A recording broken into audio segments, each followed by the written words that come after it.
Introduction. Knowledge is the hallmark of civilized human life. That special attribute which distinguishes human life from all other forms of life on this planet is the unique ability to acquire knowledge. Knowledge is the capacity to know oneself and to have the ability to communicate that knowledge to others.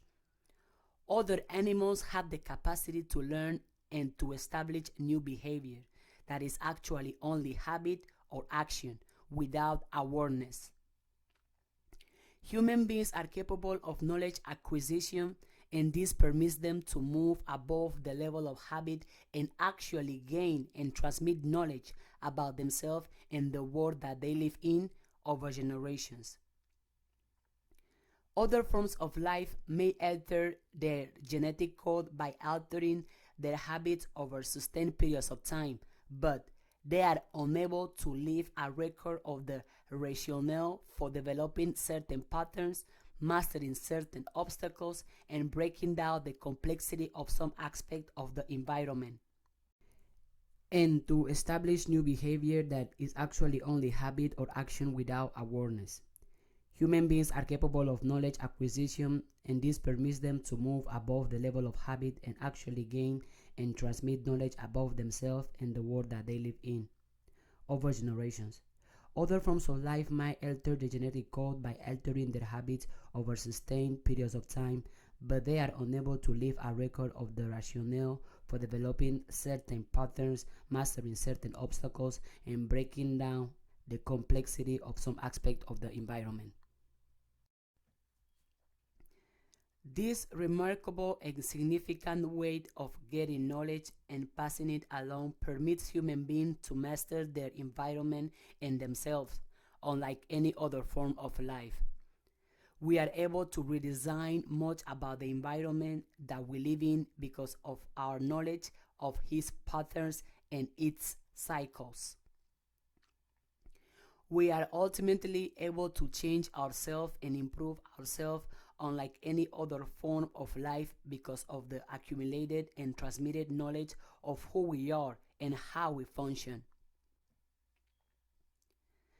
The real mark of civilization is in the maintenance of certain systematic knowledge that preserves the core of how to overcome obstacles and understand problems that reoccur in the environment. We don't have to grow another layer of air over the course of several generations, as the other mammals must do in order to survive the elements. Instead, we need only keep a mental record, an external or internal library, of how we could was avoided when it came before. This mental record permits each generation to rise above those who came before because we are able to build on the knowledge of those who have already mastered a problem. Whereas it takes other animals literally scores of generations to alter their instincts in order to transmit the newly discovered messages, humans are transformed by the single discovery that is preserved and then transmitted forevermore. Transformation can occur for the entire human race by the one-time discovery of a bit of knowledge that makes everyone different from that point forward. The discovery of the use of fire transformed human beings from that generation forward. The same can be said about electricity, engines, flight, the causation of disease, etc. Whereas it probably took the first bird several thousands of years to master flying and encode it in their genes, in just a couple of generations after the Wing brothers, every human being on the planet is now capable of flying.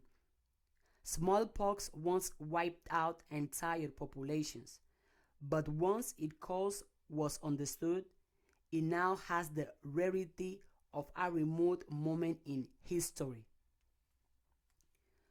All civilized groups struggle to preserve their shared or collective information.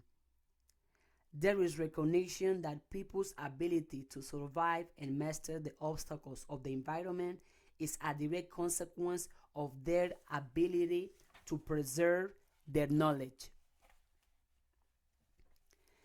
There is also recognition that in the process of human competition for limited resources and preserving ourselves, we must ultimately seek to gain greater knowledge than our competitors. So each group not only engage in the process of developing and sharing certain knowledge, they also engage in the concealment of knowledge which may give them enhanced effectiveness over their competitors. Human communities must acquire and preserve the secret of life that ensure their survival. Each community must also be sensitive to the excessive appetites of some group that requires the more modest to defend themselves by maintaining an advantage in their knowledge base. Consciousness, literally translated to mean with knowledge or knowing with others, is the internal manifestation of knowledge. Awareness is the distinguishing quality that differentiates between human life that is functional and life that is dysfunctional. As a people, share knowledge is the criteria for assessing the level of civilization. Personal awareness is the way by which we determine individual functioning. There is no wonder that the ancient African people taught the world, and later transmitted by Greek and Roman students of Africa, that the ultimate instruction for human growth and transformation was man, know thyself. To be conscious was to be alive and to be human. The greater the consciousness, the higher was the expression of one's humanity. Human beings in their highest point of development were most noteworthy for their devotion to the development of consciousness. These societies were distinguished by their commitment to developing images and structures that cultivate the human consciousness. Such societies were also famous for the devotion of large groups of people to the process of consciousness development for the benefit of the entire society. We are told that in the peak of Kemetic civilization, there were actually more than 80,000 students who were studying the system of consciousness development at Hipit Isut, called by the later interpreters the Temple of Karnak. There is reason to believe that these ancient temples and all their embellishment were developed for the express purpose of cultivating human consciousness. Even the pyramids and the mighty spring were obviously more than pagan idols and temples. It took great levels of skills to construct these mighty structures. The failure of contemporary efforts to duplicate this building feats suggest that these were examples of a higher form of science than current science and not just the clumsy efforts of a primitive and pagan people, as some have claimed. Consciousness is a valued human asset, and every people seek ways to enhance their knowledge, particularly their self-knowledge. There is a mistaken notion that consciousness is a finite resource, and many people engage in the burden of these resources under the assumption that if they don't accumulate more than others, then they will be less effective as human beings. There has also been discovery by some that other human beings can be subjugated and made servile by limiting their consciousness of themselves and by imposing certain selected aspects of alien knowledge on others. It is the recognition of the consequence of losing self-knowledge and being overwhelmed by the knowledge of other group of people that inspired Dr. Carter G. Woodson describe of the process which he called miseducation. Though Dr. Woodson applied the concept of miseducation specifically to the condition and circumstances of African American, such a process can ultimately undermine the human endeavors of any people. In Dr. Wilson's case study of the African American, he demonstrated the consequence of an entire group of people being systematically deprived of the knowledge of themselves. He described the personal and collective consequences in the behavior and conduct of people who lost their self-awareness because of a process of deliberate miseducation. In order to correct the process of miseducation and to heal the consequence of this plague, it is necessary to gain a basic understanding of what education should be. Though there is considerable educational philosophy and theories of education that have been offered by European American educators, we cannot risk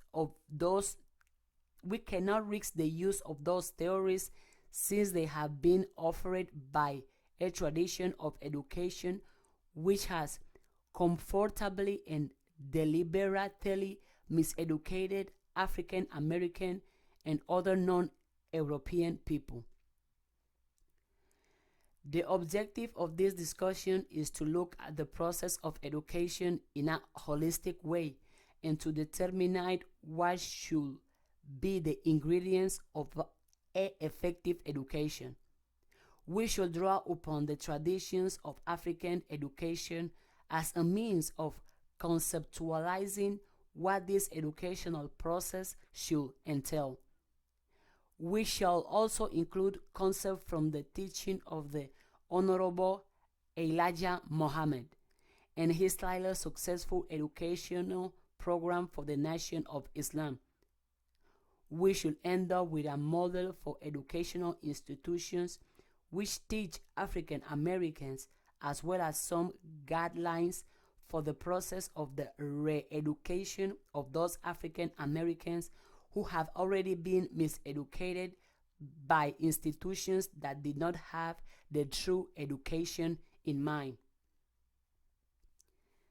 Several years ago, I wrote a very popular little prank entitled From Miseducation to Education. It was very brief effort to distinguish between real education and miseducation. This pamphlet drew from Dr. Woodson's concept of miseducation and suggested several ways that we could identify authentic education. The ideas in From Miseducation to Education caught the imagination of many hundreds of people who had never heard of Dr. Woodson's ideas, but immediately recognized some deficiencies in their own learning, which gave living proof to the concept of miseducation. For over 20 years, I have begun my classes in Black philosophy with the reading and discussions of Dr. Wilson's book, The Miseducation of the Negro. I have found this concept of Woodson to be fundamental as one begins to discuss the need for an alternative way of thinking. Though Dr. Woodson was highly gifted scholar and graduate of the renowned Harvard University, the book is simple, clear, and direct. It also served as the mission statement for this entire career of seeking to correct this severe problem of the miseducated Negro. Amazingly, the original document by Dr. Wilson was written in 1933, but it is occurring here at the end of the 20th century as it was during the first half of the century. It is a timeless piece, not because the problem is irresolvable, but because it so clearly identifies the far reaching behavioral, social, and economic consequences of this process. There are many contemporary African American scholars who strongly agree with Dr. Wilson that the continuing problem of the African American community is the fact that we are not secure adequate knowledge of ourselves. Since we are being miseducated, we do not operate at the simplest level of our own self-interest. In the foreword of the small book From Miseducation to Education, Muhammad Armiya Nu'man stated, "Miseducation is the root of the problems of the masses of the people. If the masses of the people were given correct knowledge from the very beginning, we will not be in the condition that we find ourselves in today." This is a very accurate statement, and it is no doubt true, not only of the masses, but of the leadership of the African American community as well. The fact that we continue to make so many of the same mistakes over and over and operate so predictably in opposition to ourselves can be best be understood by this concept of miseducation. This book is going beyond the descriptions of the problem. However, we analyze the concept of education and describe what should occur in the educational process. We build on the idea of the ancient sages of Kemet who declared that the function of all learnings was know thyself, and was echoed in the clear admonitions of Elijah Muhammad that we must obtain knowledge of self in order to act and respond like intelligent people. Though we do not provide this book a curriculum and the details for this proper education, we do offer some clear guidelines by which we can assess whether we are acquiring real education or miseducation. We are hopeful that through these ideas we can begin to do what Armiya Nu'man urged in the foreword of From Education to Education. Let us begin to think with our own minds and not the mind of the manipulators, and consequently free ourselves from miseducation. The objective of this publication and all of the work that I do is intended to help restore the ability of the African American community in particular and oppressed human beings in general to once again think with our own minds. Chapter 1: Education, Vehicle for Transmission of Self-Knowledge. Each generation has the responsibility of maintaining the level of consciousness attained by the previous generations and of advancing the community to even higher levels by the development of their own consciousness. Every civilized group of people establish mechanisms by which this process of transmission is insecure. Every civilized group of people establish mechanism by which this process of transmission is ensured. The term that has come to be used to characterize this process is education. The word is derived from the Latin verb educare, that means to bring forth or to bring up.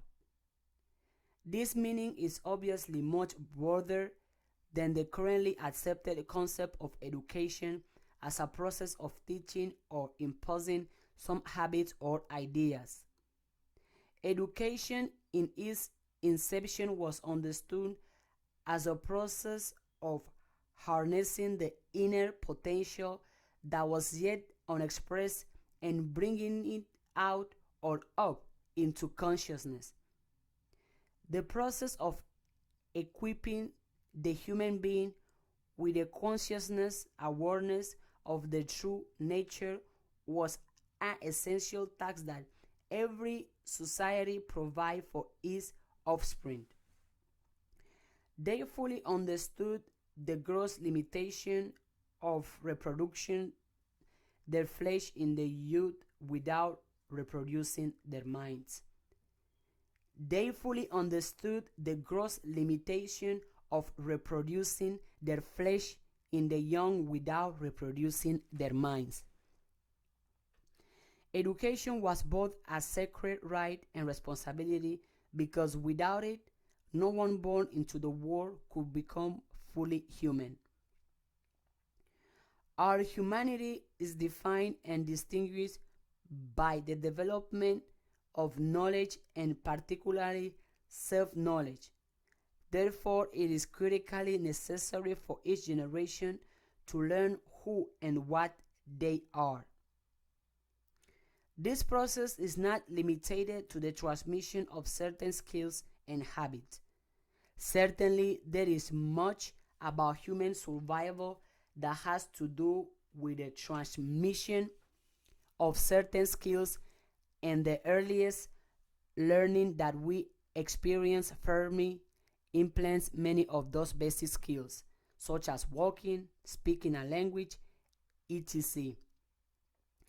The development of such skills is the beginning of the educational process of to the extent that they enhance our survival and are consistent with our human nature. An analogy that we might use by looking at a lower animal like a dog gives us an idea of the difference between training and education. The dog that learns how to bark to scare away its enemies, predators, to defend itself by biting its attackers, and to hunt and to feed itself is an educated dog.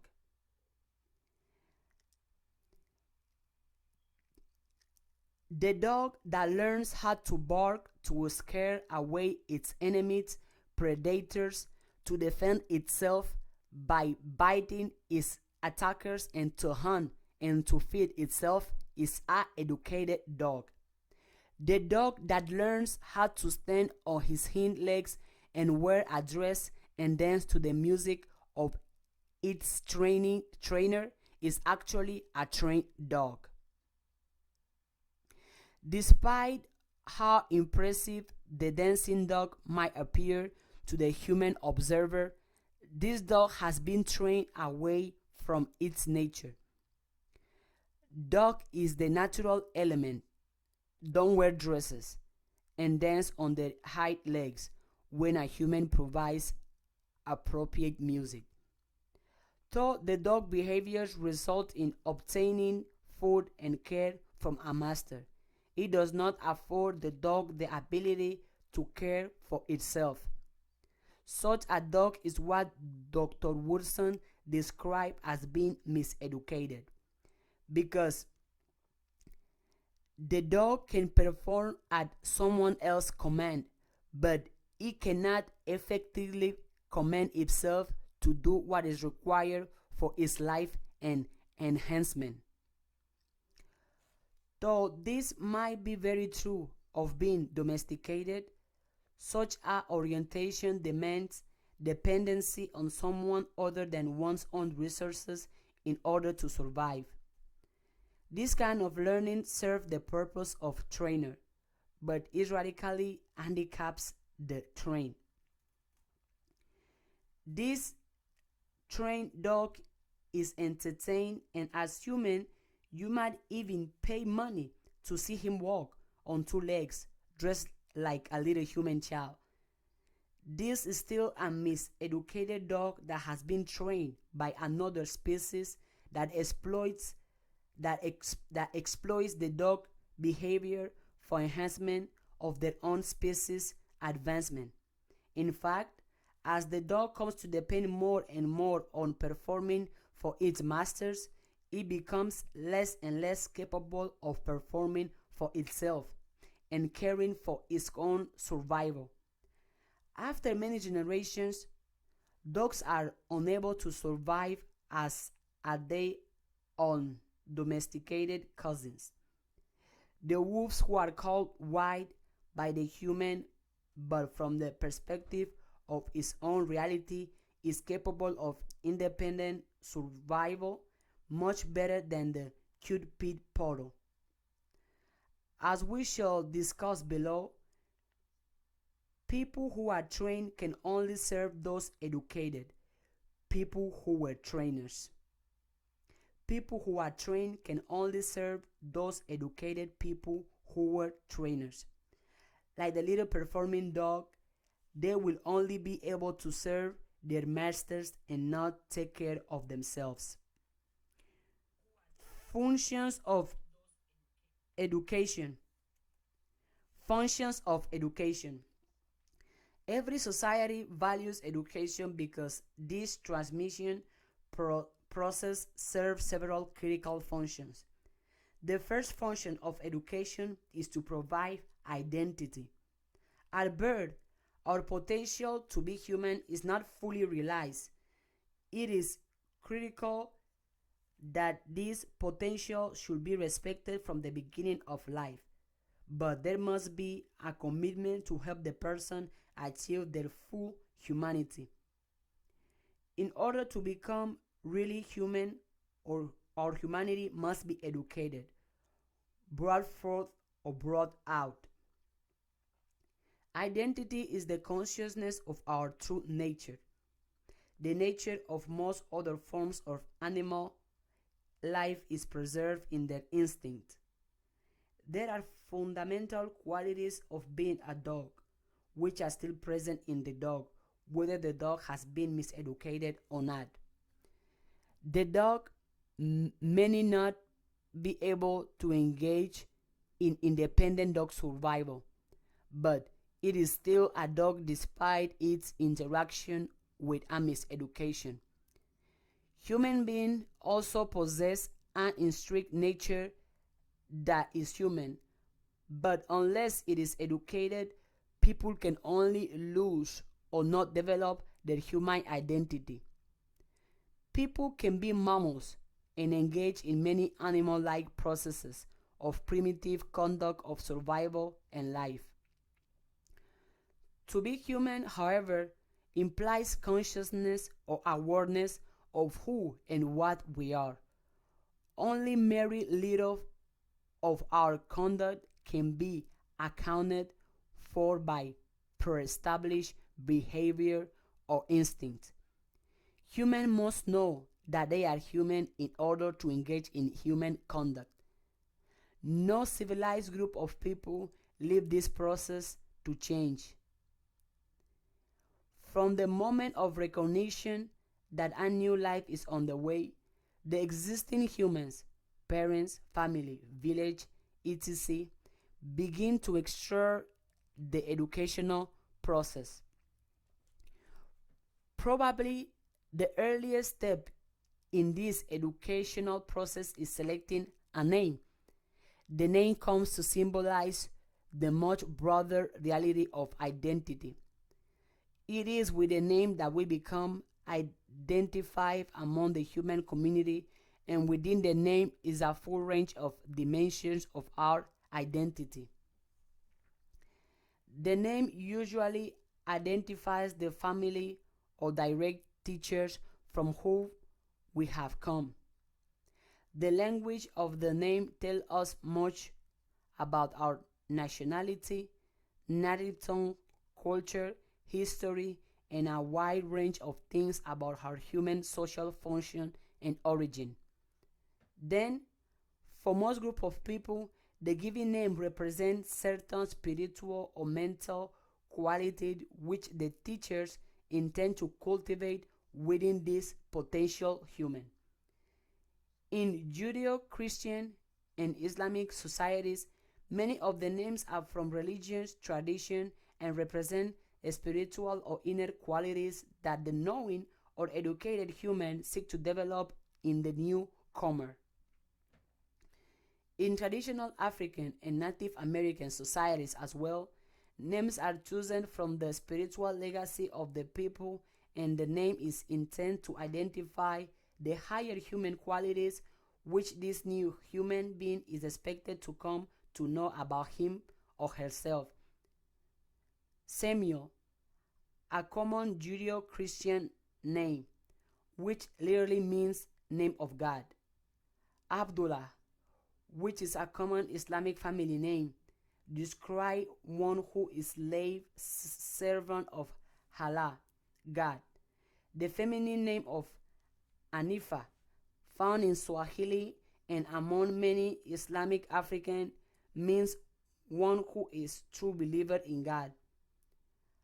A common Akan name that comes out of Ghana, West Africa, is Niakekie, Niamekie, masculine, or Naniamka, feminine, which means God-given. All of those names make an effort to identify the higher potential that is in the person and to identify the person with a divine origin. If the name does more than identify the day of one's birth or the nature of the weather, it is intended to communicate the connection between the person and the world around her or him. It is intended to begin the educational process of letting the person know that their true nature, the true human identity is. It is intended to begin the educational process of letting the person know what the true human identity is. This issue of identity lies the foundation for what the person will be able to do and what they must learn. Human beings must have a sense of who they are in order for them to demand their acceptance in the human community. This fundamental self-knowledge is the basis for recognizing oneself as uniquely human and being recognized by others as human and worthy of human respect. It is not accidental that the changing of the names of the Africans who were made into slaves was an initial step in the miseducation process. Being given the name of their masters or from the cultural tradition of their masters actually identify them in very basic ways as the property of their masters. People can only belong to themselves in their identity in a growth of their story, their culture, their reality, and their survival needs. To return to our analogy above, when the dog begins to respond to the name Spud or Fido or even dog, it is no longer in control of its own fate, as a dog with a tradition of his own, independent of his master. Perhaps this helps to better understand why many African Americans in their personal struggle against the miseducational process have changed their name to African names. The name that a person carries should carry the code for identifying the assets and history that they bring into the world. The name that a person carries should carry the code for identifying the assets and history that they bring into the world. We bring assets that are from the history of our families and from the spiritual domain, as well as some special personality energy that determine how we will interact with the world and accomplish the tasks of our life. This identity that our name should encode will let us know and let the world know that we are bringing to the world some special resources to continue the advancement of the human family in our very special way. Actually, we can only be human in the highest sense if we have an identity that is our own. The process of bringing out or educing who we are can only be accomplished if our identity is an accurate reflection of the qualities that are within us. The process of bringing out or educing who we are can only be accomplished if our identity is an accurate reflection of the qualities that are within us.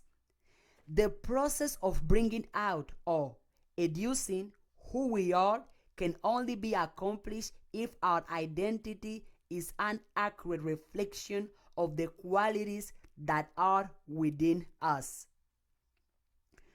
We are suggesting here that a considerable portion of education is not a universal or a generic process.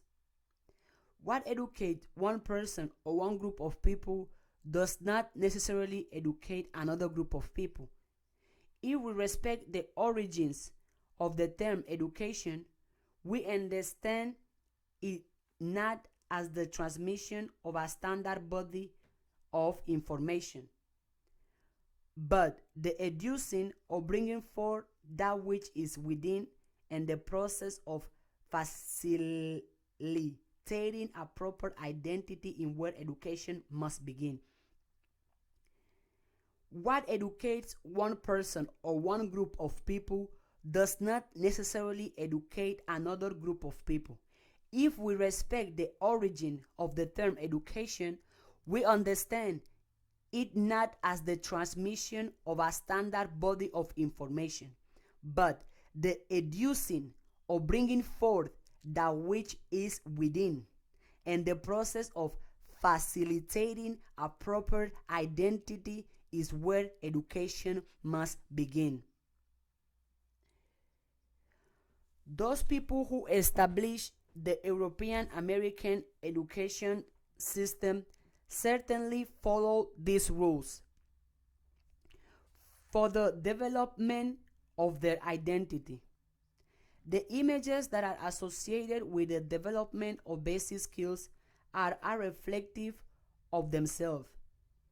The early storybooks and ever fairy tales represent images of them, from Snow White to Superman. As the children are exposed to these fundamental skills, they are simultaneously taught their identity. Every culture that exercises the right to educate their children teaches a concept of appropriate identity along with necessary skills for handling the environment. The Chinese child, the Chinese child who is taught to count learns this skill with examples or images that look Chinese or offer a connection with the Chinese identity. The Asante child is taught to read, dance, and speak with images and models that giving them a greater awareness of the Asante identity. All the people engaged in educating themselves with a foundation in their unique cultural identity. From this point of view, we should not be too critical of the ethnocentric basic of European American education. This educational system was never established to provide a true education for anyone but Americans of European descent, who were intended to remain the holders and developers of this society. This was legally maintained in the Constitution by the exclusion of others from participation in this system for at least the first half of the life of this democracy. The fact that they have structured a system of learning built around their identity, which fosters a increased understanding of their self-knowledge, should be expected in one aspect, the basic idea of this discussion. Education is supposed to be ethnocentric in its own foundation because it can only be effective in bringing out the potential that is within if the educators or teachers know what is within. Education is supposed to be ethnocentric if its foundation, because it can only be effective in bringing out the potential that is within if the educators or teachers know what is within. Of course, this ethnocentricity is especially necessary in a cultural context that has not been able to embrace a kind of pluralism that offers respect for all cultures and people. So long as there is a cultural hegemony or imposition of one ethnic heritage over another, then the educational process can only be effective when it encompasses the cultural uniqueness of the learners. It is for this reason that people who have functional knowledge of themselves and their identity will very carefully guard the education of their children to ensure that they are taught those things which ensure the development of their true identity. Miseducation in its foundation is the cultivation of an alien identity.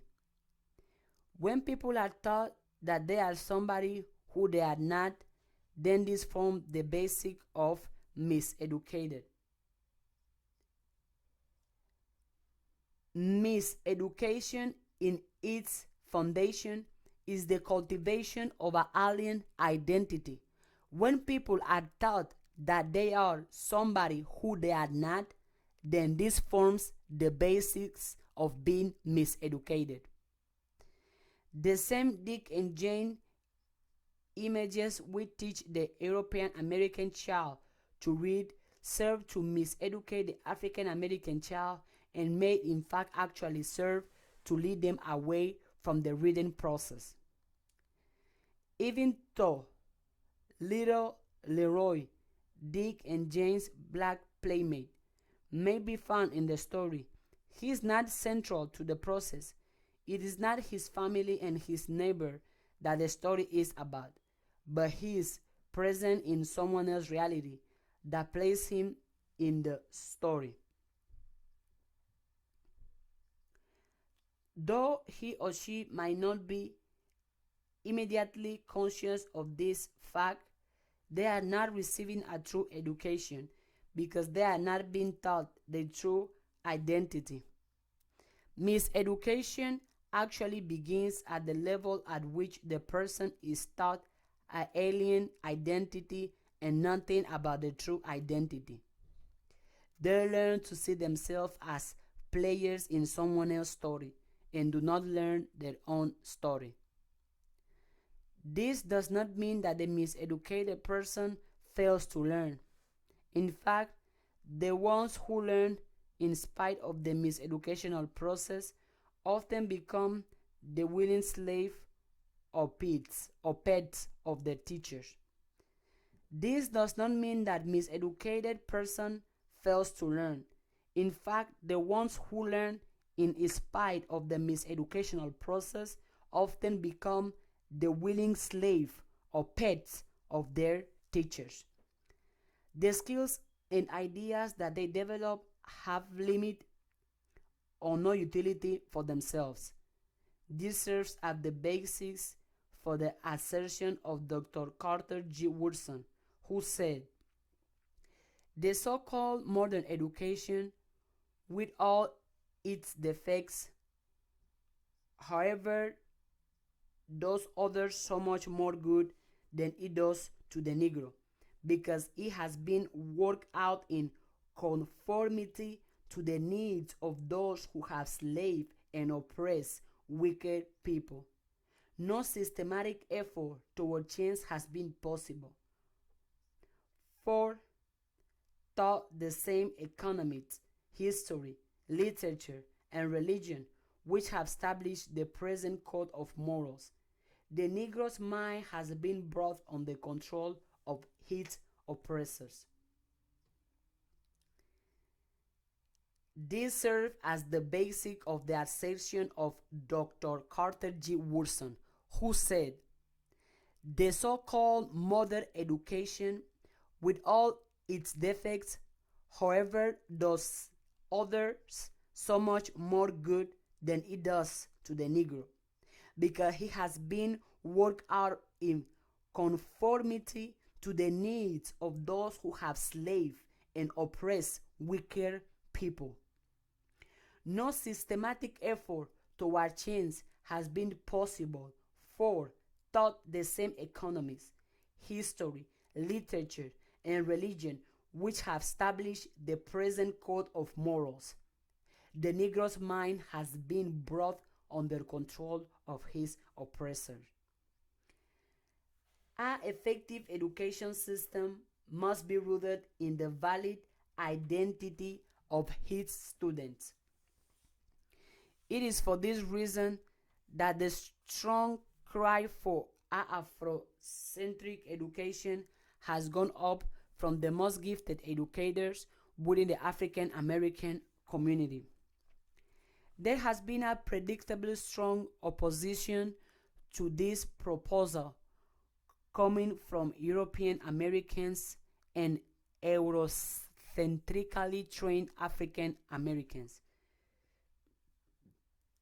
The opposition to this reasonable demand is evidence of their recognition of the depth of the issue that is being raised. The protest has been fair in excess of the requirements of the demand, but the protest has been brutal and intense. This intensity is because the protesters at some level understand that the demand is for mental emancipation of the slaves by offering a valid education rather than miseducation described by Dr. Woodson. This miseducation actually maintains the mental enslavement of people. Those who protest are unwilling to give up the slave or their privileges slave status. Purpose, even more so, there is a fear that the structuring of our educational system for African American that is rooted in the identity might violate the identity based education for European Americans. These European Americans in position of power and influence correctly understand that their children must be taught who they are if they will be able to continue to function effectively as custodians of the culture and recipes of the benefits of their influence over the environment. These power holders apparently fear that the demand by African Americans for a right to educate our children consistent with the true identity, which necessarily requires a restructuring of how the European Americans educate their children. The opposite miseducated Negroes fear the restoration of a form of enforcement segregation because of our horrible experiences with segregation enforcement by oppressors. We fail to appreciate the kind of voluntary separation that Catholics, Jews, and many other ethnically distinct groups have selected for themselves. They do not see the benefit of our children having special learning opportunities, at least until they have functional knowledge of who they are. Once this foundation of self-knowledge has been established, then the young African American is free to learn in whatever environment that they choose, because they will have the ability to select the skills and information that will serve the purpose of their enhancement. This is no more a form of reverse racism or voluntary segregation than is the insistence by Catholics that their children should be educated in Catholic schools, particularly in the early grades. Until the educational system has been restructured in a truly pluralistic way, respecting and integrating the identity of all potential learners, then a preliminary segregated education might be the necessary solution. Segregation does not mean, as it did prior to Brown and the prior to Brown versus the board education, that a group of European Americans or their representative structured an educational system that ensures the miseducation and misdirection of African American children. The form of enlightenment segregation that we are proposing means that the best thinkers in the African American community structure a system of learning that is intended to educate rather than miseducate ourselves. This is not unlike how the wisest rabbis developed Hebrew schools of Jewish children, how the wisest elders of the Mormon Church structured Mormon education for Mormon children, or how the wisest Catholic priests structured Catholic education for European Catholic children. Examples such as these from other ethnic communities show that self-affirmation does not presuppose the negation of other groups. There has not been any strong accusation against Jewish, Catholic, or Mormon education as being separatist, as has been slurred at supporters of African-centered education. There has not been any strong accusation against Jewish, Catholic, or Mormon education as being separatist, as has been slurred at supporters of African-centered education. Transmission of the legacy of competence. In addition to the cultivation of identity, education has the responsibility to transmit the legacy of competence. Every people have accomplished tremendous feats in the advance of knowledge. They have made discoveries, mastered nature's secret, broken codes of processes in nature, made observations that had never been made before them. These breakthroughs are crucial because they teach each new generation not only what has already been mastered and understood, so that they begin at the top of the accumulated knowledge, but even more importantly, it teaches them that they are specific recipients of this legacy of learning when they read of the accomplishments of Newton, Shakespeare, Cid, John R. Galileo, Mozart, Queen Victoria, or Michelangelo.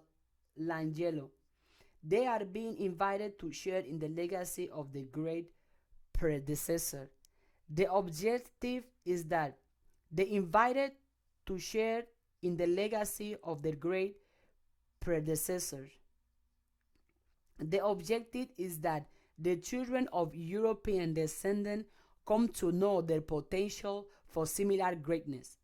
The fact that they hear the stories of the great European conquerors such as Columbus, Livingston, Napoleon, and Alexander the Great, is the transmission of a legacy of competence that they have told implicitly that they share.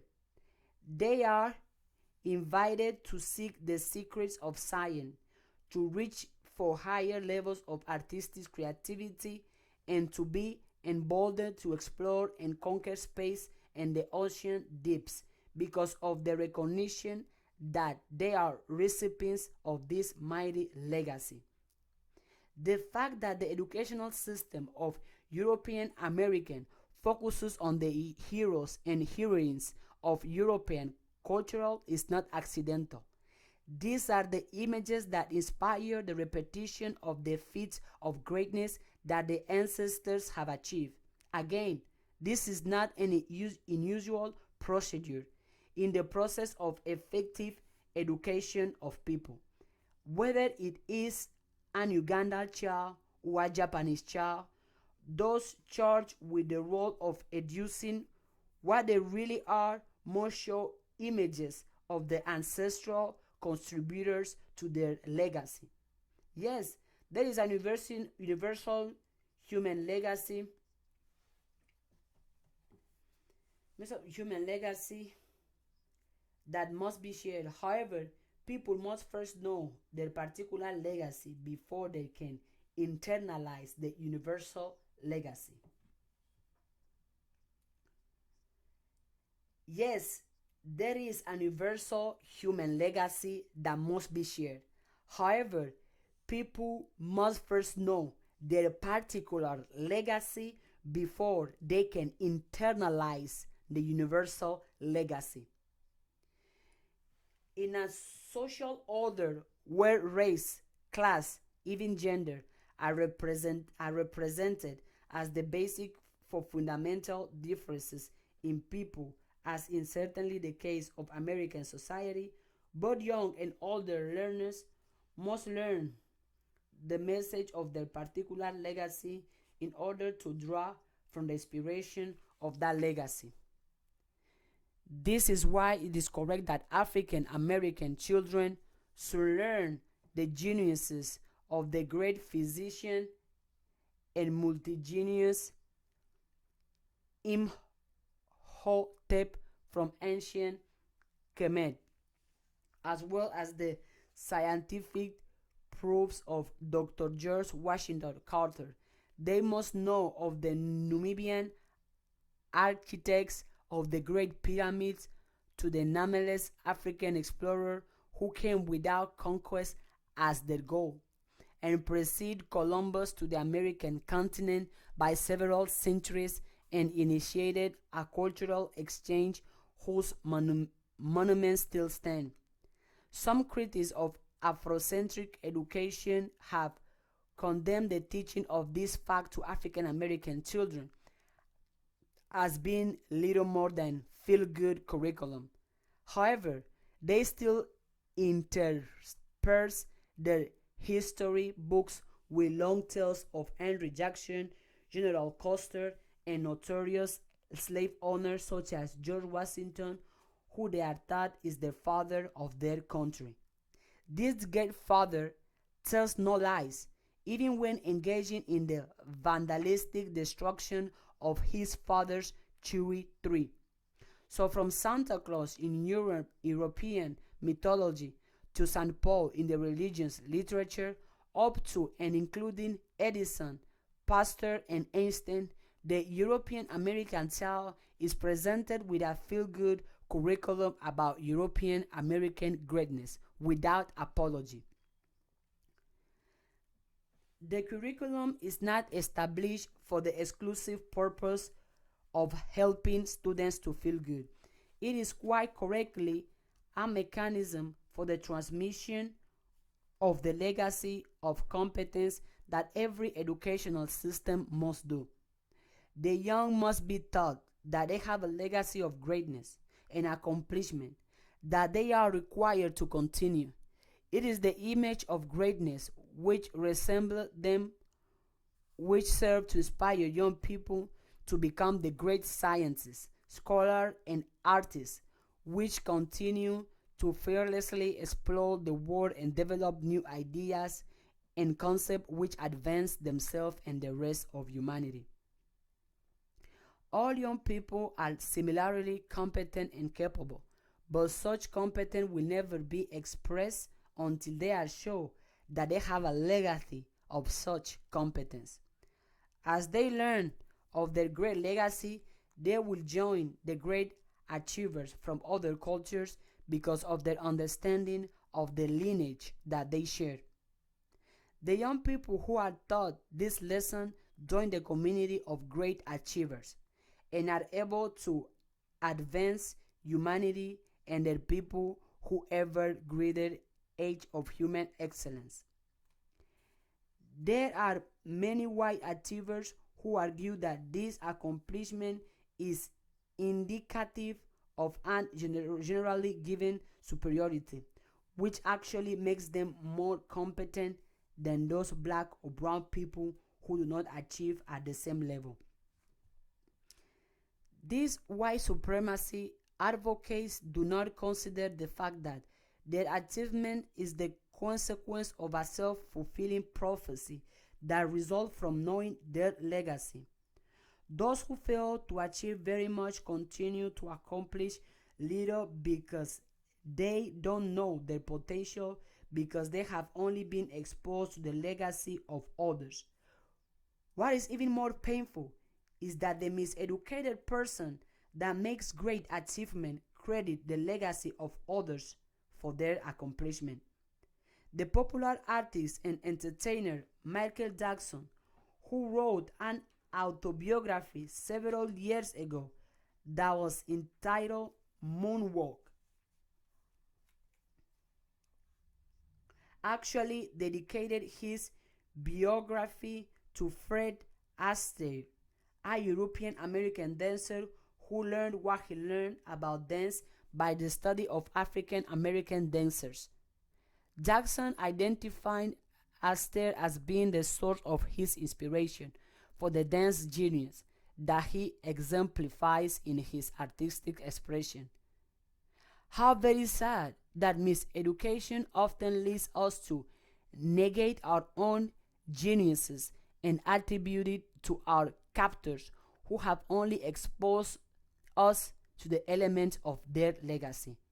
How very sad that miseducation often to lead us to negate our own genius and attribute it to our captors who have only exposed us to the elements of their legacy. In order to transmit the legacy, we must identify whatever evidence of our particular greatness that we can find. This should not be done to the exclusion of telling about the greatness of others, which has been the approach for education by European Americans.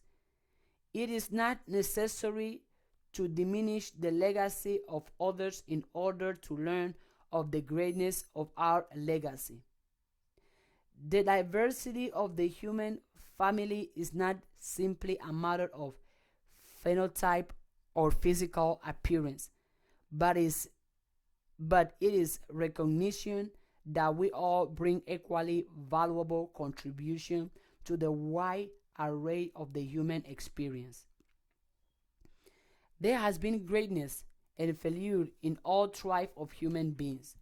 Overcoming failures has been accomplished by admiring the greatness of those who have avoided certain errors.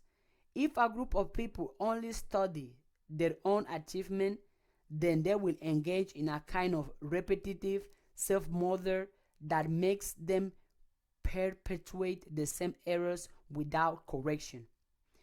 If a group of people only study their own achievement, then they will engage in a kind of repetitive self-murder that makes them perpetuate the same errors without correction.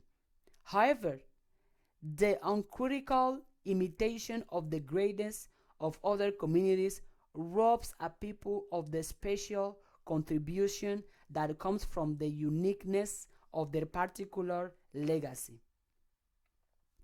In order to maintain competence, it is necessary that each generation should know about its history of competence that assures them they do have the capability to achieve. In order to maintain competence, it is necessary that each generation should know about his history of competence that assures them they do have the capability to achieve. Without this self affirming information, young people do not manifest their power for accomplishment. Transmitting acquired immunities. We know now that people who have survived exposure to certain disease are able to transmit immunity to those diseases through their genes, the mother's blood while in the womb, or from the mother's milk while being breastfed.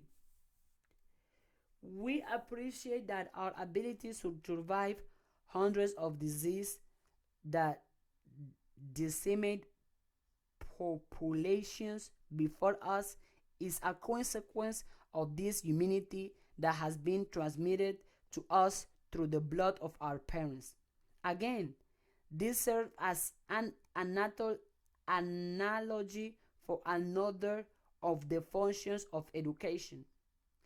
In addition to the bringing forth of identity and transmitting the legacy of competence, education must also transmit many of the acquired immunities that has been learned by early generation and their exposure to a variety of intellectual and social disease. In addition to the bringing forth of identity and transmitting the legacy of competence, education must also transmit many of the acquired immunities that has been learned by earlier generations and their exposure to a variety of intellectual and social diseases. The principles of ethics, law, and government that are taught and enforced represent some correctives for social disease. The technique of Europeans to deal with socially disruptive persons that they call criminals is an example of how they structure protection for the society and themselves. The procedure of incarcer the procedure of incarceration and forced penitence in inhuman and unnatural conditions of isolation and control represent the solutions for dealing with those who violate the principles of mutual respect and community living. There are other societies and cut off the hand of the thief. There are other societies that cut off the hand of the thief. There are even many societies that assume the privilege of taking the lives of people who fail to respect the lives and properties of others. The decision to make war on those who interfere with your resources and authority over your life is another prerogative that is taken by some societies. The fact that people with certain training or that elders with certain life experience are designed as judges in human dispute is a consequence of immunities that are transmitted from generation to generation. Many of these social diseases are common to all communities of human beings, and different communities deal with them in different ways. Thieves and murderers occur in almost all societies, and their clearly represent a form of social disease and must be dealt with. There are other diseases that are condoned by some societies to the detriment of particular groups of people within those societies. An example would be slavery and racism. These constitute social diseases only to the victims, and there is seldom any sense of the need for remediation by those who practice these maladies. In an educational system that is supposed to provide a transmission of immunities, so societies will not be able to teach previously learned immunities to such diseases. In fact, those who carry these social infections in their cultural practices will not only exclude but also actively oppose the transmission of such information about this disease to their potential victims.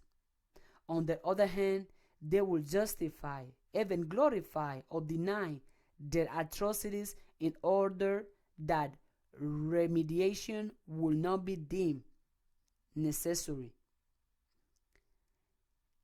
Again, Dr. Wilson observes, staring after the Civil War, the opponents of freedom and social justice decided to work out a program which would enslave the Negro's mind in much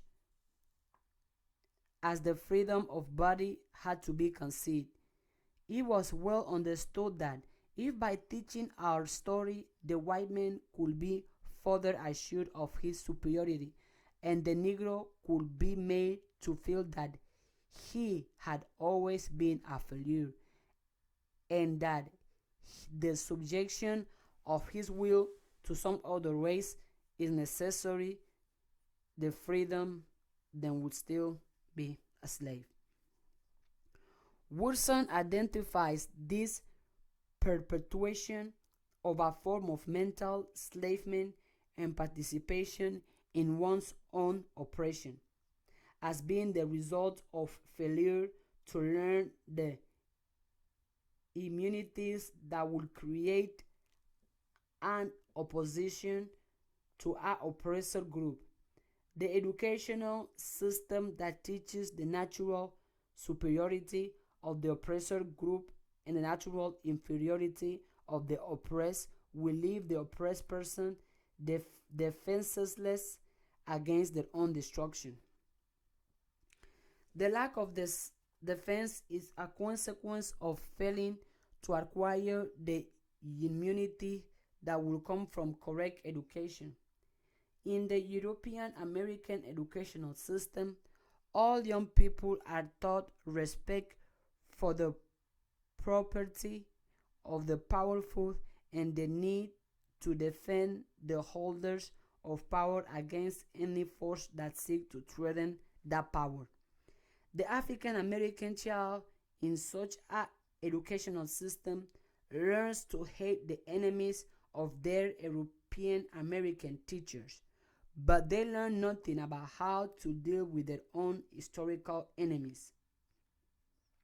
Native American children are taught to celebrate the brutal violence of General Custer and Andrew Jackson against their people and to actually condemn their own ancestors who fought to defend the land and their people.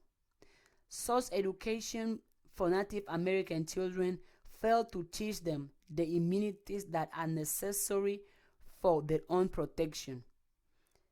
The same is true for African Americans who attend public school named for Robert E. Lee and are encouraged to wave Confederate flags in support of the powers which sought to keep their ancestors in slavery.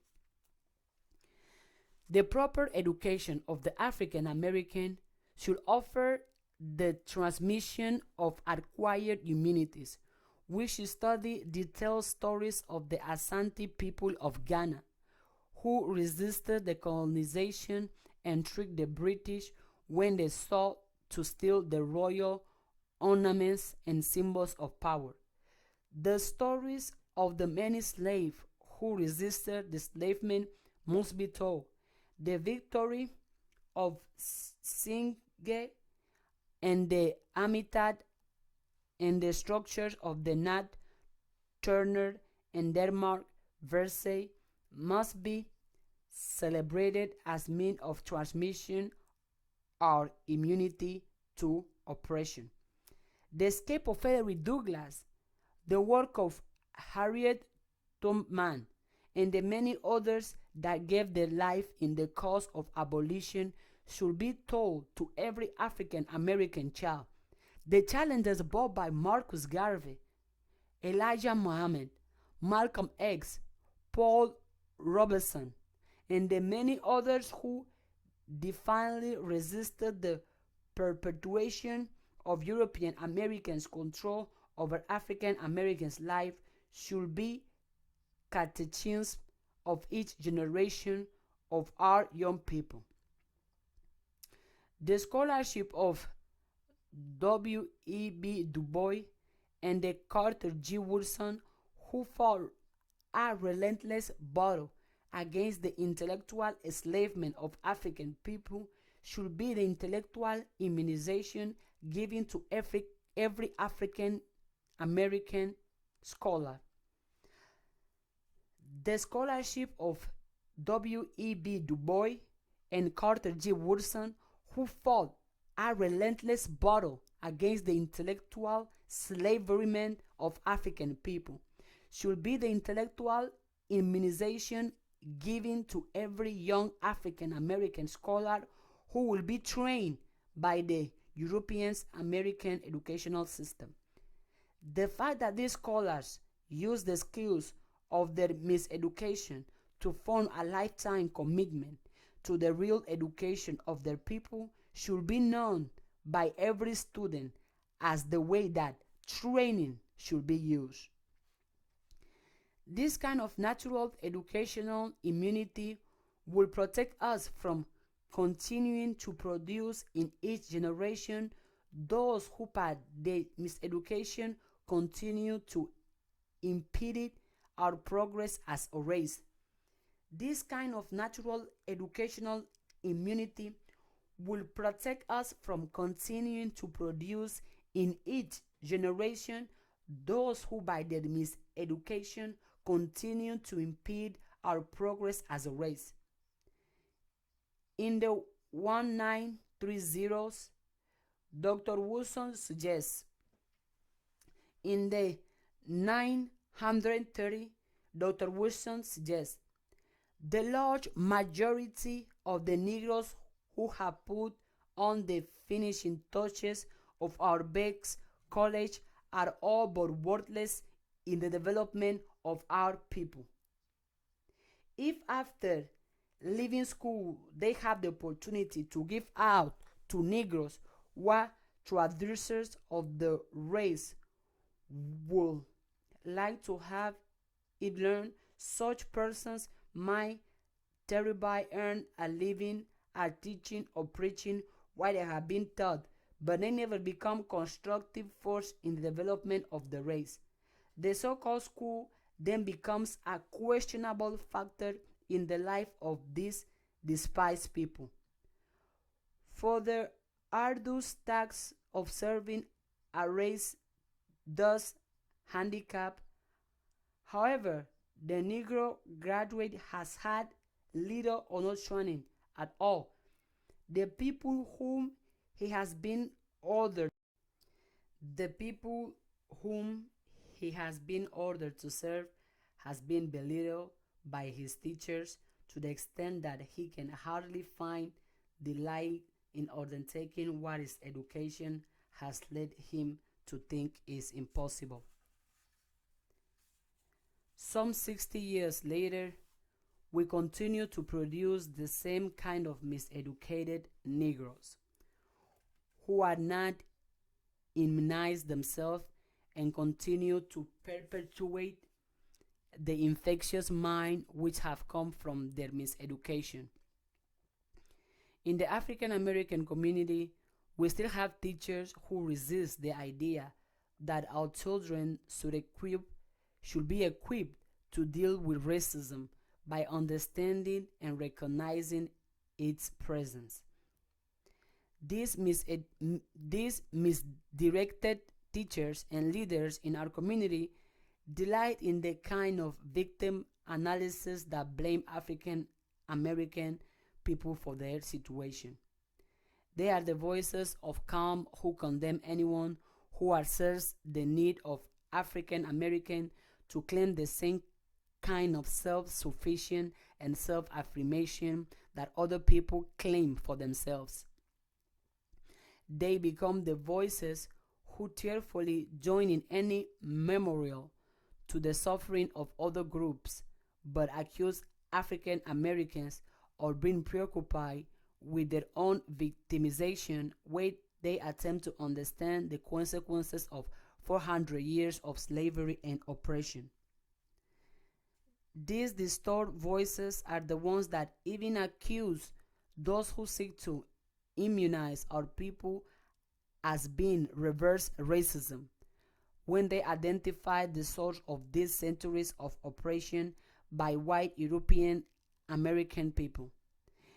In the days of Dr. Carl G. Woodson, he noted that Negroes who think as the author, Dr. Woodson, does and dare express themselves are branded as opponents of interracial cooperation. The irony is that those who preach immunization for the oppressed are accused of being the carriers of the infection or disease. Because of this strategic counterattack against the defenders of the race as the enemies of racial harmony, many of those Africans Americans in the educational system failed to carry out this essential function of transmitting the acquired immunities that are so necessary for the advancement of a people. Certainly, one would not expect most European American teachers to identify themselves as the source of the deadly social disease of racism.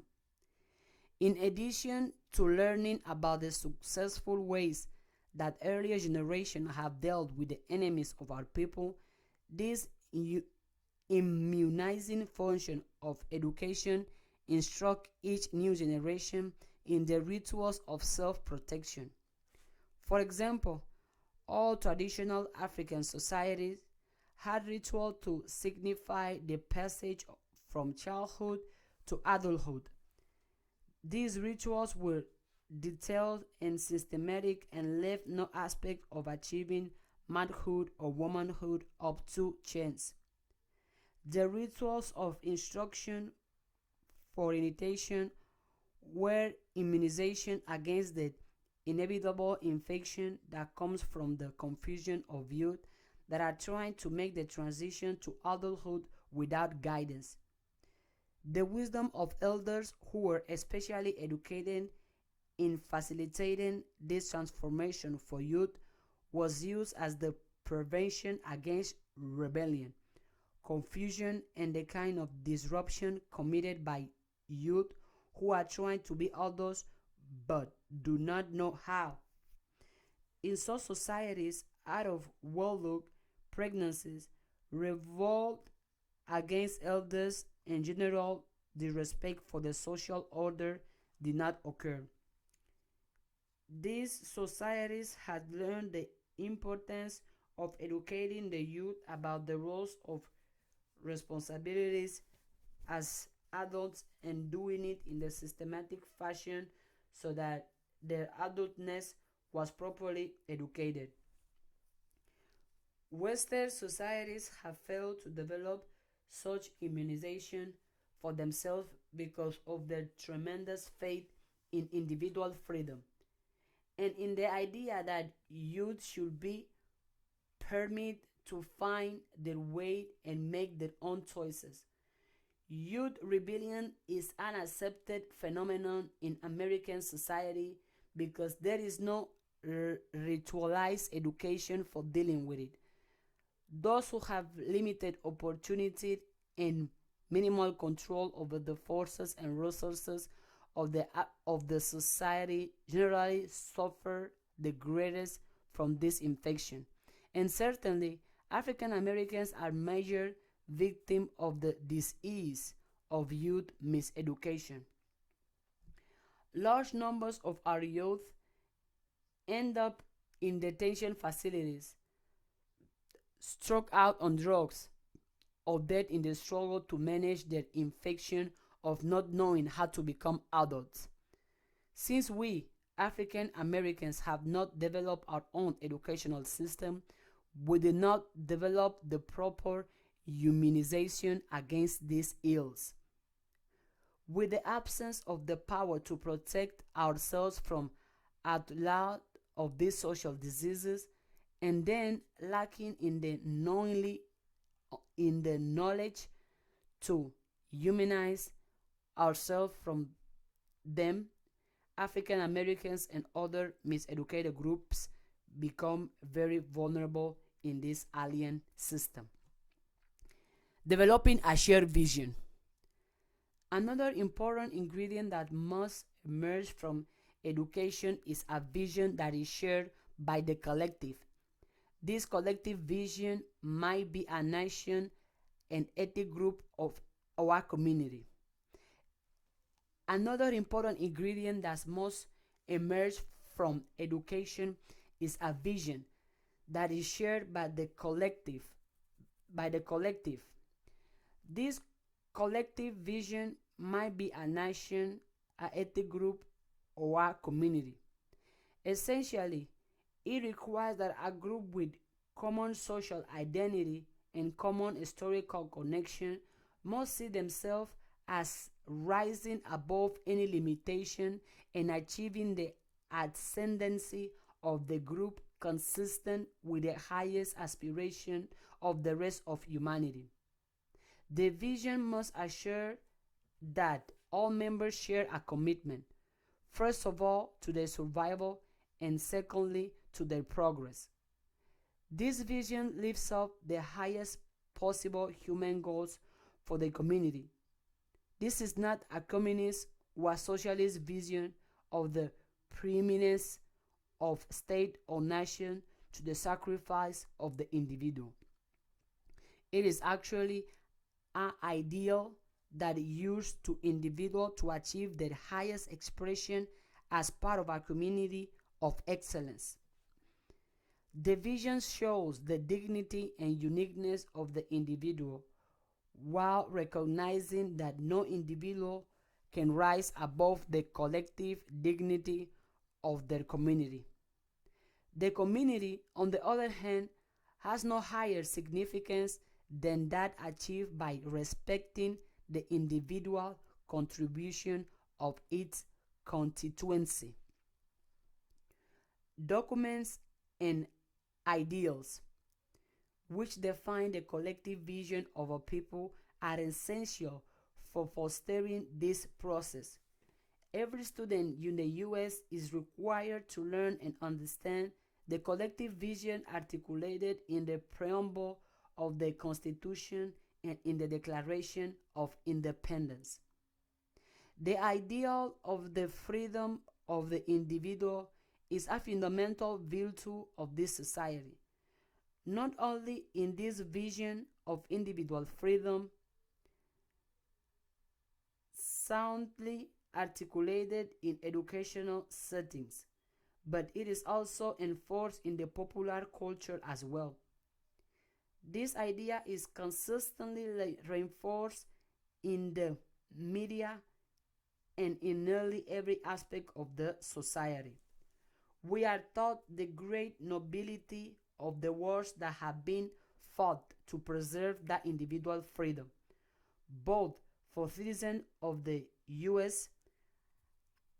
as well as for other people of the world.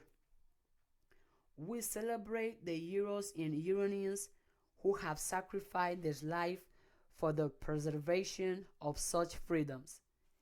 The very structure of the culture serves as educational device to generate the collective vision of the USA. Despite of tremendous cultural heterogeneity of the USA society, the collective vision of the land of opportunity and the land of individual freedom stands and shared ideals among those who have been educated into this image. The African American experience is particularly unique within the context of the United States because we have been conspicuously absent in the formulation of this vision. What's even worse, we are painfully aware of the contradictions between the vision and our treatment in this society. Though we do not debate the value of the USA vision on the basis of its espoused values, we would have to approach the vision with a level of skepticism that perhaps most citizens of the USA will not. In addition, we will have to bring a level of criticism which grows from absence in the formulation process and how the vision has played itself out in the life of our people and in the life of people of color around the world. The educational system for African Americans will have to contain a vision consistent with our heritage and our experiences.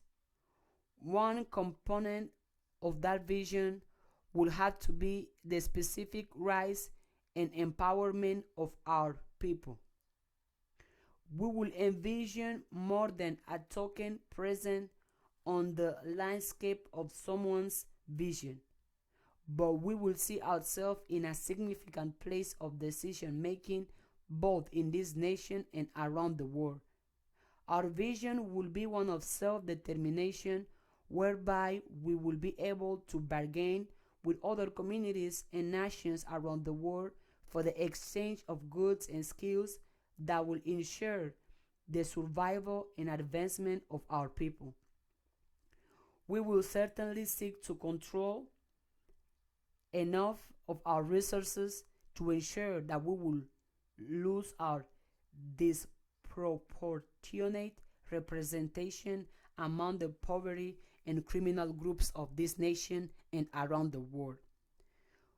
We will want to ensure control of sufficient lands, industry, and financial structures that will guarantee a level of effective living for any people who seek unlimited advancement.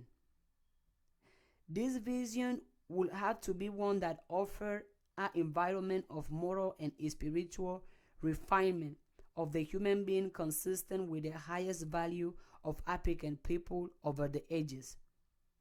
We will have to create an image of human peace and individual advancement where material prosperity will only be a means to ensure effective physical life for the elevation of the spiritual life.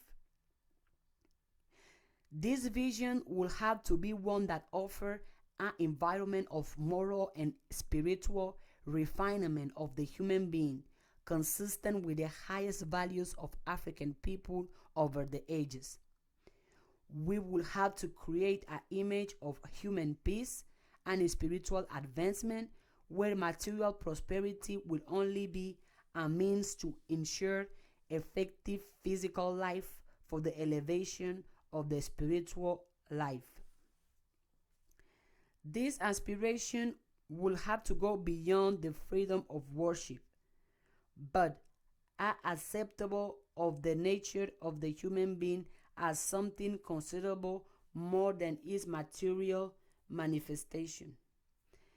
This vision will have to build on the tremendous evidence that our survival and achievement was the consequence of higher powers of faith and surrender to certain universal laws of order that brought our victory from the oppression of these modern times.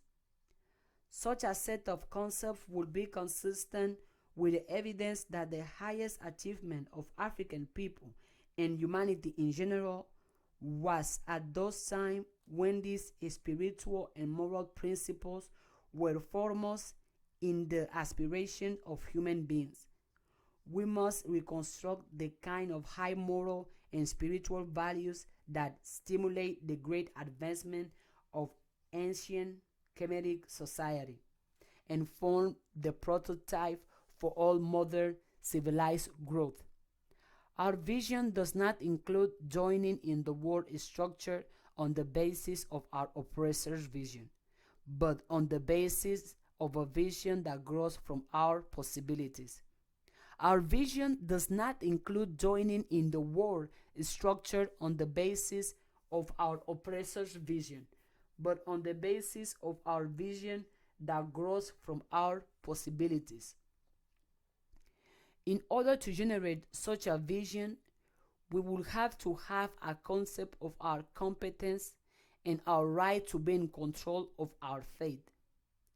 As we had noted above, our miseducation has failed to communicate the legacy of competence, which will still a sense which will instill a sense of our ability to restructure the world in an image of our choosing.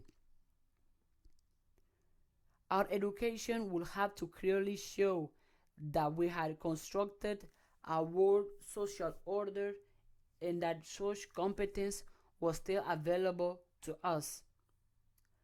Our right to control our own fate is a concept that will have to grow out of a educational experience that had identified our divinely given authority to exercise the same will over our conduct as others have exercised over themselves. Our right to control our own fate is a concept that will have to grow out of a educational experience that had identified our divinely given authority to exercise the same will over our conduct as others have exercised over themselves, and even more over us. Our miseducation has fully convinced us of the rights of others to make war, create God in their physical image, take the life of millions of human beings based on the claim for land, and enslave millions of others based on a myth of racial superiority. Certainly, as civilized people will not aspire to imitate this level of human exploitation, but certainly one would want an education that equipped them to protect themselves from such barbaric destruction. Our miseducation has fully convinced us of the right of others to make war, create God in their image, take the life of millions of human beings based on the claim for land, and enslave millions of others based on a myth of racial superiority. Certainly, as civilized people will not aspire to imitate this level of human exploitation, but certainly one would want an education that equipped them to protect themselves from such barbaric destruction. Our education must be more than a curriculum guide that covers some of the information gaps. It definitely must afford us more than equal performance on measures or standards that have been defined by other people. The education that we receive must offer us a true and valid identity. It must transmit a legacy of competence, a legacy of acquired immunities, and ultimately a shared vision. These dimensions of our educational system actually accomplish the task of educare or bring forth those qualities that are necessary for the affirmation of human being. The opportunity for African Americans to be truly human and to exercise our full capacity as human beings can only occur when we have a educational philosophy and system that will transmit these qualities. Our education must be more than curriculum guide that covers some of the information gaps. It definitely must afford us more than equal performance on measures or standards that have been defined by other people. The education that we receive must offer us a true and valid identity.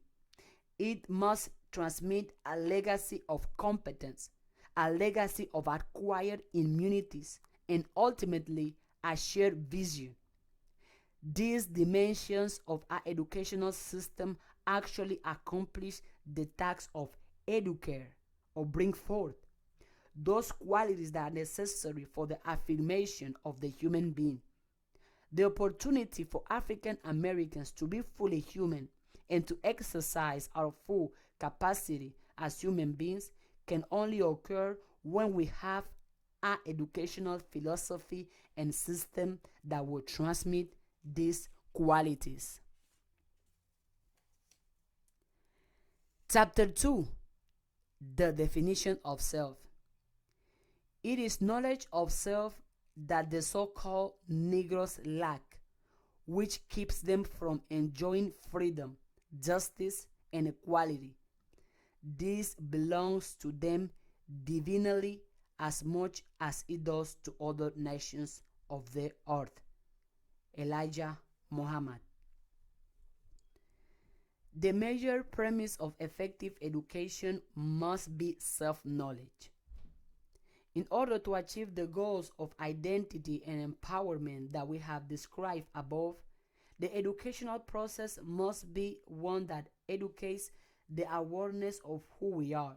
This is not anything that's terribly mystical or complex. It really makes intuitive sense about what education should be. When we look closely at the European American educational system with which we are already quite familiar, we see that fundamental idea behind this system is exactly this objective of self-knowledge. When we look closely at the European American education system with which we are already quite familiar, we see that the fundamental idea behind this system is exactly this objective of self-knowledge. It is not accidental that war story centers on the European participation on the war. It is not accidental that a study of war religion looks at the world religion from the perspective of Judeo-Christian religions as the norm. It should be no surprise that the history of America begins with the entrance of the Europeans and the concept of knowledge and civilization as his drawing with the rise of European scholarship. European scholars admit that human activity predates the European entrance on the stage of human civilization by tens of thousands of years. This only received limited mention in the European educational system, as do all of the other scientific, artistic, and philosophical discoveries that precede European participation. This exclusive focus on themselves is not due to ignorance, because there is certainly no failure to acknowledge that. For example, Nile Valley, so-called Egyptian civilization, was already old when Europeans showed up. They certainly acknowledge that China's civilization was already ancient when the Europeans found their way there, and certainly America was fully occupied when the European explorer stumbled on the American continent. There is apparently another motive behind this exclusion of the significance of other people's contribution toward civilization. Though we are not very familiar with the Chinese, Persian, Nubian, or traditional Yoruba system of education, they will no doubt focus on their presence on the world stage as the emphasis for their educational system as well. To give the European American the benefit of the doubt, we can understand the bias in the educational system as being directed towards the entrance of the self-knowledge and not necessarily directed towards the deprivation of non-Europeans from obtaining knowledge of themselves. For the sake of the argument we are developing here, it will seem that the educational system is very respectful of the fundamental criteria for providing a good education for oneself, and that is, it should be directed towards the objective of obtaining self-knowledge. When we discuss developing a educational system for African Americans that will not result in miseducation, we should set as our criteria the process of self-knowledge.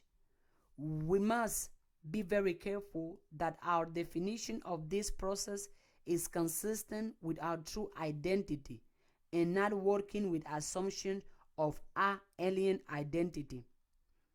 The European American concept of self is limited to the experiences of the individual.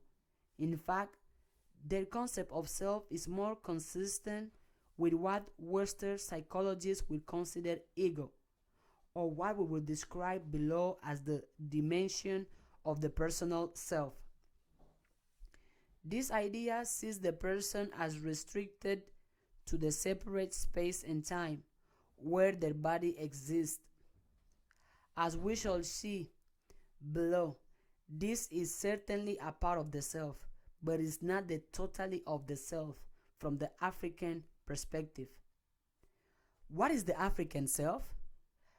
An African American educational system rooted in self-knowledge must begin with African definition in order to be successful in achieving its goals.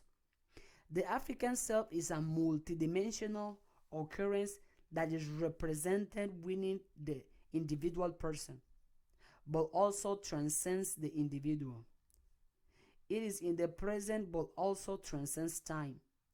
If one could chart a two-dimensional concept of the African view of the self, it might look something like figure 1.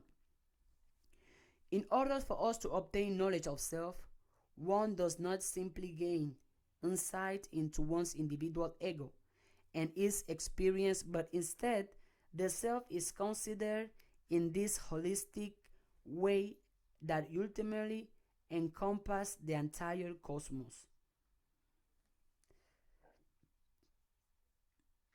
Let's look at each dimension of layer of the self from this African perspective and consider that the educational experience must be like the soul as the core of the self.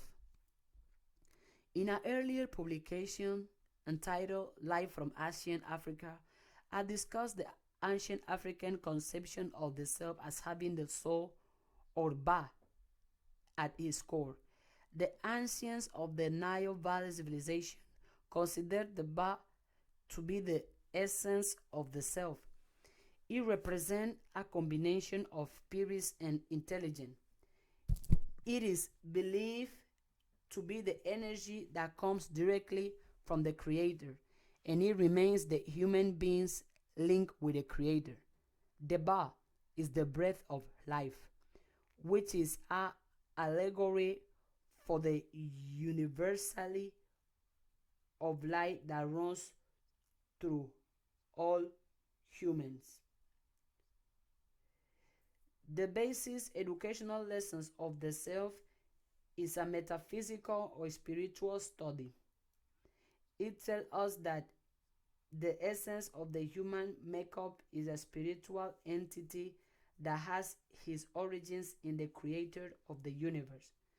Such an assumption will conflict with most Western ideas of the human personality, because whether communist or capitalist, there is considerable skepticism about the reality or relevance of a creator. The danger of mixing up secular and sacred issues creates immediate confusion for the non-African thinker. In fact, the very implication of religious concepts like so would render this discussion of the self unacceptable in many areas of European American scientific settings. On the other hand, one would be completely inauthentic within the African context if you did not consider the divine origins of the self. Without this foundation in the spiritual domain, one discussion would be completely inauthentic as an ancient, inauthentic as the African system. The soul is not a religious concept where Africans speak of the self.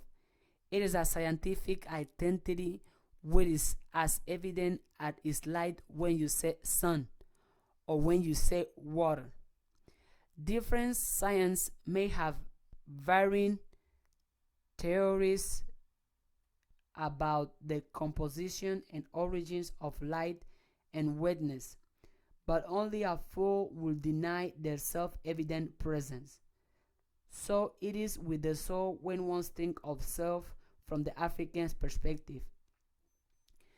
This tells us that we are not simply animals creatures, but are endowed with special genius, not only in our spiritual capability, but also in our mental and moral capacity.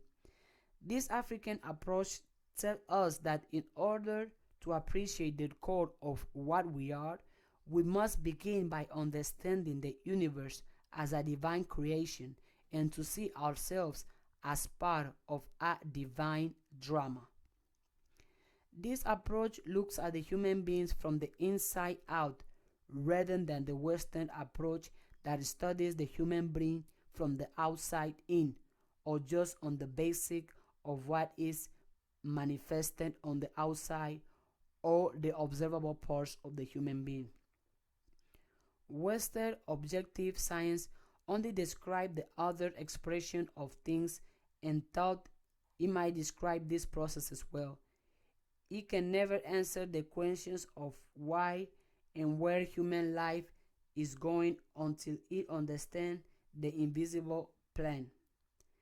This is why the science of African world has always been a religion science, not for the purpose of creating a dogma, but in spirit of knowledge about spiritual and moral roles rather than just the metaphor of their expression in the physical domain.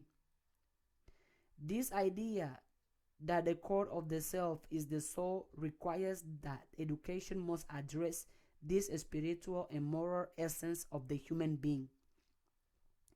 The idea of the sacred and secular being separate worlds that should stay away from each other will never make sense in the African understanding of education. The debate regarding the separation of church and state in the Western educational system could only occur in a worldview that accepts the core of the human being as being something other than spiritual. When the concept of spirituality is reduced to dogma, church, synagogue, or mosque doctrine, then the issue of separation of church and state is a necessary debate. In the way of African world, spirituality is a given and does not get confused with religious doctrine. Therefore, the necessity to understand the spiritual nature is a part of educational process. Not only is the understanding of oneself as a spiritual creature a part of the educational process, but the understanding of the spiritual nature of the world is a part of the educational process. From the Western point of view, the interpretation of the self or the natural world from a spiritual point of view is either viewed as being within the domain of religion at the best or just superstition or bad science at the worst. When African scientists, such as the traditional healers or the science or the scientists of ancient Kemet, are studied, they are deemed as either being superstitious or confused about true ways of science. This condemnation of African science is done despite the evidence of superior accomplishment in the construction and techniques of African science. For example, the repeated effort to duplicate the construction of the pyramid using Western principles of science have not proven successful. Efforts to explain forms of healing which come from African traditional medicine are increasingly being co-opted, but still not acknowledged as having a basis unavailable to Western science. This difference in Western and African science has been discussed in two of my early publications, Natural Philosophy and Human Transformation and Light from Ancient Africa. Our educational system based in the self-knowledge of African people must help the student to understand themselves as spiritual creatures with a divinely given will, which will help them to master their physical and mental selves. They must understand the creativity that has been given to them and their power to conceive, believe, and make things be. They must understand the power of the mind as a divine gift that is not just an instrument for data processing, but a center for the divine present within the human being. This means that we are only partially locked into the limitations of time and space because the soul is our timeless nature that actually transcends our physical manifestation. This means that we are only partially locked into the limitations of time and space because the soul is our timeless nature that actually transcends our physical manifestation. Our educational system must be moral in the sense that the person learns truth, order, righteousness, harmony, or the principles of Ma. Ma is the symbol for the principle of truth and balance that rules in the universe. Our educational system must be moral in the sense that the person learns truth, order, righteousness, harmony, or the principles of Ma. Ma is the symbol for the principle of truth and balance that rules in the universe. It was depicted as a goddess in ancient Kemet, but this image was only a physical illustration of a higher principle that rules in the cosmos. The educational system of African focus on moral instruction as the essential part of learning.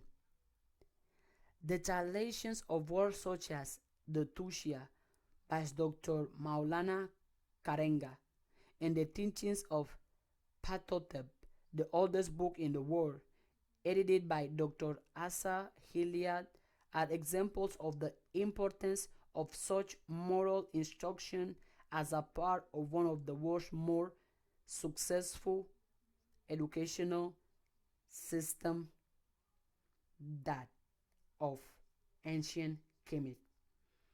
The translations of words such as the Hushia by Dr. Maulana Karenga and the teachings and Spat Hoptep, the oldest book in the world, edited by Dr. Asa Hilliard, are examples of the importance of such moral instructions as part of one of the world's most successful educational systems, that of ancient Kemet. The continuation of such moral instruction in the proverbial teaching of West African societies demonstrate the persistence of this idea that the soul must be cultivated as an important component of the educational system.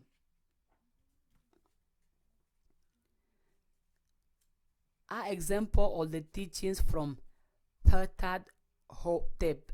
Principle 8. If you are a man who leads, a man who controls the affairs of many, Then seek the most perfect way of performing your responsibility so that your conduct will be blameless. Great is Mahat, truth, justice, and righteousness. It is everlasting. Mahat has been unchanged since the time of Osiris. To create obstacles to the following of laws is to open way to a condition of balance. The transgressor of laws is punished, although the greedy person overlooks this. Baseness may obtain richness, yet crime never lands its wares on the sword. In the end, only man lasts. Man says, "Man is my father ground." The above example is an indication of how morality is an integral part of the educational system at the ancients of the Nile Valley civilization conceived it. Another example from the book of Keti, as quoted by Maulana Karenga in the Hushia, shows another example of the role of morality in the Nile Valley concept of education.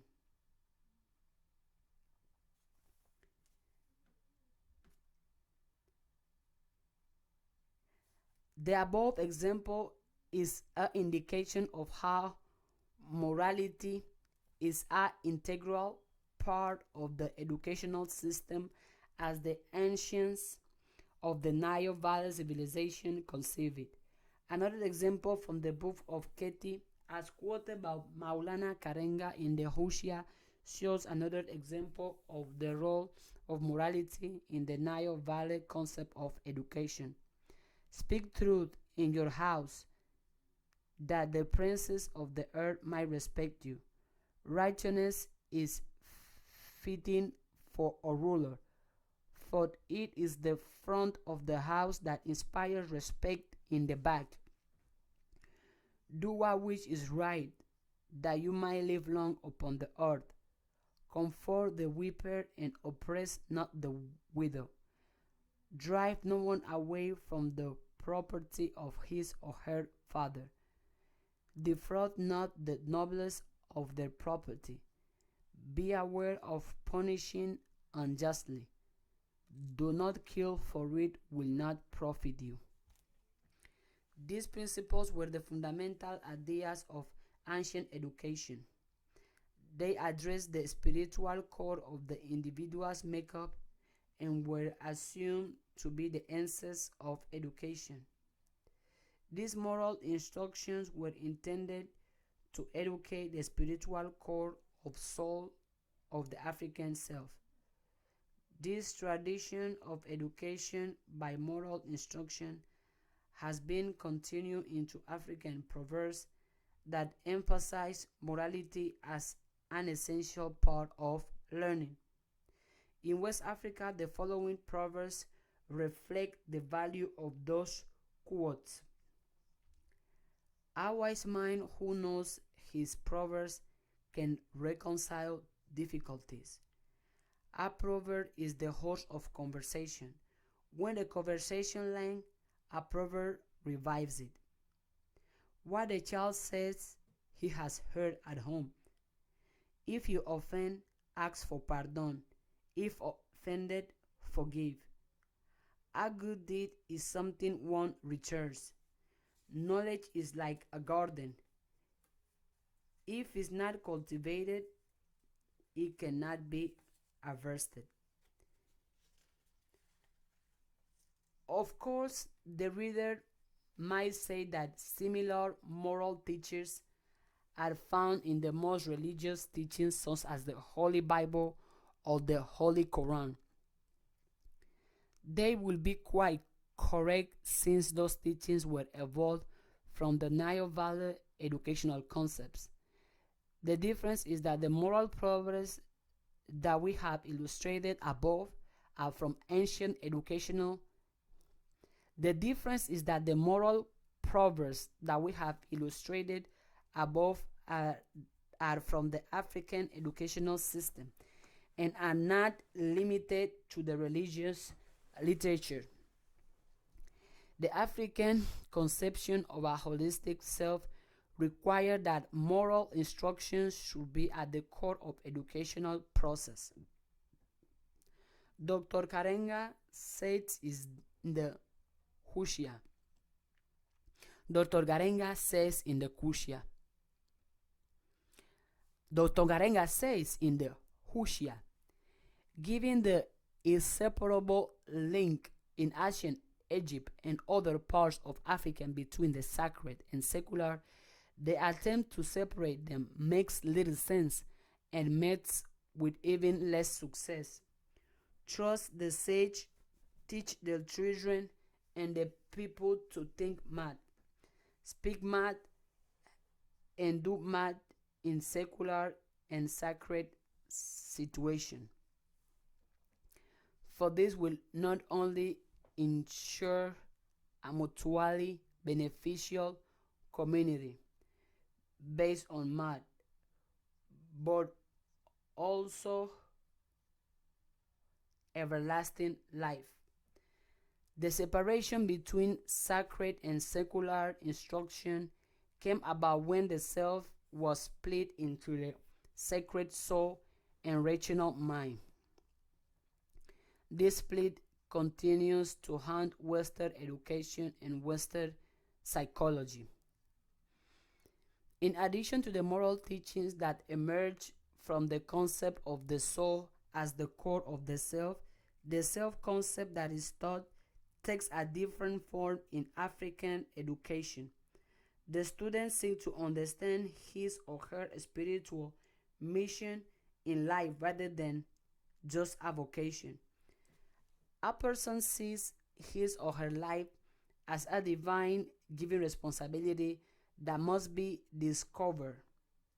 The study of literature and great people in the tradition of one cultures help the person to formulate an identity what their mission might be. Fame is not the criteria for this mission, but a recognition that everyone has such a mission regardless of whether they become famous and well known or not. Every person learns within the context of their education that they were born to execute some type of mission towards the advancement of humankind, and each person must seek to identify what their mission must be. Every person learns within the concept. Every person learns within the context of their education that they were born to execute some type of mission towards the advancement of humankind. And each person must seek to identify what their mission might be. This is learned from the respect that is given to each child in the educational system, as well as the respect that they are taught to show to elders. They are learning not just manners, but the recognition of this divine mission which we all have and which we must come to recognize. Respect for the young by the adults and the respect for the adults by the young is not simply a matter of proper conduct. It is a outgrowth of the recognition of a spiritual core or essence in all of us. The manifestation of that spiritual core is primarily in the service that renders to the community that you are born into.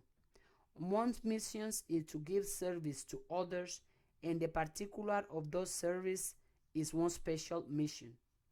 One's mission is to give service to others, and the particular of those service is the one special mission.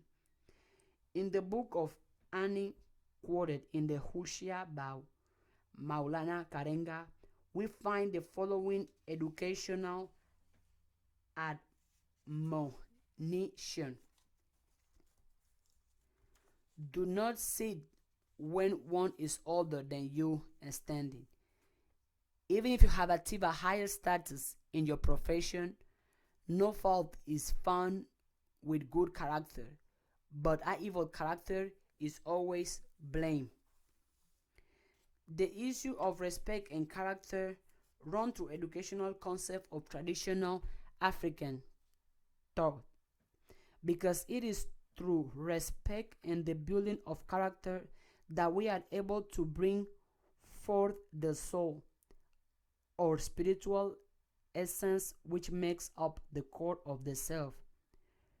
Being righteous at the core of fundamentally submissive to the divine order characterize the ultimate nature of the human being. Because we are human and because there are other dimensions of the self, we can deviate from this core. But the core defines the true nature of our makeup. If our conduct is consistent with our true nature, then we are naturally directed towards our divine prescribed mission in life.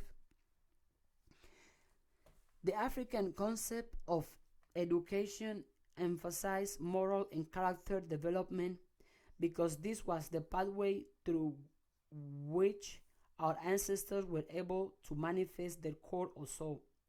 In understanding this fundamental moral nature, we were less likely to be distracted by the forces that come from the other dimension of ourself and our environment. Another element of the learning of respect is contained in the idea of self-esteem. The person who learns to love themselves also develops respect for the divine core that is within. People who do not develop respect for that inner core actually can never develop human dignity. Human dignity is the foundation of conscience, or what the Holy Quran refers to as the self-accusing spirit. Children who are loved and in turn taught to love themselves develop this fundamental dignity and respect for those. Children who are loved and in turn taught to love themselves Children who are loved and in turn taught to love themselves develop this fundamental dignity and respect for who they are. This is why the primary lesson of education is love. Our ancient proverb says, "Children are the reward of life." The teacher must love children, and we know that the first teachers are parents. Children must also be loved by anyone who takes on the responsibility of education. People who never discovered their mission and fail to develop moral lives are the same people who never learn to love their own soul or spiritual core. The nature of that core is known through love. As we shall discuss below, when we describe the self as a social entity, a part of our self-respect and dignity is acquired through the input of ideas from our environment. We have to be exposed to images that mirror ourselves, which are worthy of dignity and worthy of respect. The African child who never sees African people who are respectable and dignified has difficulty learning to respect the part of themselves that they recognize as being like Africans. If the only human images that are presented to them in their education are images of dignified people who are not Africans, then they have difficulty finding mirrors of themselves in their education.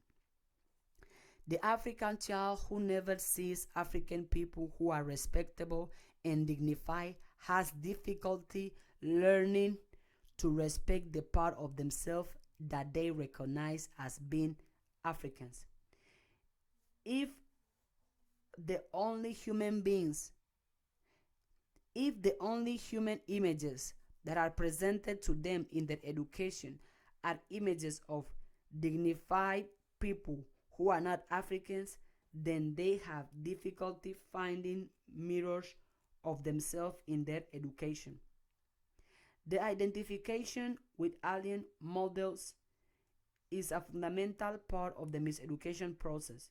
So even though there might have been love in the home and even in some of the classroom, there will be a defect in their self-love if they do not find confirmation for that love and respect in their social environment.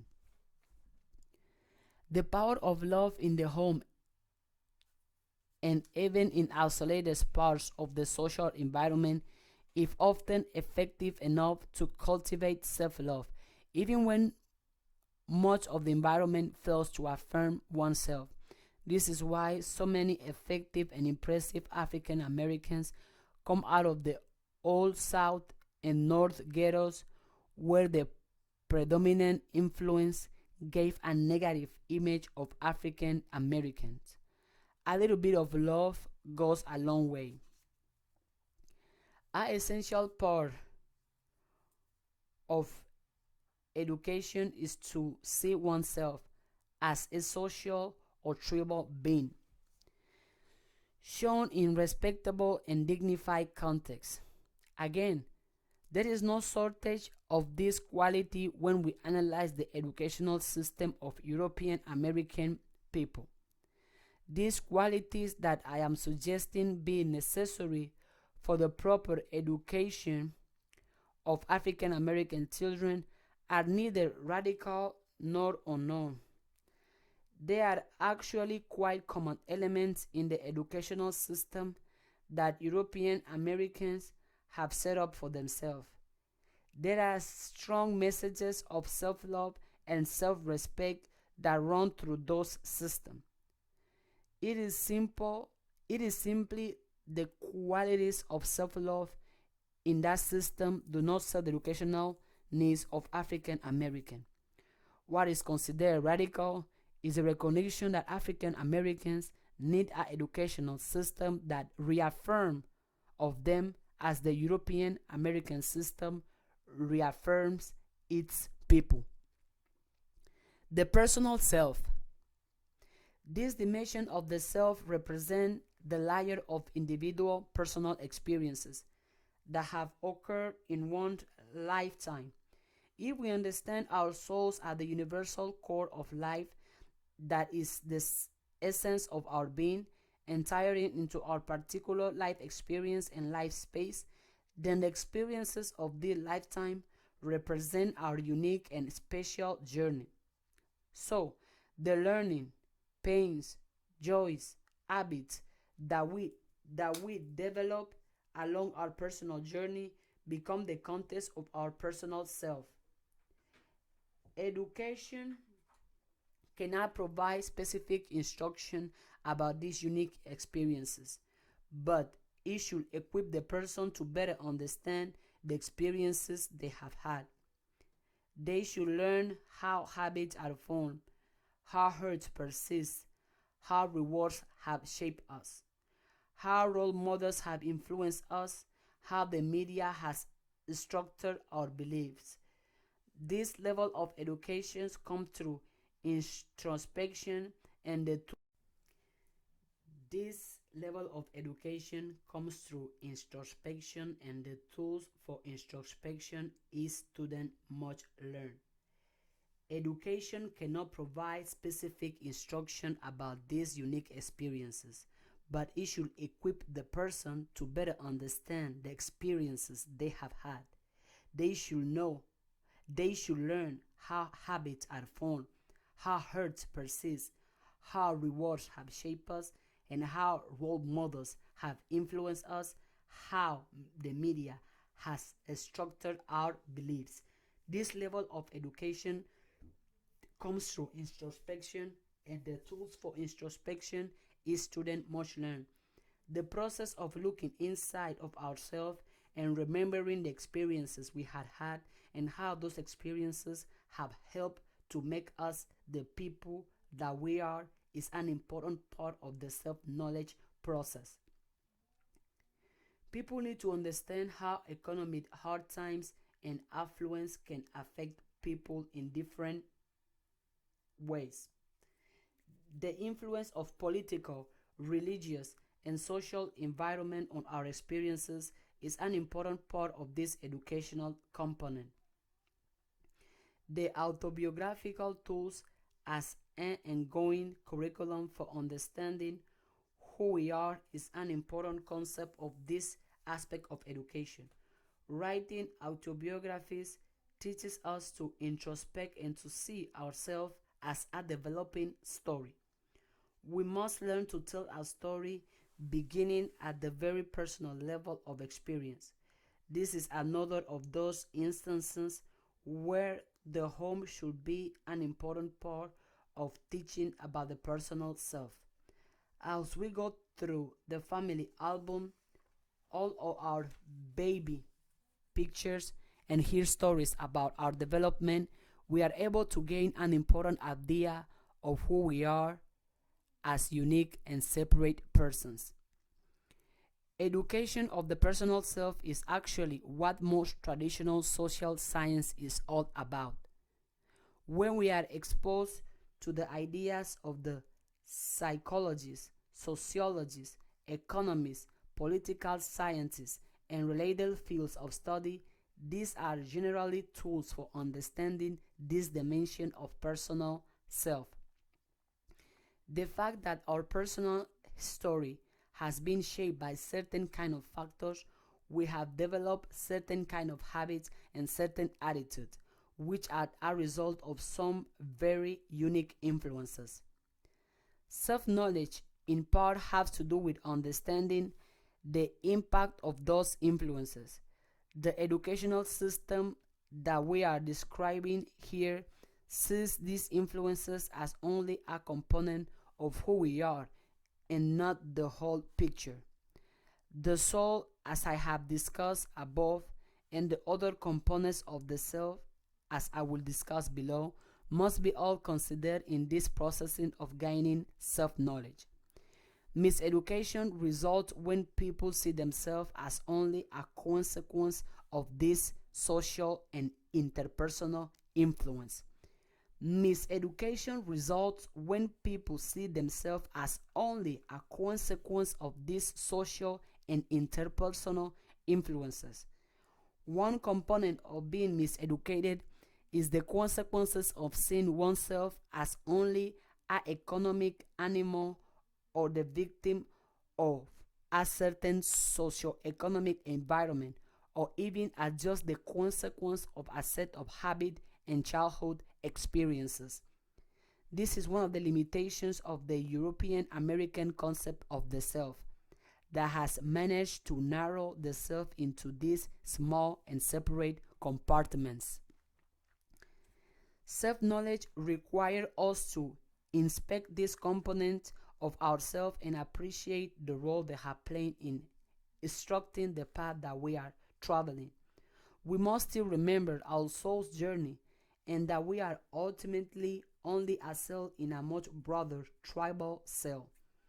Our cell is unique and special, and it will determine how we interact with the larger world. But our self is more than just a cell.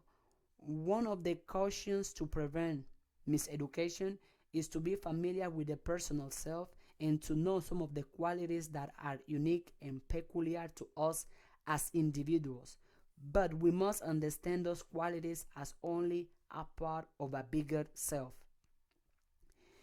In addition to the personal story and experiences that have helped to shape our personal self, we must also seek to fully understand what are the special talents and characteristics that we have contained in our separate makeup.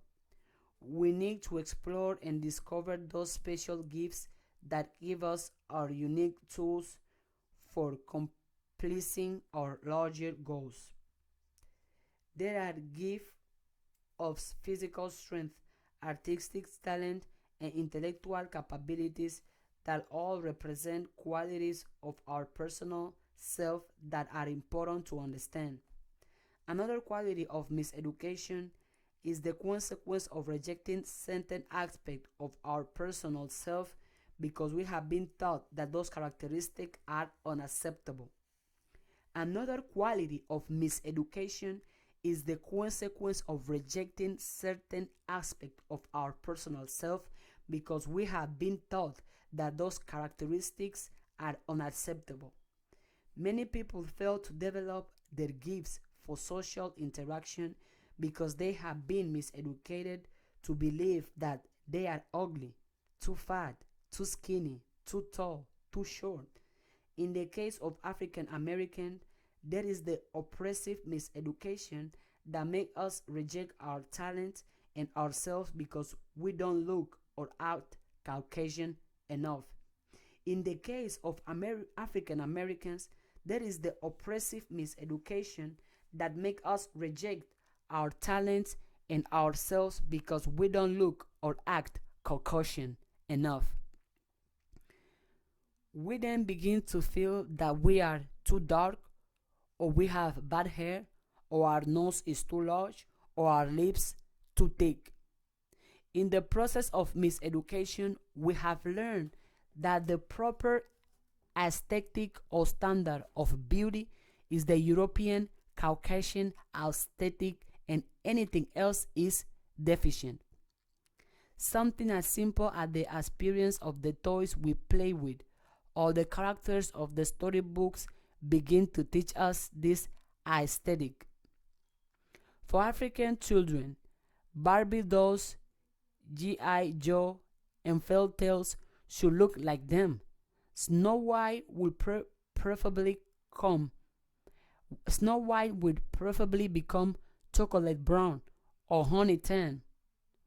For our children, we should encourage our children to play at nurturing by cuddling little dolls that look like them. Rocket scientists on video games should represent them as well as other members of the human family, but they need to see significant character of good and geniuses that look like them. These barriers to one's self-acceptance result in us rejecting ourselves in ways that prevent us from appreciating the unique and special gift that we all have in our personal self. Our effective education should serve to make us feel good about ourselves, to imply that we are better than other human beings just because of certain qualities in our personal or tribal selves is unrealistic and ultimately destructive to ourselves and to others. In developing our educational system for the self-knowledge of African Americans, we will not want to replicate such system of white supremacy that has taught Caucasian people that they are superior because they are not black, brown, or red people. This creates an uncritical attitude towards oneself that permits them to comfortably oppress or exploit other people without question or even awareness. People need as many different experiences for self-exploration as they can have. The more opportunities that people have to explore the broader dimension of themselves, the more likely they are to discover those sometimes difficult to find assets in the personal self. Of course, there are personal weaknesses that exist in the personal self as well. This process of self-exploration not only permits you to discover those hidden gems in yourself, which are special to you, but it helps you to identify those things which you do not do very well. This process of self-exploration not only permits you to discover those hidden gems in yourself which are special to you, but it helps you to identify those things which you do not do very well. Some people are simply born singers. Others could carry a tune in a vocal. Everybody doesn't have to sing. and you can waste a lot of time trying to make it in the music business without realizing your limitations in this regard. There are many young people whose parents are successful physicians, but they might have never neither aptitude nor interest in medicine, and might have unexplored talent in the art that they do not explore because they have accepted self-definition that other people have given to them. There are many young people whose parents are successful physicians, but they might have neither aptitude nor interest in medicine, and may have unexplored talents in the arts that they do not explore because they have accepted self-definition that other people have given to them. We can waste almost our entire lifetime trying to be something that we really do not have the skills to be. A truly effective educational system will encourage our openness to explore our wide areas of interest. All men are not alike, and all women are not alike. There is such a wide range in ways to express one masculinity and femininity. A good educational system relies that the true power of one's manhood and womanhood is the unique and special way that we learn to express it. How it's expressed is a consequence of what we learn about our personal style or way. When we are miseducated, we can spend our entire life journey trying to live up to someone else's form for expressing the gender energy. When we are miseducated, we can spend our entire life journey trying to live up to someone else's form for expressing the gender energy.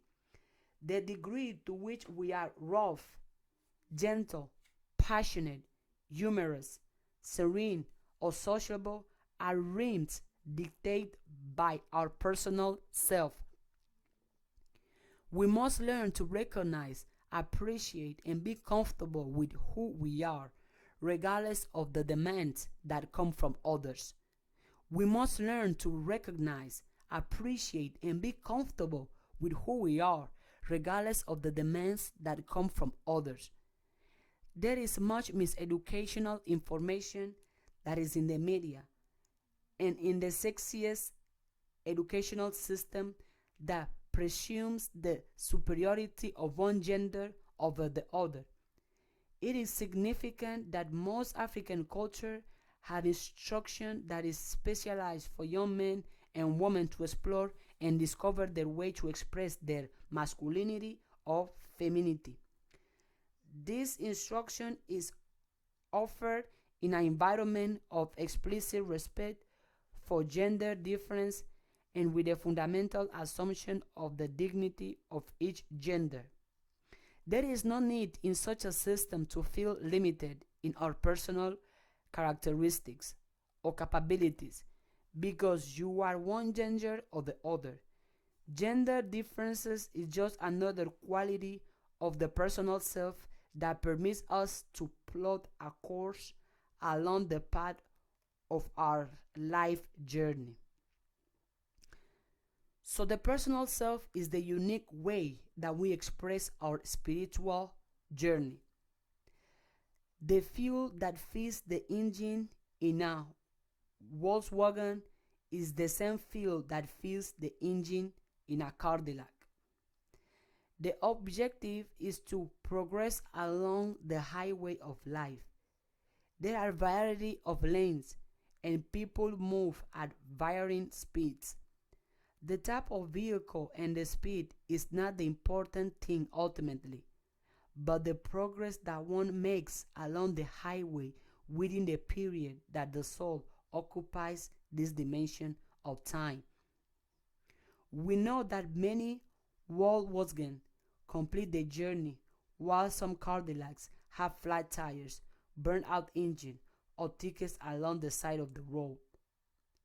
Your personal self is the vehicle within which you travel, and all cars will go. The task we each face is to find our car.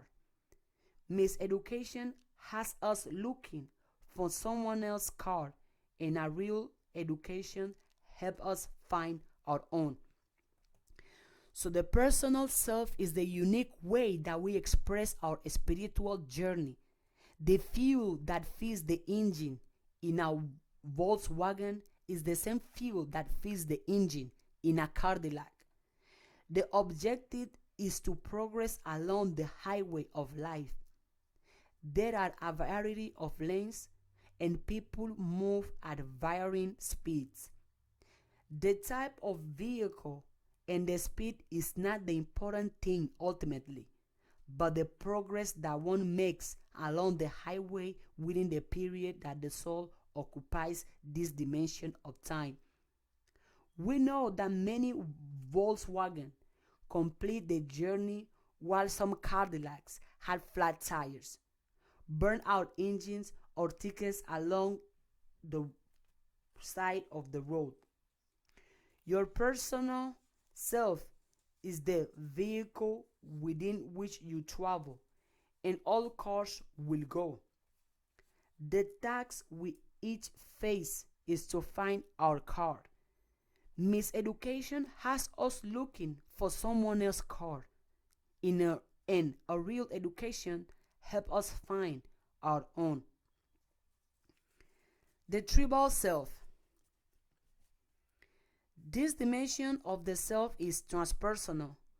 When something is transpersonal, it is part of the individual makeup, but it transcends or reaches beyond the individual and connects with the self of others. The tribal self is the level of consciousness that is shared by everyone who is a part of a particular tribal experience. The tribe identifies the collective historical and shared experiences that have shaped us in the particular form that we are. A community that shares a common set of significant human experiences over a period of time constitutes a tribe. History, climate, cultural practices, life challenges, and survival strategies have helped to make certain groups psychologically connected. These ties might begin as geographic boundaries that lock people into a set of common environmental experiences, but eventually they can be dispersed and continue to share a similar set of characteristics. The tribal dimension of the self is the ancestral component of one's being. This is the representation of those who have preceded us. Within our personality, most communities are very respectful of this dimension of the self and show particular reverence through rituals and practices that acknowledge the continuous spiritual presence of people who have lived and continue to our being but are no longer on the physical plane. Most communities are very respectful of this dimension of the self and show particular reverence through rituals and practices that acknowledge the continuing spiritual presence of those who have lived and continue to our being, but are no longer on the physical plane. Foreign observers have described such practices as being forms of ancestral worship and have dismissed them as superstitious and idolatrous. I am certain that such ancestral recognition is observed among most people on earth. Certainly through Africa one finds some form of ancestral recognition. As in the case of most of Asia and most parts of the world except for Europe, I will submit that the prevalence of this practice is an expression of the realization of the transcendent presence of one's ancestors within the self. It is this common ancestral heritage that ties the tribe together in much the same way that the family is tied together through its shared parentage. Consistent with the European American focus on the physical and material as the essence of what is real. The way that is most accepted for the discussion of the tribal ancestral self is in their acknowledgement of genes and biological inheritance as the vehicle by which the ancestors make their presence known in ourselves. The European difficulty in incorporating spiritual reality into their worldview forced them to identify this transpersonal dimension of the self into a physical code that they find hidden in the DNA. Africans and most people of the world are just as certain of the legacy of those who have gone before us as continuing contributors to our being through the spiritual participation of the ancestors in our collective self. The African view of the self places the legacy of our ancestors as an active part of the collective and individual personality. Rituals of remembrance constantly remind the African person of the resources that exist within this component of their being. Remembering is the educational objective of this component of the self. The highly structured rituals among Africans, Native Americans, and Asians are actually educational practices. I know that these rituals are usually thought of as religion practices, but as we redefine our concept of the self, we are compelled to rethink our concept of education. Therefore, a part of what must be done in the educational process is to incorporate techniques that advance the awareness of the invisible or transpersonal components of the self. One of these educational practices is ritual. Ritual is a method of systematically reminding us of invisible presence by visible and tangible practices. This can be done by offering information that serve as a reminder of those components of the self, but it can also be done by developing practices that help the collective community remember. Since our focus in this discussion is on the shared experiences of people of African descendants in the context of the United States, then the example of this group is a appropriate illustration of this dimension of the self. People of the African continent, particularly of sub-Saharan Africa, have been under a almost continuous siege of the last several hundred years. Foreign invaders from Europe colonized the African continent, took the natural resources, exploit the people, ridicule and interrupt their indigenous cultural practices.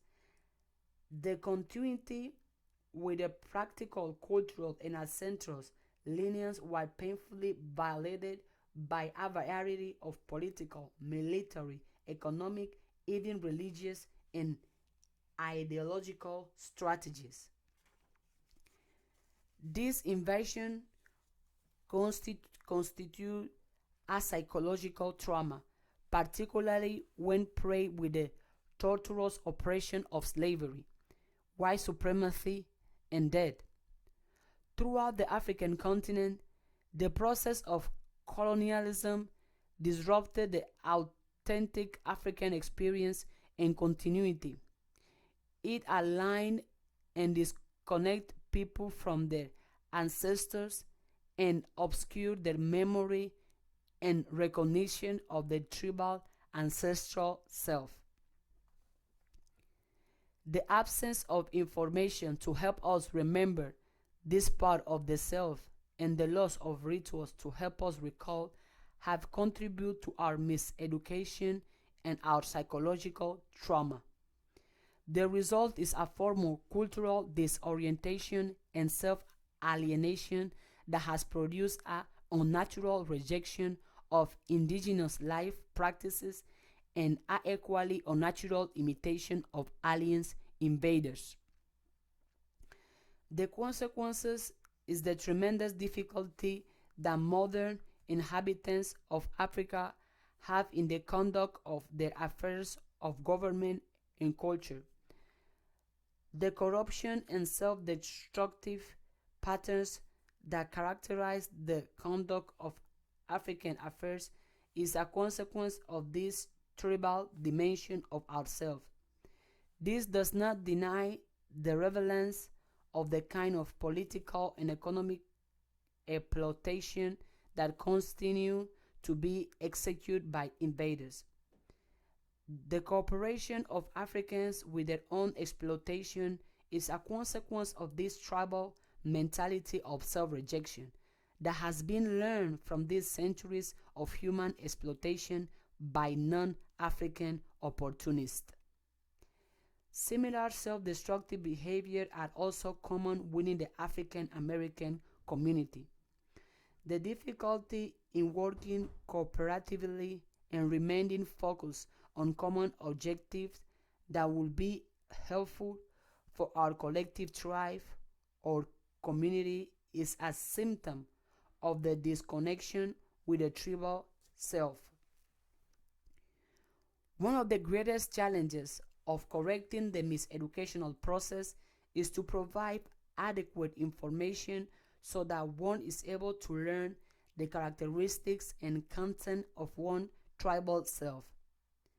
This is where the study of story takes on very direct and very important psychological implication as a tool of enlightening the self. Such a process is taken for granted in situations where people control and structure their own educational system, consistent with their own self-interest.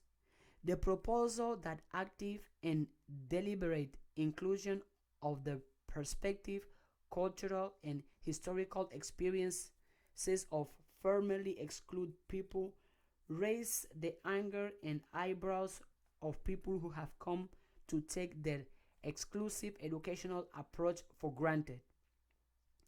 Most of the protests about African-centered or Afrocentric education has come from people who are very comfortable with our educational system that teaches the content of the tribal self of European exclusivity. Crises of the Afrocentricity, such as journalist George Will, Newsweek, February 19, 1996, argues Afrocentrism is an attempt to empower African Americans with a transforming myth, but the myth is self-inflicted intellectual segregation, and the entire project is condescending to African Americans. Tell them inspiring stories, just as parents tell moralizing fairy tales to children. Mr. Will doesn't mention the myth of Columbus' discovery of an Aquitaine line, of the white invasion and occupation of a black land, which they renamed as Egypt. Are such inaccurate myths condescending to children of European descent? What about the mythology of Tarzan and the Dark Continent, which become interchangeable with fact when it comes to the exploitation and paternalistic instruction into the culture of Africa? It seems that mythology that is inspiring or transformative for European Americans is acceptable, but factual informative presented from the perspective of African people and African scholarship is self-inflicted intellectual segregation or is condescending to Africans to hear of instances of their greatness. As both sides of the argument maintain, probably quite accurately, the racial composition of the ancient world is probably ultimately irrelevant. What is relevant and necessary is the careful sharing of information that Caucasians Europeans have no more of monopoly on human progress and scientific development that do black Africans, who obviously pioneer and contribute significant human progress before Europeans had emerged from the periods of their pre-technological development. In ancient and contemporary times, people of various races and tribes have contributed to the advance of humanity on this planet. It is the simple inclusion of this fact so that children of various tribes who currently exist in European dominated society can be included in the collective human experience and not accept the exclusive praise of the European tribe as the developers of the planet. It is this inclusion that gives the African American tribe information that permits them to restore contact with the tribal ancestral self. Black scholars from the time of Carter G. Woodson, and including contemporary scholars such as Molefi Asante, Joseph Ben Jochanan, Asa Hilliard, John Henry Clark, Ivan van Sertima, and others have simply argued for the need of African people to be included in the history of civilization. We cannot expect African Americans to operate at full efficiency so long as their educational experiences teaches the tribal story of the historical oppressors and systematically excludes their contributions as if nothing of value ever came out of Africa and from black hands.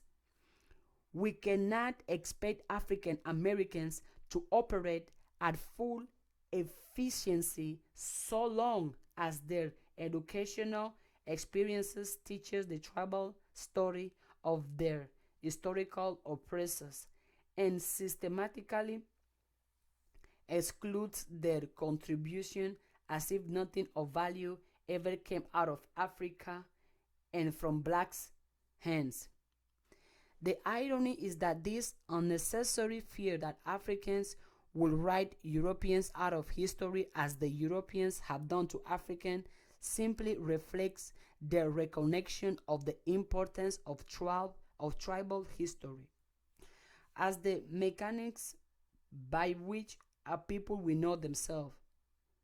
With no evidence beyond the projection of their own conduct, European critics assume that Africans will systematically distort history not only for the corrective telling of their own story, but would necessarily exclude the contribution of others. Could it be that Europeans fear that their children would reduce to servants if they are deprived of good information and inspiration about the tribe, as has been the case of the children of African deprived of knowledge of their African tribal self? Could it be that Europeans fear that their children will be reduced to servants if they are deprived of good information and inspiration about the tribe, as has been the case for the children of Africans deprived of knowledge of their African tribe self? As is evident from the educational system of other people around the globe, knowledge of one's particular tribal self does not preclude knowledge of other tribes, nor does it require other tribes to exist to study their own story. As I have discussed above, information is only one form of instruction that restores the awareness of the tribal self. The other educational techniques that must be explored is ritual. Ritual incorporates pageantry, costumes, music, dance, ceremony, and repetition. The information that is transmitted is an emotional and spiritual plane and not in the tangible and concrete way that people are told about their heritage. They are able to remember the tribal ancestral part of the self by feeling as the ancestor felt and knowing their experiences by the ritualistic or symbolic reliving of those aspects of their experience. For example, to, to dance certain Africans dance the ancestors might have danced stimulates the collective memory in ways that words and description could never do. Singing certain songs and responding to traditional rhythms help to revive portions of the experience that ancestors had who sang those same songs and listened to those rhythms.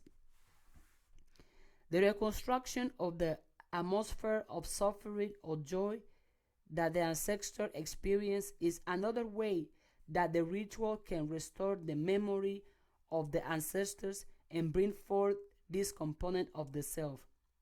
Growing numbers of African Americans have made pilgrimage to the slave dungeons in West Africa where the captured Africans were retained while waiting to be shipped to America.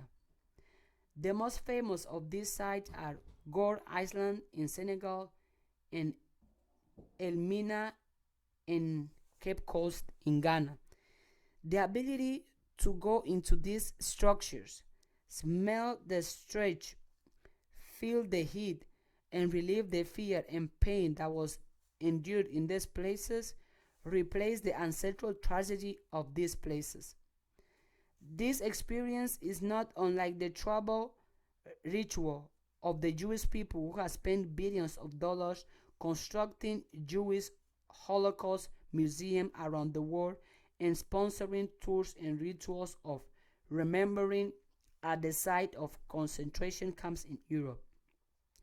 This reliving of the deadly experience of the Jewish Holocaust is an example of Jewish people engaging in an educational ritual that makes them aware of a component of the ritual ancestral self. In the education of African Americans, there is a need to institution.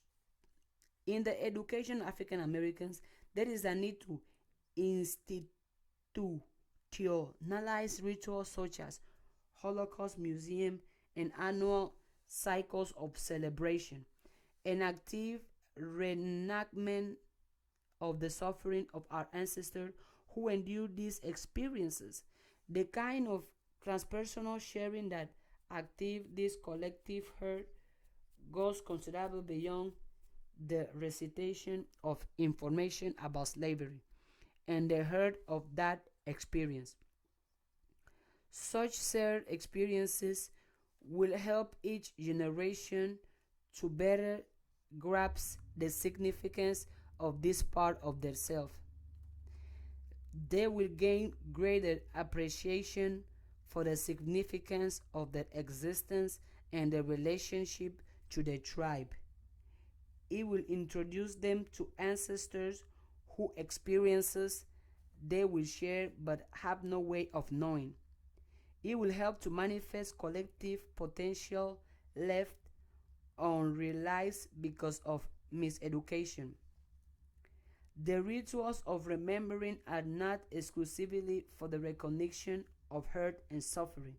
In fact, this aspect of memory is only for the purpose of dramatizing the significance of endurance and survival beyond the event of the trauma. The purpose of educational rituals is not to reveal in the past, but as a celebration of the power of overcoming hardship and the resilience of the collective tribal spirit. This shows the real contribution of the ancestors and brings out the inherited potential in each of us that is a consequence of the sacrifice and survival in spite of hardship. In addition to rituals that reenact the hurt of the ancestors, we must have rituals that celebrate and reenact accomplishment of our ancestors. The significance of establishing the Martin Luther King holiday was one such event. The courage and commitment of those who struggle for the freedom of the unborn is personified in the life and struggles of Dr. King. He is the only one of the many thousands of ancestors who gave their life to ensure the progress of freedom. In remembering and celebrating him, we are able to ritualistic invoke the recognition of all of those tribal ancestors who will not give up on struggle to advance freedom for those of us who were not even born at the time of their battles. Each family and all families of the African American tribe must incorporate rituals that educate us about this ritual part of ourselves. The ultimate goal of the rituals is to keep alive the memory of those significant ancestors who opened doors for us. The memory might be kept alive through simple rituals, such as maintaining an ancestral wall in the house where pictures of personal ancestors are kept. It might be done through occasional evenings or special holidays when we pull out the scrapbooks and encourage the elders in the family to share the memories of those who struggled for us. More elaborate ceremonies such as skits during family reunions or storytelling during homecoming. Celebration can serve to ritualize this important component of educating the tribal self. This education about the tribal self is the way that we access the resources of the endurance, the tie, and the continuity that connect us with them and with each other. Is interesting to note with this example that we must work to expand our notions of education as something beyond the classroom and beyond the usual notion that education is centered around the three R's: reading, writing, and arithmetic. It is interesting to note with these examples that we must work to expand our notion of education as something beyond the classroom and beyond the usual notion that education is centered around the three R's: reading, writing, and arithmetic. In order to achieve the authentic education of African people, it is important to understand how African people understand their self. Once this definition is clear, then we can begin to talk about what should take place in the learning process of how it should be done.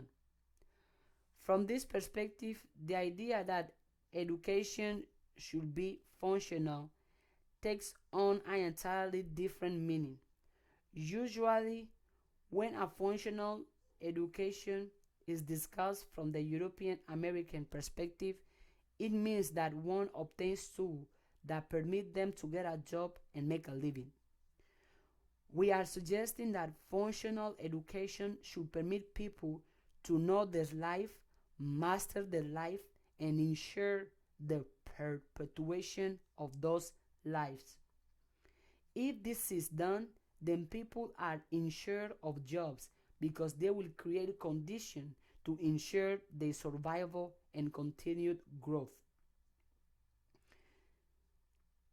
Once people have self knowledge, they have power to obtain from the world what is needed to ensure survival. The nature of power as a dimension of education is the topic of the next section. Chapter 3: Education as the Power. Power is the ability to influence the environment consistent with one's self interest. Power is the ability to influence the environment consistent with one's self interest. It is true that power in this respect carries the implication of domination, but definitely not the domination of other people. This definition of power has implications for the domination of mastery of our needs. Power is the intended to put people into the unique position that they can obtain and achieve within the context of their environment those things that maximize their survival and the continuation of themselves to the best of their ability. Power is the intended to put people in the unique position that they can obtain and survive within the context of their environment, those things that maximize their survival and the continuation of themselves to the best of their ability. In a world of plentiful resources, as this one is, such power does not require harming oneself as a predator of other human beings. In a world of predators, though, such power will purpose equip people to adequately defend themselves from becoming prey from the greed of others, or to at least seek safe asylum from the predator's oppression. Power in this sense does not require the conquest of other people, but only the acquisition of those things which have been realistically assigned for the advancement of one's own people as participants in the human community. We assume that the environment of the outer world and our inner resources together have all that is needed to ensure the comfortable and effective advance of the human family. We must use our inner resources in order to take from the environment those resources that ensure our advancement as human beings. Power then has to do with the relative effectiveness that we have in getting from the environment those things that are in our self-interest. At the simplest level, the environment is the source of food, shelter, and clothing that are fundamental necessities for physical survival. Translated to a broader dimension,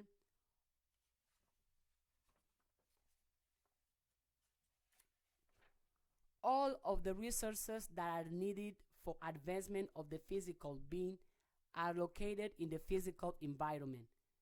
The farmer, the scientist, the manufacturer, the banker, the realtor, and the stockbroker are all engaged in the process of extracting from the physical environment those resources that ensure survival and expand a people's control over those resources. Those who have maximum influence over those physical resources are considered to be very powerful. Those who have limited influence are considered weak or certainly lacking in power. The effect of greed and the drive for domination is that it drives certain people to gain more and more influence so that they can limit the access of other people to these resources in the environment while maximizing their own access. This is an exploitation of power that is exaggeration of a natural impulse of self-preservation that becomes the drive for domination rather than participation. What is needed by a people to ensure that they are able to eat, are protected against the element, and can defend themselves from danger or disease is nothing magical, nor does it require any more than influencing the environment consistent with our own self-interest. Chapter 4: How to study the self. Any discussion of self-knowledge must contain several elements. 1. Knowledge of the human nature or makeup. This is the study of what constitutes the self. From the perspective of European American study, this includes psychological and the social science that we have described in the earlier section in our definition of the self. 2. Knowledge of the origins of oneself. This is usually thought of as the study of the story of oneself as human being and the development of civilization. 3. Knowledge of nature, her patterns and the environment in which we live. This is the study of science and mathematics. 4. Knowledge of God. Since life occurs within the context of creation, and Africans agree with most of the human family that we are in the image of God, the knowledge of our Creator is essential to understanding who we are. Origins of civilization. The Honorable Elijah Muhammad in 1965 stated, "To know oneself is to know all men, as from us came all and to us all will return." The study of the origins of civilized life must begin in the Nile Valley of Africa. Certainly the oldest constitutions records of life knowledge is from this spot in northern Africa. The continuity of civilization from this place in Africa throughout the civilized world is an important part of this aspect of education. Certainly the study of history and paleontology is a part of this learning. It is important for Africans and all people to realize that the earliest recorded civilizations were found and developed by native African people. The color of the skin of the Nubians, the Aztec, and other pioneers of civilization is certainly not the most important characteristic of these human beings. The significance of the skin color is important only because of a racist miseducation that imply either that all civilization came from white people or that people of color made no creative contribution to civilized life. Because of this miseducation, ideas of white supremacy can continue to thrive, convincing each new generation of Caucasians that they have an exclusive monopoly on contribution to the development of the planet. It permits Caucasian people to continue to make the claim of a genetically determined inferiority in the intellectual functioning of black people and a particular gift of genius given to the white people. Claims of this discrepancy constitute to emerge from the loftiest heights of European American scholarship. Such confidence in black inferiority is easily accepted when education of the entire society fails to make note of the fact that the very origins of science and knowledge in every conceivable arena began with the remarkable and well-documented contributions of black people. What's even worse is the considerable self-hatred among peoples of color themselves, who have no knowledge of their contribution. Again, the Honorable Elijah Muhammad said, "One of the gravest handicaps among the so-called Negroes is that there is no love for self, no love for his or her kind.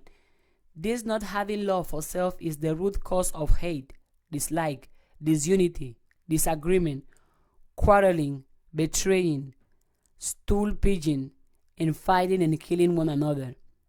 How can you be loved if you had not love for self? How can you be loved if you have not love for self?" One of the best ways to gain love for self is to gain good knowledge of the positive contributions by one's kind or one's tribal self. It is important for those of European descent to know that Caucasian men of Europe named Hippocrates made a significant contribution to the development of medicine and is revered in the medical world of the West as the father of medicine. It is even more important that people of African descent know of the black man called Imhotep from Kemet, who formulated principles of medicine and was actually worshipped as a deity by Greeks. They call him Asclepius. And the ancient Egyptians, Imhotep lived many centuries before Hippocrates, and the medical ethics and techniques that Imhotep had developed no doubt influenced Hippocrates. It is equally significant that Imhotep was multi-genius, excelling as an architect, poet, philosopher, diplomat, and advisor to the king. Such geniuses present in one black man so long ago immediately raised suspicions about modern claims that black people are inherently stupid and less capable than white people. The value of this information is not just for a feel-good moment, rather is an essential challenge to the responsibility of those who are inheritors of this legacy of accomplishment. The person who learns about the origins of mathematics, science, astronomy, religion, philosophy, architecture, medicine, etc., all having their origins in the work of African people, demands a new level of responsible excellence on the part of African youth. There is no escape from one's ability to excel in any and all fields of knowledge when the young person is able to identify their origins with such models of excellence. They can appreciate that they have the same right and responsibility to be excellent in physics and calculus as they are in basketball and football. Young African Americans find it difficult to achieve at the high levels of academic excellence when the educational system failed to present them with this kind of models of African excellence. The importance of origins is not only found in the study of the historical record, but also in the study of philosophy, language, literature, and other aspects of the so-called humanities. If we study the development and evolution of language, we find very deep roots of human thought, again taking us back to ancient Africa. We discovered that most of the symbols and ideas that are claimed as recent have very early origins and have a thread that runs back to the earliest developments of civilized life. We are made to understand that there are no new things but expanded variations on the old. As awesome as modern technology might be, all of it has humble origins that all members of the human family have made some contributions to. The same is true for the arts that carry symbolic representation of the understanding and perception of a tribe of humanity. The glorification of the art of European cultures as classical art and the characterization of African art as primitive is another way of reducing the importance of African contributions. People will gain a new level of appreciation for African and her genius if they are able to study the true meaning of African art and the philosophical conception that underlie this art. Not only will this build respect of Africans for themselves, but other people will gain greater respect for African people as well. This is also true of African dance, music, drama, etc. As is the case with European dance and drama, there is much to learn about the sensitivity of a people by appreciating their artistic creation and the representation of that art at the same level of respectability that is attributed by the label of classical art, music, drama. The growth of civilization is a gradual and cumulative process. Each generation and culture of humanity builds on the discovery of those who came before them. The truly advanced civilizations of the world have all borrowed from other civilizations and have similarly contributed to subsequent civilization as a result of their accomplishments. The Nile Valley civilization brought together many of the dispersed accomplishments of a variety of African nations and passed along its achievement to the neighboring Asians and to the Greeks. The Greeks expanded what they learned from the Africans and passed their advances to the Romans, who further improved and spread their accomplishment throughout much of the world that we now know as Europe. The process continues, and modern European American civilization represent the result of this evolution. Africa cannot claim the complete form of modern civilization as exclusively her gift, because other cultures have definitely enhanced their contribution. On the other hand, Europe cannot claim an exclusive role as the builders of modern civilization because of their extensive borrowing from other cultures. The reason that the study of origins is so important is because it shows the continuity of the development of knowledge and how every people have given an invaluable piece to the complex puzzle that is modern life. This study also continues to inspire each new generation to carry on the tradition that the tribes have begun. No one can effectively exclude anyone else from this building process. African young people, just like their European counterparts, must fully understand the significant role that their people have played in the evolution of civilization. They must then claim the responsibility to continue the process. The cruel injustice of miseducating African Americans has been the deliberate exclusion of their people from the story of the origins of civilization.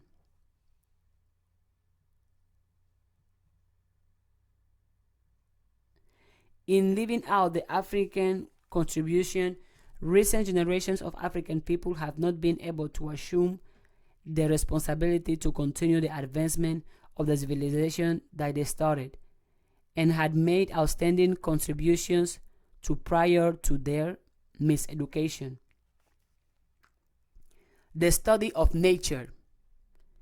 The code and pattern of the Creator's design is found in nature.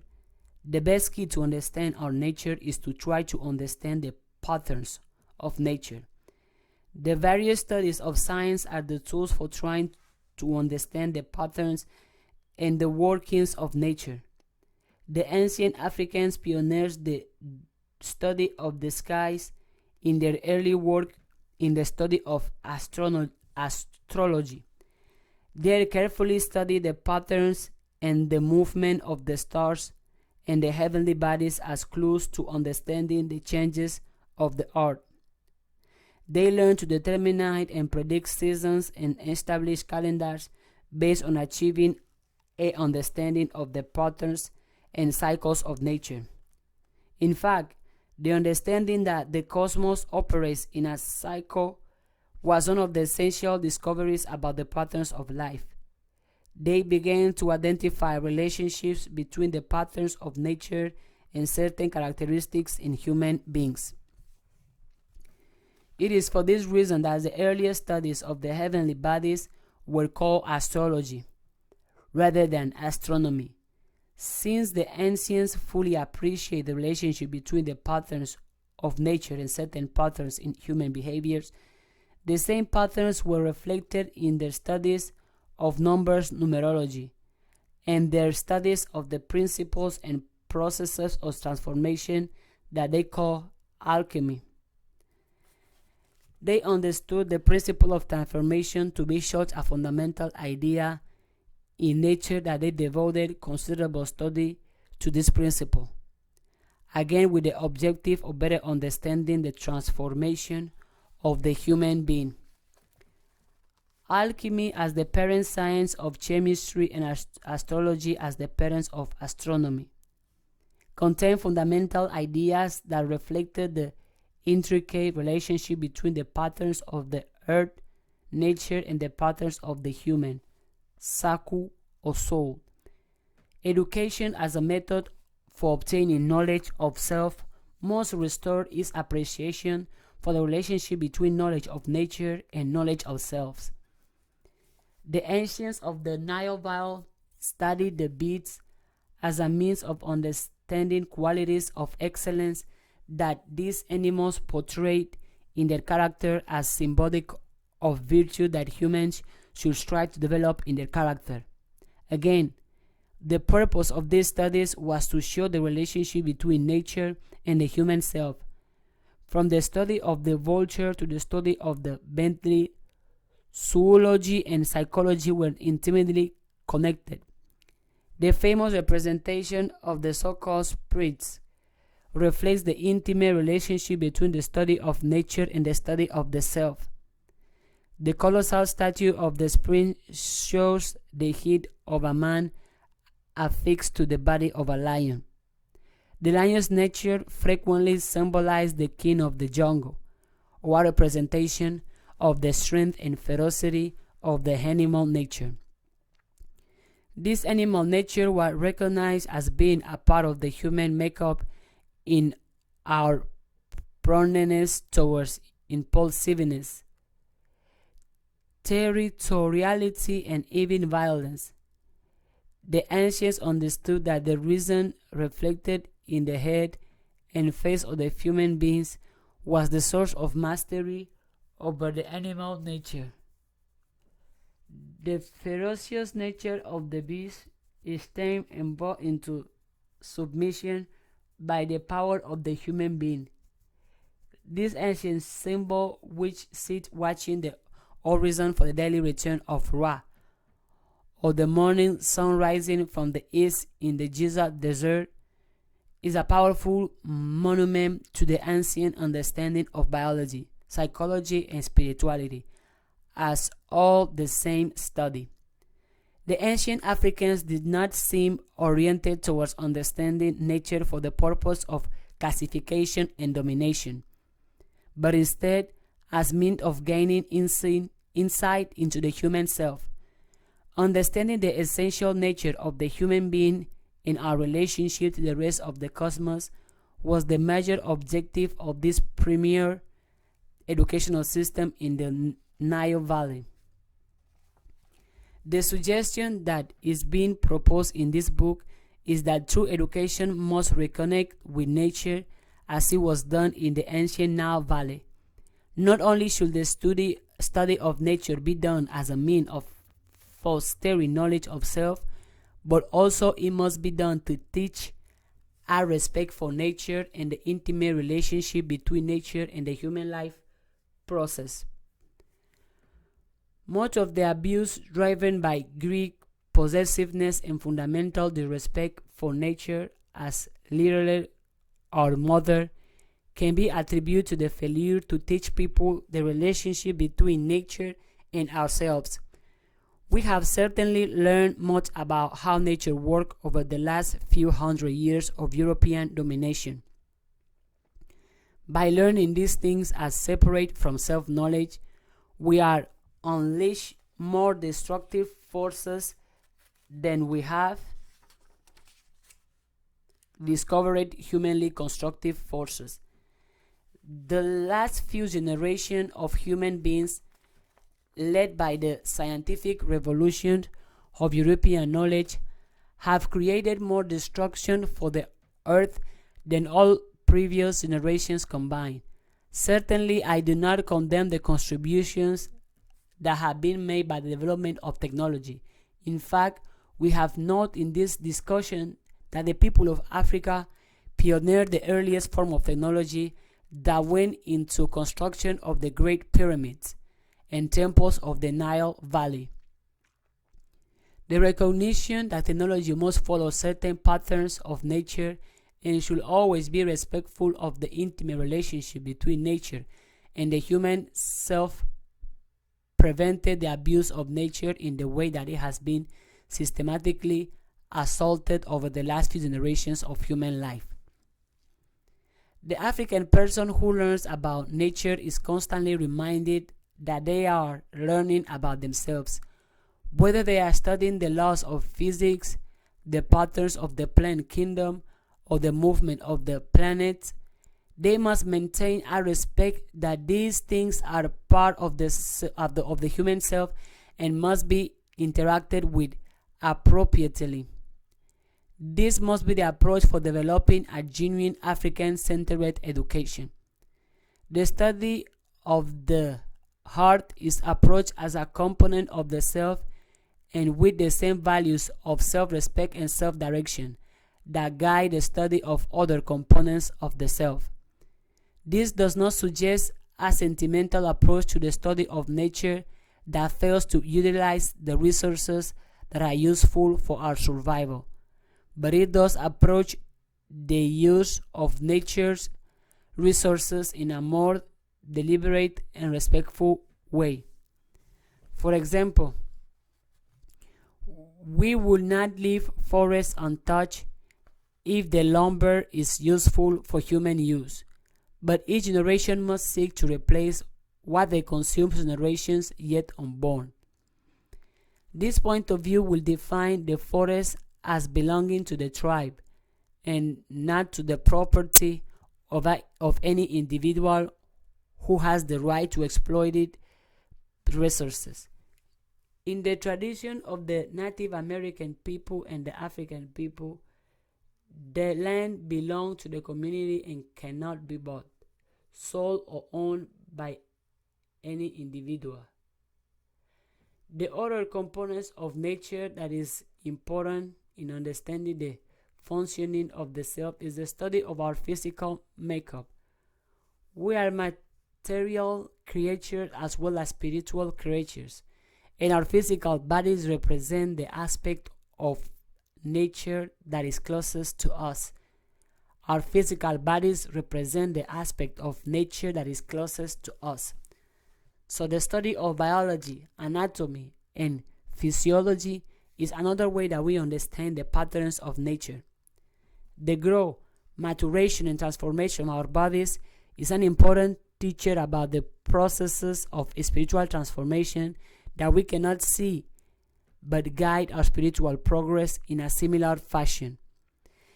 In another of my books entitled Natural Psychology and Human Transformation, I offer a lesson on how biology and the study of nature teaches us about our development as spiritual creatures by understanding that the patterns that are revealed in the study of the metamorphosis of the butterfly. We use the butterfly as a metaphor to understand the invisible development that takes place in our spiritual evolution. Our bodies follow certain laws of nature. The way that we eat has a great deal to do with what happens to our bodies. In much the same way, the ideas that we take in have a lot to do with the kind of minds that we develop. Nutrition, exercise, and rest are principles necessary for the proper development of the body, but they are also lessons for how we must develop our minds and our spirits. The visible from the body becomes a way that we can understand the invisible process of our being.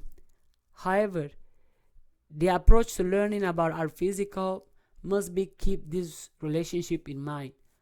Our bodies, like all other components of our nature, constitute an aspect of who we are, and we must see its processes as a means of understanding higher and less visible parts of ourselves. Another important principle about correct education is the idea of holism. Holistic education assumes the interrelationship between all components of nature and not the fragmented and individualized concept that we have learned in the European American approach to education. For example, we know from the study of biology that the body is very much affected by our emotions, and events in our body similarly affect our emotions. The study of biology that the body is very much affected by our emotions, and events in our bodies similarly affect our emotions. Our spirit of hope and faith also affects what happens to us mentally as well as what happens to us physically. As Western students of healing are just beginning to learn, the state of our mind and spirits have a very direct impact on the state of our health. We cannot separate treatment of the body from treatment of the mind and of the spirit. There is an intimate and inescapable relationship between our mind, body, and spirit. As we approach this real education that seals us from miseducation, we must learn of this relationship and always respect it. The principles that we learn are very valuable in our effort to know ourselves and master ourselves better.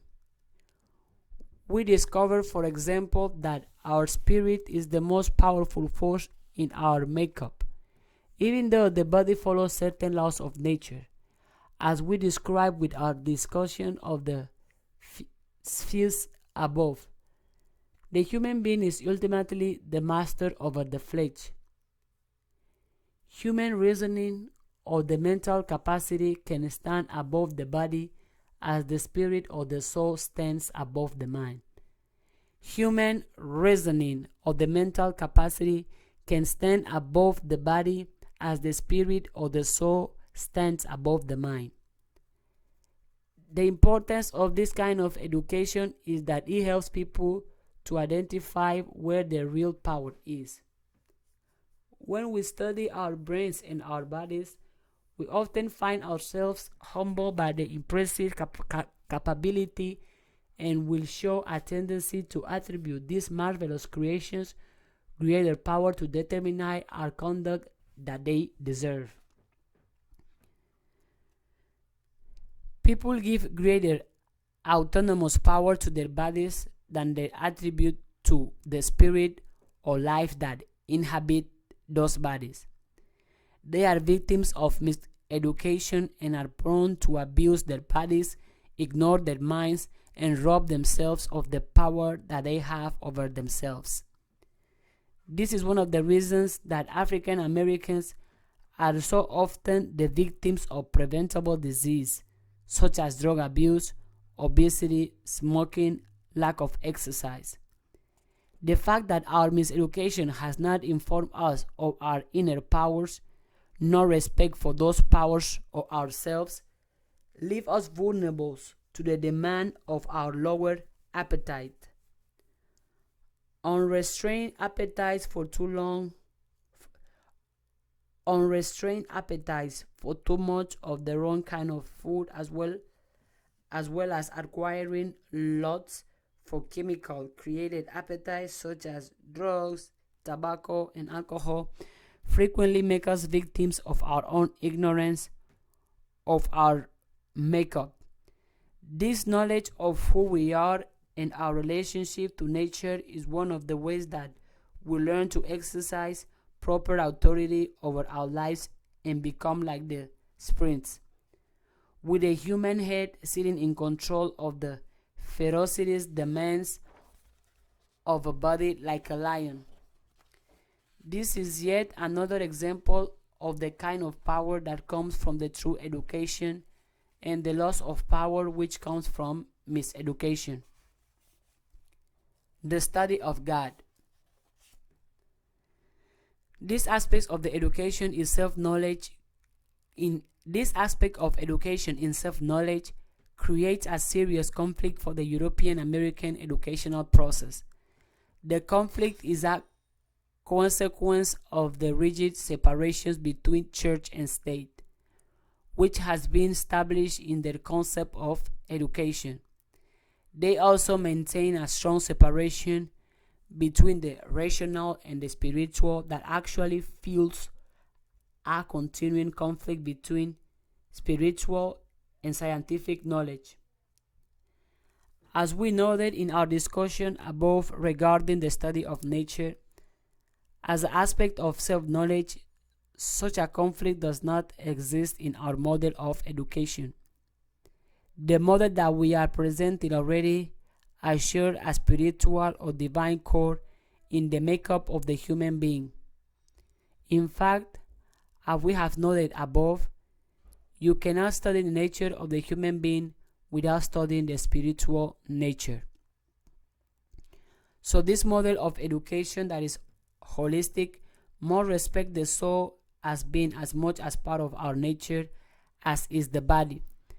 When we identify the soul, we are automatically in a discussion about reality that transcends matter, time, and places us in a spiritual domain. We have in this acknowledgement invited God into our studies. This African concept of God's presence is different from the European American concept of theology or the study of religion. The European American culture considers the study of God as a separate discipline and a force separate from and independent of the physical and rational life of the human being, which one may choose to believe or not. There are certainly many European American theologians and believers in religions who do not make this kind of separation, but the collective worldwide of the culture maintains a separation between the secular and the sacred. The African concept of life is concept of education require that the sacred and the secular should be seen as one. The African worldview does not approach the study of God as some kind of force independent of the human reason and physical reality. Instead, it sees God as an inescapable component of the human life. As we noted above, this approach to education studies nature or science as the language of the Creator, and therefore there is no argument about creation as taught in religion's dogma versus theories of science. The African accepts that God did the creation, and there is respect for science effort to understand how God did it. There is no attempt to find in history a presented footprint of God's presence, but there is an assumption that whatever there is life, there is God. This means that science is the study of God and history is the study of God. Because each of these aspects of the self represent dimensions of God expressions in the human makeup.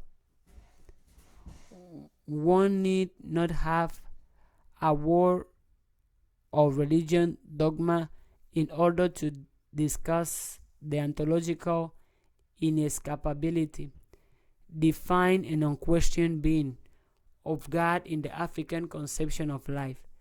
Creation is proof of the existence of the Creator.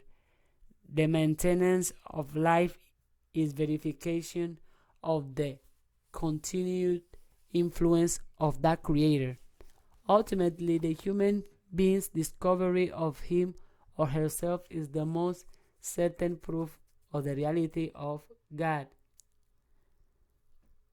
Because the Euro-American separation of the material and the spiritual and the willingness to discuss God only in relation to religion, this aspect of education becomes rather difficult within the confines of their current worldview. As one develops a curriculum in the study of the African self, there is a natural requirement to study God. We have discussed already issues such as components of the self, which begins with the soul and the divine presence in the human makeup, and the importance of moral institutions as an essential part of this African educational system. We find instructions about God in every aspect of true education that we are describing in this discussion. Even our discussions of science require us to study nature as an expression of the Creator, and therefore, to learn science is to learn the way that God expresses itself. From this point of view, the study of physics, biology, chemistry, or mathematics is actually the study of God within an integrated approach. Such approach minimizes the dogma that is attached to religion and to various religious descriptions of the nature of God. Instead, one is invited to discover the nature of God through God's own creation, and through self-knowledge, one becomes acquainted with God from the vantage point of God's highest creature, the human life. Again, this is consistent with the way of the ancient African people who studied and expressed God in all that they did, from the language to the art to the monuments and buildings. All of traditional African culture maintain this implicit presence of God that does not require an independent religious expression to affirm and know God.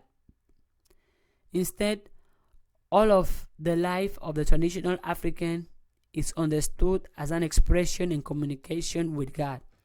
Certainly, most African people in contemporary times also practice one of the world's great religions, whether Islam or some form of Christianity.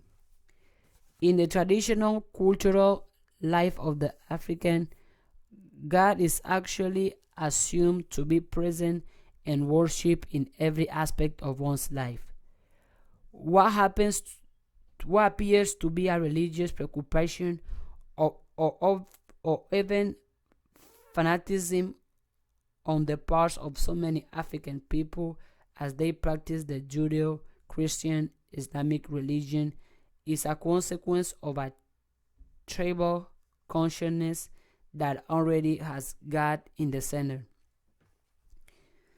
It is almost redundant to say that an African person is religious if one means by religion that one is affirming to God, since the African person, by virtue of the core of being, the soul, is an affirmation of God. In order to comfortably rethink a proper education that reflects the African person's concept of God, requires a thoughtful rethink of how the world is seen through the eyes of African people. This is a difficult task for the miseducated African person, or certainly for someone who is evaluating this system from the European American perspective that is by its very nature dualistic. This duality approach suggests that the concept of God is a separate reality overseen by religious systems and ideas, and the non-religious world is under the authority of the scientists, politicians, and academicians. The separation of church and state is not just a political value, but is the very essence of a view of the world that sees the spiritual world as a world separate and apart from the material world. Of course, when the two religious and secular worlds are fused, one discovers real confusion and contradictory postures, such as in the case of the religious right in the USA that condemns abortion while failing to support projects that prevent the starvation and neglect of poor children who are alive. In the Islamic world, we found zealots who seek to reintegrate politics and religion and end up killing innocent people to demonstrate their demand to create a moral religious state rooted in the spiritual ideas of the Holy Quran, which condemns killing the innocent. The African synthesis of spirituality in the material environment is a lesson that needs to be modeled for the entire world. Africans, in the traditional practice of their culture, experience no contradiction between the spiritual awareness and their governmental awareness. The two worlds appear to operate quite compatible so as long as the way of approaching the world is one rooted in the African view of reality. It is critical that one must adopt an African perspective in order to integrate the spiritual component into one's educational system.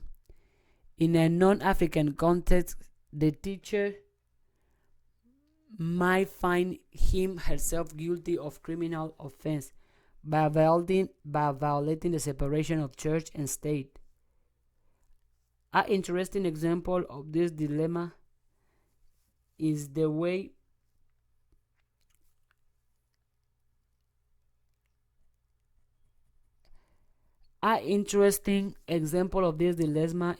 that the ban against school prayer has operated for African Americans. There has been an arena of great controversy with lawsuits and militant reaction to the ban within the European American community. In environments where African Americans did not have the interference of European American people, school prayer has continued uninterrupted. This is true in the classroom, on the football field, and at any ceremonial occasion where African Americans are responsible for the planning of the program. This uncontested religious expression has continued despite considerable religious diversity within the African American community.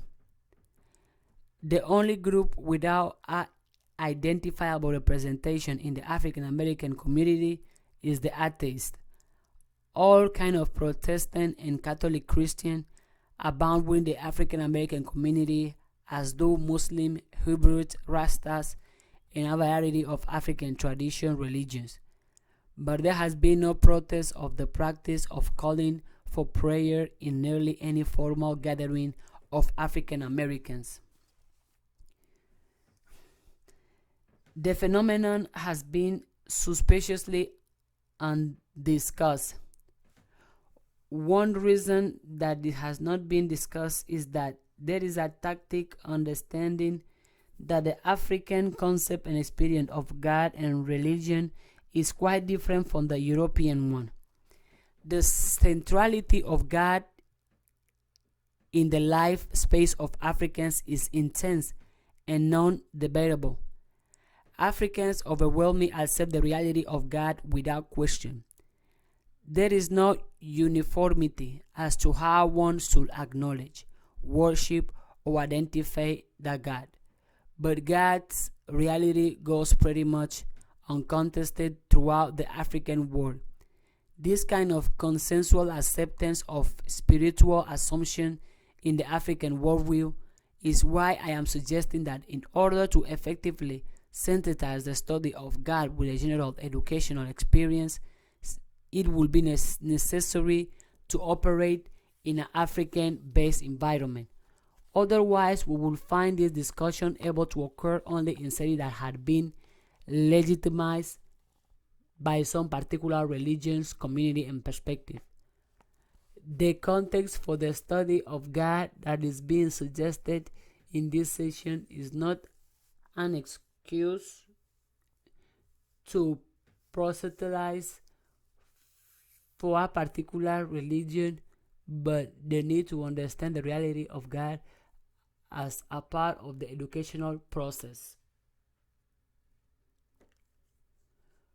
When we realize that many of the images and concepts in traditional religions have been contrary to the success of people of color, it becomes even more important why the study of God should not be the study of religion. For example, so many of the images associated with Christianity are reflective of European projections of themselves on the leading figures of the religions. It has been rather comical to see some African Americans converse to Far Eastern religions attempt to look appropriate by trying to grow a single pigtail with hair that such a style would not easily accommodate to.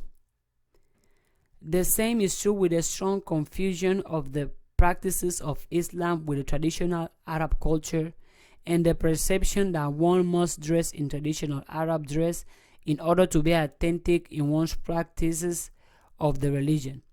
The confusion over alien culture and races with the concept of the religion will only serve to further miseducate us as we identify with the outer expression rather than with the inner truth of the religion. Influencing the physical environment. Education is the instrument that should equip people to gain control of the physical resources of the environment. Education is the instrument that should equip people to gain control of the physical resources of the environment. The skills that one develops in the educational environment should maximize each person's ability to gain better access to the resources in their environment. In the highly complex and modern societies, the actual labor of growing food, building houses, creating clothing, discovering new medicine does not depend on individual mastery in these areas. Instead, there is the process of exchange or trade where we give someone something that they need in order to provide us with something that we need. This is what money is about and how the economic process operates. Through these things have been made to appear very complex and abstract, even magical. The bottom line is the people establish mechanisms to ensure the survival of themselves and their kind. They are naturally motivated to develop power, the ability to influence the environment consistent with their own self-interest. A criterion of education then is not how much money that you make, but how effective you are in gaining independent mastery of this power to influence. Are you able to develop such attractive skills or resources that you are always able to negotiate and trade and not depend upon the arbitrary choices of being hired or fired based on someone else's ability to exercise maximum control? Are you able to develop such attractive skills or resources that you are always able to negotiate a trade and not depend upon the arbitrary choices of being hired or fired based on someone else's ability to exercise maximum control? So, ultimately, one does not pursue education in order to get a job, but to control resources in such a way that you will always be in a position to negotiate a trade. One does not pursue education in order to get a job, but to control resources in such a way that you will always be in a position to negotiate a trade. The Honorable Elijah Muhammad said, "As a people, we must become producers and not remain consumers and employees. We must be able to extract raw materials from the earth and manufacture them into something useful for ourselves. This should create jobs in production. We must remember that without land, there is no production. The surplus of what we produce, we will sell. This will develop a field of commerce and trade as other free and independent people. The slave was removed from the effective negotiation of his or her skills because their skills belonged to someone else. He could eat if he worked, but he could also work and not eat, depending upon the arbitrary decision of a slave master. Because the slave had been robbed of access to education, she could only develop the skills that gave their power. The slave had been robbed of access to education. He could only develop the skills that gave their owner the privilege of trade. Neo-slavery has provided African Americans the opportunity to spend a decade in training beyond secondary school and can only develop skills that permit their master to negotiate a trade. African Americans become brilliant CPAs who cannot conceive beyond one of the temporary master's firm. There are brilliant surgeons who cannot negotiate their skills unless a master chooses to bring them to their plantation. Because we believe that power can only be given as a favor from a powerful master, we fail even to seek the kind of education that effectively empowered us. Too many of the most gifted African American managers, scientists, and manufacturers have no aspiration beyond acceptance on one of the impressive plantations, referred to as major corporation or firms in modern language. Everyone who gets an education cannot become an independent entrepreneur, but everyone should gain the independent ability to negotiate the trade of the skills for the necessary resources for survival and advancement. An education that does not equip you to do this and ultimately to become an instrument for the collective advancement of our own community is miseducation in that it does not empower you. An education that does not equip you to do this and ultimately to become an instrument for the collective advancement of your own community is miseducation, in that it does not empower you. Again, as the Honorable Elijah Muhammad observes, since our being brought in change to the shores of America, our brain power, labor, skills, talent, and wealth have been taken, given, and spent toward building and adding to the civilization of another people. It is time for you and me to start doing for ourselves. We must not let our children be as we, beggars of another man for his home, facilities, clothing, food, and the means of providing a living. In order to select a proper education rather than training, it is important to appreciate the goal of education as a device to gain this kind of influences over the environment. If the end result of education is only to compete for a job rather than to negotiate for influence, then that education has been ineffective. If the end result of education is only to compete for a job rather than to negotiate for influence, then that education has been ineffective. We need to develop the kind of skills that will bring us autonomy in our immediate environments as individuals and eventually to be a part of a community that has autonomy in the world environment. America, Israel, France, etc. must cooperate with other nations in the world for maximum survival and effectiveness, but they ultimate approach the world markets with autonomy because they have independent resources to negotiate. This is quite unlike most of the so-called third world nations who are dependent on other nations and international money systems in order to engage in any type of trade. They are therefore completely at the mercy of those who control those independent systems.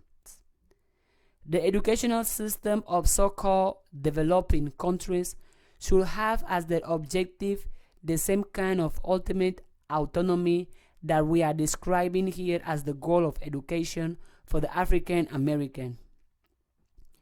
It is important to remember that autonomy and independence are not terms that mean the same thing as separation and isolation. They mean that you must always interact with others from a position of self-reliance. You can never do all that you need by yourself, but you should always be able to offer those who can do what you need something from your arsenal of capability to fulfill some need that they might have. When you understand that we are all people of a similar destiny, faith, and identity, and see our cooperation as a necessary part of gaining mutual respect in the larger human arena, then you have come to understand autonomy in the sense that we are describing it here. Autonomy also means cooperation, but it means that you control your own ships in the trade. The laws governing effective cooperation require a moral responsibility to consider the needs of those who share your cooperative unit. If your primary moral demand is to ensure your personal success, then you are morally liable because you are unlikely to consider the needs of others beyond their ability to fulfill your individual needs. The ultimate result of selfish individualism is a disregard for the needs of other human beings to achieve their human share and a failure to help facilitate that process. In more advanced civilizations, such as the Native Americans and Africans who actually gave refuge to their conquerors, there is almost always a strong consideration that each human being will at least have equal access to opportunity. This was the defined agenda of Americans' Declaration of Independence through slavery and the genocide of the Native Americans were blatant contradiction to this claimed agenda. The environment of ideas. We must understand this power to influence the environment is not limited to the physical environment. For the human family, the environment of ideas is even more important than the physical environment. Ideas represent images, concepts, values, and all of those things that influence how people think of themselves and the world around them. Those who influence ideas literally control the minds of the people within the environment of those ideas. Our concept of what's beautiful, what's important, what's new, what's good, what's desirable, are all determined by the environment of ideas. Where people put their energy, their resources, literally what they do with their life is determined by the ideas that they internalize. Where people put their energy, their resources, literally what they do with their life is determined by the ideas that they internalize. In that we are living in the information age, where our daily experiences are so thoughtfully influenced by the media and the ideas that we absorb from it. We are even more subject to the environment of ideas than previous generations have ever been. Whoever controls ideas can actually manipulate the physical resources of the entire world. An indication of the value of ideas is the fact that adversities will pay more than $1 million in order to expose their product for less than 60 seconds during a Super Bowl game.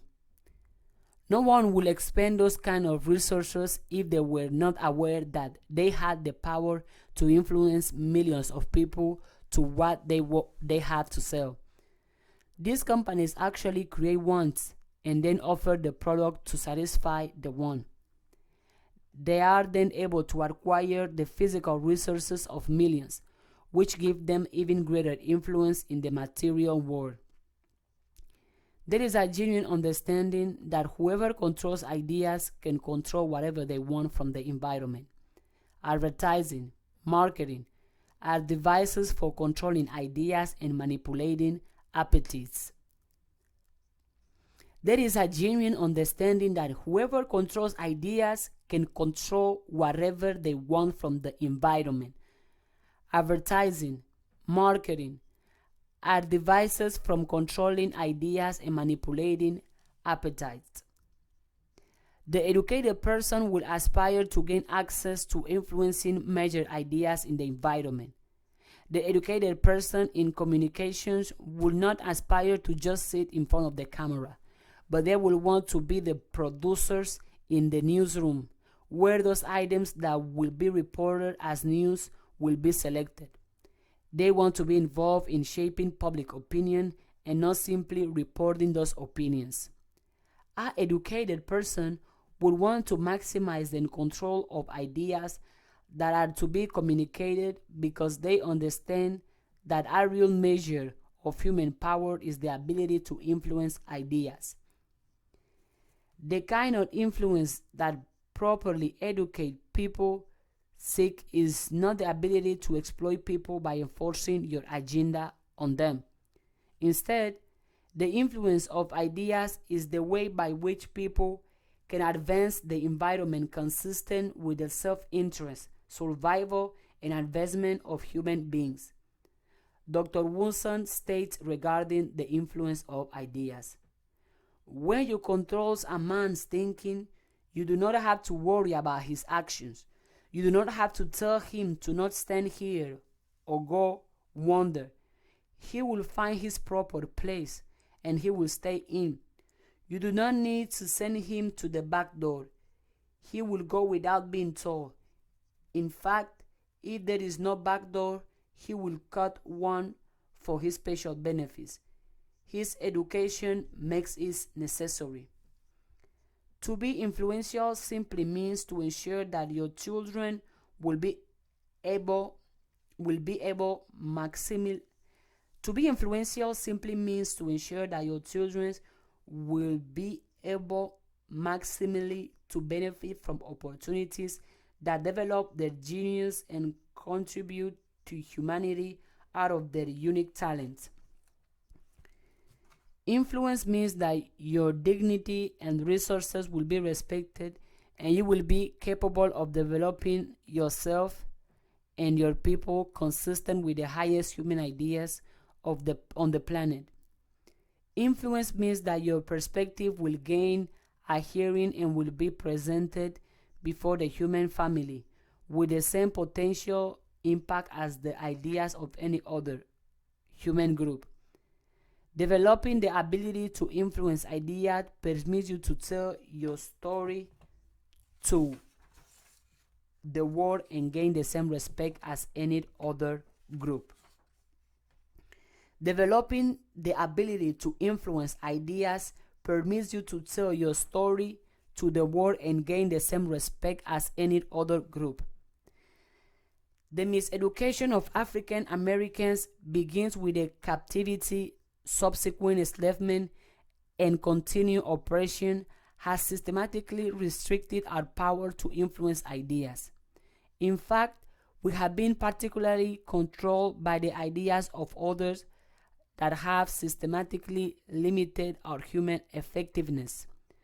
Since we have not had access to real education, we have developed faulty ideas about ourselves and do not fully appreciate our capability and human potential.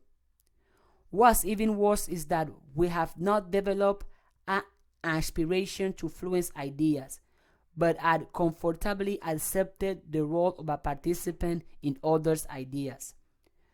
Our education encourages us to join other people's schools of thought and not to develop our own, even when those other schools of thought might have been developed as a tool to ensure our continued oppression. Our education encourages us to join other people's schools of thought and not to develop our own, even when those other schools of thought might have been developed as a tool to ensure our continued oppression. Our miseducation results in our participation in other people's environment of ideas, with no sense of responsibility to develop our own. Our miseducation results in our participation in other people's environment of ideas, with no sense of responsibility to develop our own. An example of irresponsibility that miseducated people show to themselves can be seen in the condemnation that has always come to scholars such as Dr. Carter G. Woodson and other so-called radical black scholars. Those thinkers have frequently met with ridicule, who have argued that a real education must expose us to ideas about ourselves which inspire us to develop influence in developing ideas which tell our story our way. Afrocentric thinkers have received broad condemnation because of their commitment to developing influential, independent ideas about African people. Such condemnation frequently comes from other African Americans and is another example of the acceptance of the powerlessness in the environment of ideas. A true education encourages and empowers people to become influential in the world of ideas. A miseducated person neither develops independent ideas nor a desire to influence the environment of ideas. If a person has not developed the power to influence ideas, then their education has not been effective. Influencing the societal vision. Influencing the societal vision. Another important aspect of power that comes from proper education is the ability to influence the vision of the society. The vision represents the goals, the agenda, and the collective aspiration of the people. The vision raises one's perception from the level of specific ideas to the higher level of ideals. Whereas ideas create the image of how the world exists, the vision creates the image of how the world should be. Here again, the expectation is that people who are appropriately educated would certainly aspire to create a future environment that ensures their presence and contribution. People projecting their continued influence across time creates this vision. It grows from a sense of importance, of the uniqueness, and the value of their continuity. At the physical level, there are few drivers that have the sense of the reproductive drive. That physical urge to perpetuate oneself without being told by anyone. Normal human beings are driven to continue their lineage beyond their moral existence. This same drive has a parallel in the arena of ideas and vision. This is the reason that people exert so much energy in the construction of monuments and edifices that they feel will immortalize their ideas for future generations. This is the reason that people exert too much energy in the construction of monuments and edifices that they feel will immortalize their ideas for future generations. Every mighty civilization devotes considerable energy to the process of ensuring their continuity. In fact, educational institutions themselves are set up not only to prepare people to preserve the gains of the past, but to ensure the combined influence of the present into the future. People write books, develop artworks, create images that they hope will preserve their influence on future time. The desire for immortality ranks high in the religious belief of people because they seek to preserve and extend their influence. Education should not only be a device to sustain a people's special vision about the world, but it should equip them to influence the world's vision in special ways. This is real power when one has developed the capacity to influence the vision of the world. African people have always maintained a vision of the interconnection of human beings and the spiritual significance of all things. This vision is an important one for all humanity, and our education should equip us to influence the world in this way. The African American victory over the dehumanization of slavery is a testimony to the resilience of the human spirit, and the world's vision should be influenced by this example from our experience.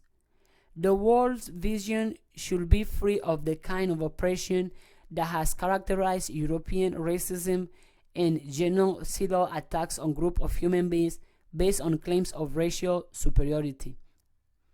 This influence on the world's vision will not be possible if we are not educated about our experiences and the special contributions that we have made to humanity. In order to influence the vision, we must have the power of information as well as inspiration. The active work of philosophers, theologians, and thinkers in the Western world is one of continuously seeking the affect humanity's vision. African Americans, philosophers, thinkers, and artists should seek to influence the vision of the world as well. Those goals of human excellence and moral integrity to which people aspire are defined by the societal vision. As artists seek to create images of beauty and to influence the world to adopt the creative vision, they are exercising the power of shaping the societal vision. Even the desire to engage in vision building is a product of an effective education. Not only should the education equip people with access to their particular vision, but it should empower them to express that vision so that the world will be positively influenced by their creativity. The power to influence the environment is the most tangible outcome of education. Such power is the result of knowing who you are and what resonates. Such power is the result of knowing who you are and what resources are available to you. The reward is the ability to achieve those things which survival dictates we must all have. The ultimate determination of our successful education is the degree to which we are able to develop power for independent influence. This power should provide us with mastery of sufficient skills to obtain from the physical environment whatever minimal resources we need to ensure our survival. We should possess the ability to present ideas about the functioning of the environment, and those ideas should bring a positive evaluation of ourselves and enhance our overall effectiveness in the world. Ideas that tell our story and generate respect for us as people is the result of effective education. Ultimately, the power that comes from education should equip people to participate in extracting the vision that inspires people to reach for greater aids in the advancement of humanity. Ideas that tell our story and generate respect for us as people is the result of effective education. Ultimately, the power that comes from education should well equip people to participate in structuring the vision that inspires people to reach for greater aids in the advancement of humanity. People who fail to develop this kind of power or who don't want this kind of effectiveness are people who are quite definitely miseducated. It is important to emphasize that the study of God as the component of the person's self-knowledge is not intended to create or perpetuate religious ideology. It is clear that religious discussion and debate has a place in the educational process, particularly for those who are committed to developing effective rituals and discipline consistent with the spiritual advancement of people. As we have noted above, such assumptions about the spiritual expression and development of the person are very much consistent with an African-based educational system that assumes the spiritual nature of people. However, even in traditional African practices, there is considerable variation in how the process of spiritual development should be approached and how people should reconcile themselves with the spiritual world and with the transcendental being. The study of God should provide people with evidence of the reality of God and the relevance of higher spiritual forces in their lives. The students should emerge from this aspect of their learning with an appreciation for the kind of order, precision, and certain they exist in the creation. And certain they exist in the creation. With respect for such order, there is the appreciation for an ordering force, which is usually acknowledged as God. How one chooses to identify, reverence, or even develop a relationship with this being should remain a part of the very personal religious choice that people make. There should be no compulsion in religion, declares the Holy Quran. There should be, however, an acknowledgement and respect for the religious life of people. Purpose the study of various ways that people identify and reverence God would be appropriate component of this study of God. The study should avoid the constraint that comes when you seek to recruit people into a particular religious method while respecting always that people acknowledgement the reality of a higher being. Such acknowledgement is a critical part of the self-knowledge of the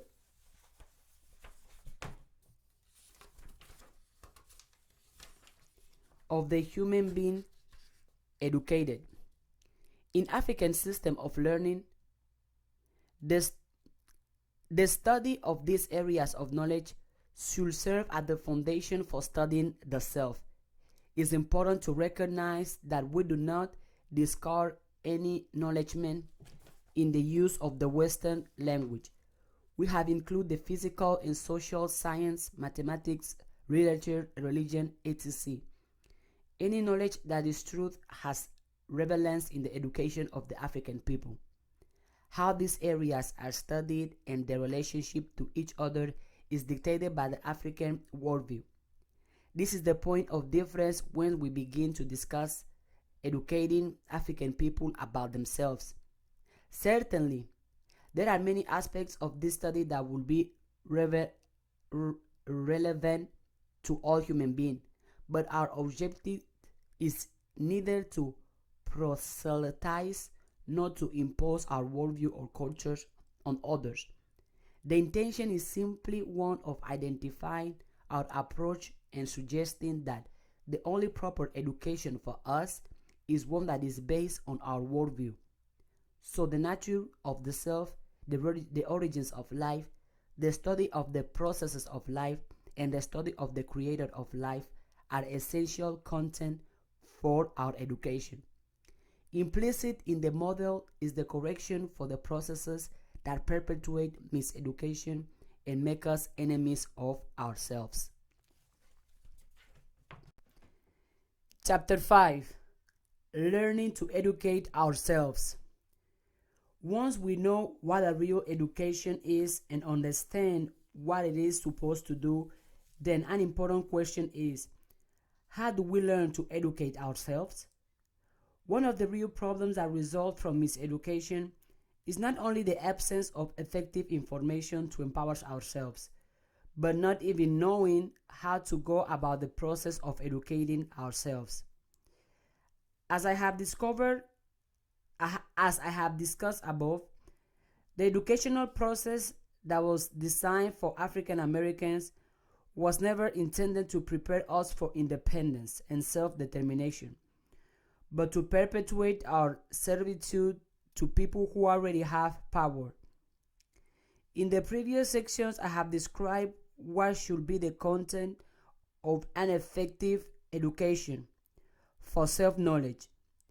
In this final section, I want to identify the methodology that should be used for the process of educating ourselves. W. Curtis Banks.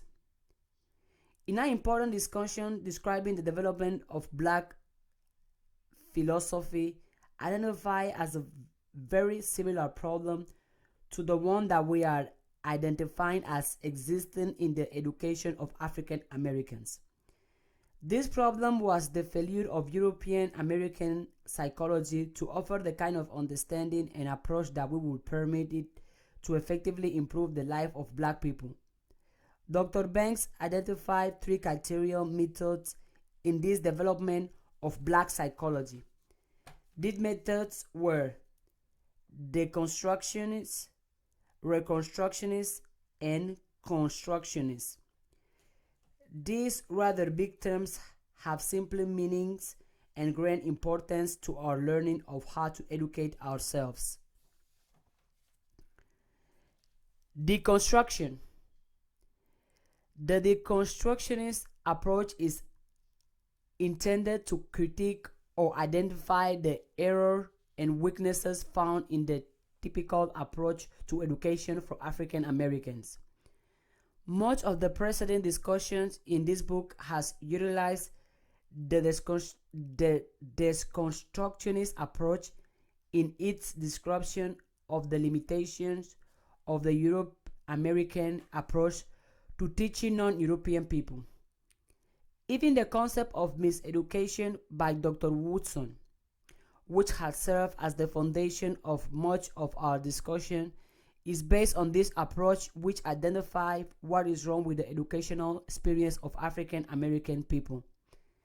Even though the majority of our discussion has emphasized the flaws in this system as its impact on African Americans, we have been careful to indicate that many of those flaws become assets in the process of bringing European American people into knowledge of themselves.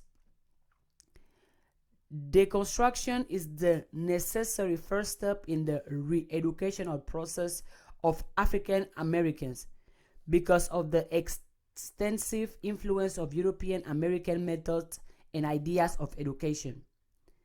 Those methods and ideas, as we have noted, were intended to advance the self-knowledge and power of people of European ancestry. The intention was never to educate people of non-European ancestry about themselves. It was stated in the legal document that established segregation in the educational system that this system was not set up for non-white people in America. Not only was the system set up for white people, non-white presence was not even welcome in the same building where education was going on. Though such formal and legal segregation was not always enforced in the northern part of the United States, de facto segregation achieved in the same exclusionary objectives, this white-only educational system was never altered even when African Americans were admitted into European American system. As a result, much of what we have learned educationally is based on methods and ideas intended to advance the self-knowledge of European descendant people. Most of these ideas must be deconstructed. We prefer this term from Dr. Banks rather than destroy because it permits us to make a systematic analysis of what is usable and what is not. what is included for the educational advancements of European people, and what is actual fact.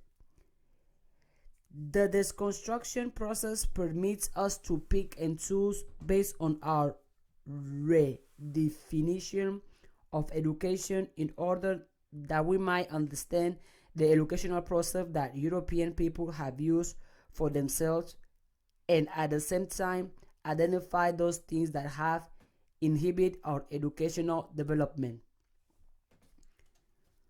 Most of the discussions by African American scholars intend upon improving the education of their people in the last quarter of the 20th century have been primarily of this constructionist nature. African American and other ethnically and gender distinct scholars who have taken up this challenge have basically contend that educational ideas in the American educational system have excluded the non-European contributions and approaches to understanding the world.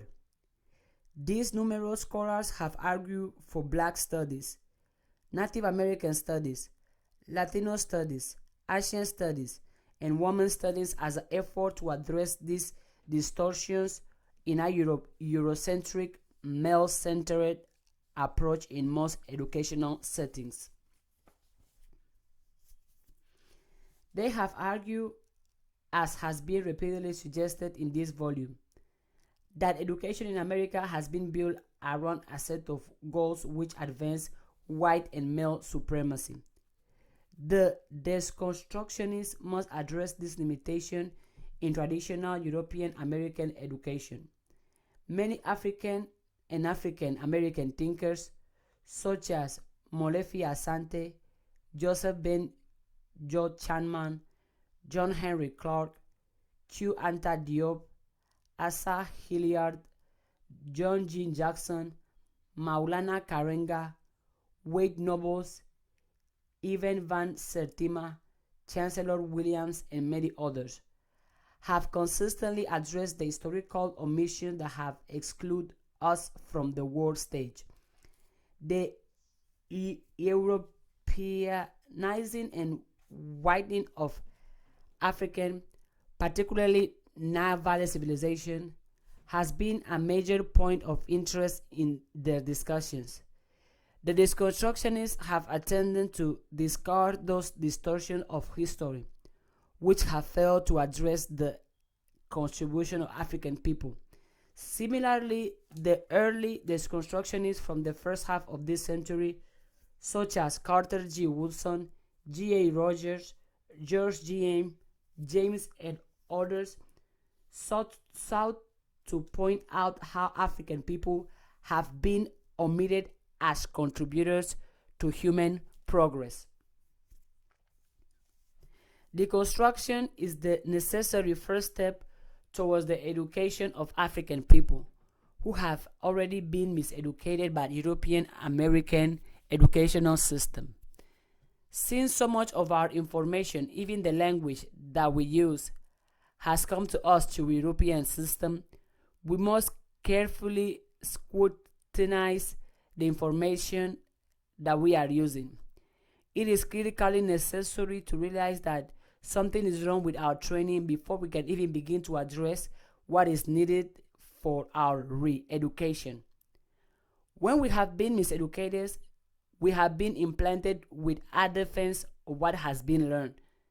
It might be possible to raise some occasional questions about the information that we have obtained, but it is extremely difficult for a person to acknowledge a rather comprehensive flaw in their learning experiences. It is like trying to appreciate the concept of color when one is genetically colorblind. The European-centric educational system has so thoroughly excluded realities about people of color that we have often handicapped in our ability to see non-white accomplishment.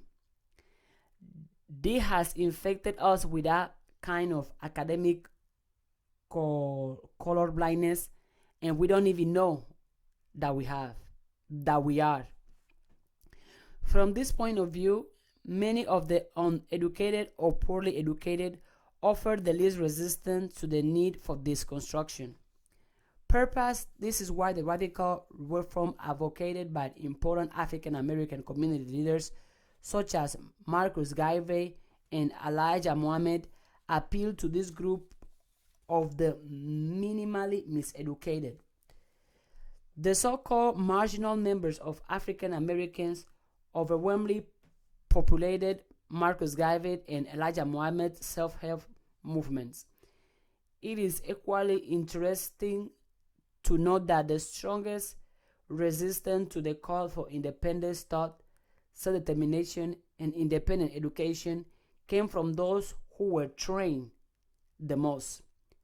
Elijah Muhammad proclaimed, "My people should get an education which will benefit their own people and not an education adding to the storehouse of their teacher.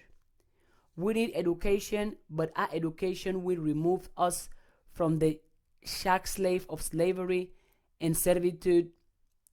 Get our education, but not our education will leave us in an inferior position and without a future. Get our education, but not our education that leaves us looking in the slave master for a job." Of course, Elijah Muhammad received the same kind of opposition from the highly miseducated and Marcus Garvey received from representatives of the educational establishment, such as Dr. W. E. Du Bois. Dr. Du Bois eventually adopted many of the perspectives of Garvey after going through the deconstruction process himself. This kind of opposition is certainly expected from people who have not undergone the destruction process. This is why the first step in learning to educate ourselves requires us to go through this process of looking at what we are learning, identifying its flaws and eliminating those parts which perpetuate our miseducation. Once we have become miseducated, we believe what we have learned and become proud defenders of his truth, even if it requires us to argue for our own inferiority, as many of our African American scholars have done. Of course, they do not claim that they are inferior, but suggest their superiority to be directly proportional to the degree to which they have internalized and act upon European American standards of excellence and competence.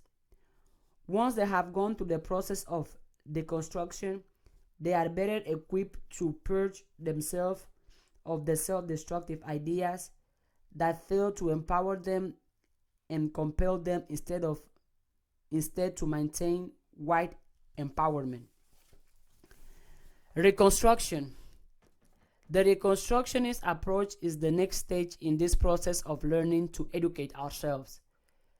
The Reconstructionist is devoted to correcting the errors in Euro-American education and rebuilding it into a model more sensitive and relevant to the previously excluded group.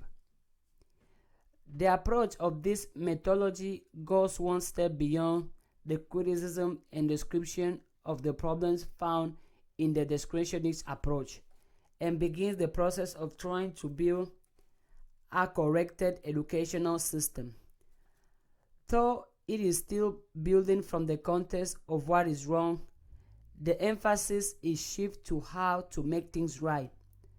The two methods are not mutually exclusive, and certainly Reconstructionist grows out of the critique of the Constructionist approach.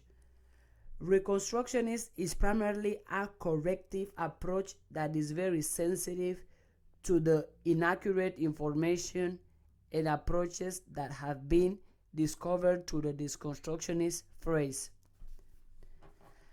An excellent example of the Reconstructionist approach is the work of Dr. Ivan van Sertima, particularly in his important work entitled "They Came Before Columbus." Dr. van Sertima joins with the Deconstructionists in challenging the methodology of a European discovery of America in 1492. in 1492. The Constructionists argue that the account of this story fails to take account of the inhabitants who occupied this land at the appearance of the Europeans. It also completely omits the idea that people from Africa had came to this part of the world as early as 700 BCE, and afterwards around 1300. Van Sertima brings forth considerable evidence to sustain this claim that is so blatantly absent in the Eurocentric description of the founding of America. His approach is Reconstructionist because it begins to introduce new data that is sensitive to the omissions that have distorted history and feed the process of miseducation. Another example of the Reconstructionist approach is the outstanding work of the Senegalese multi-scholar Dr. Chid Anta Diop. Dr. Diop's important work, The African Origins of Civilization, Myth or Reality, challenges the claim that Nile civilization was built by people other than native inhabitants of Africa. In his rebuilding of the story of history, he presents compelling evidence that has been ignored in the European American version of the development of world civilization. Using evidence of paleontologic, linguistic, microbiologists, and a variety of other fields of study, he makes a compelling argument for human civilization having its origins in Africa and being transformed across the Mediterranean into Greece and other parts of the world. Again, this kind of research and scholarship is typically of the work of the Reconstructionists who's trying to develop an educational system that addresses those facts that include African people in the development of civilized life. His work is also typical of the Reconstructionists in that he utilized a lot of the data that would be compelling to a skeptical European audience. He has to utilize many of the references and the type of concrete empirical data that is likely to be convincing to Europeans looking at the world from their point of view. This is another of those instances where the miseducational process to limited in his contribution to independent African development. It is valuable by informing the African scholar how Europeans are likely to interpret information and what kind of information will be most effective in navigating through barriers that their education has constructed. Basically, reconstruction is the next necessary phase in this process of learning how to educate ourselves.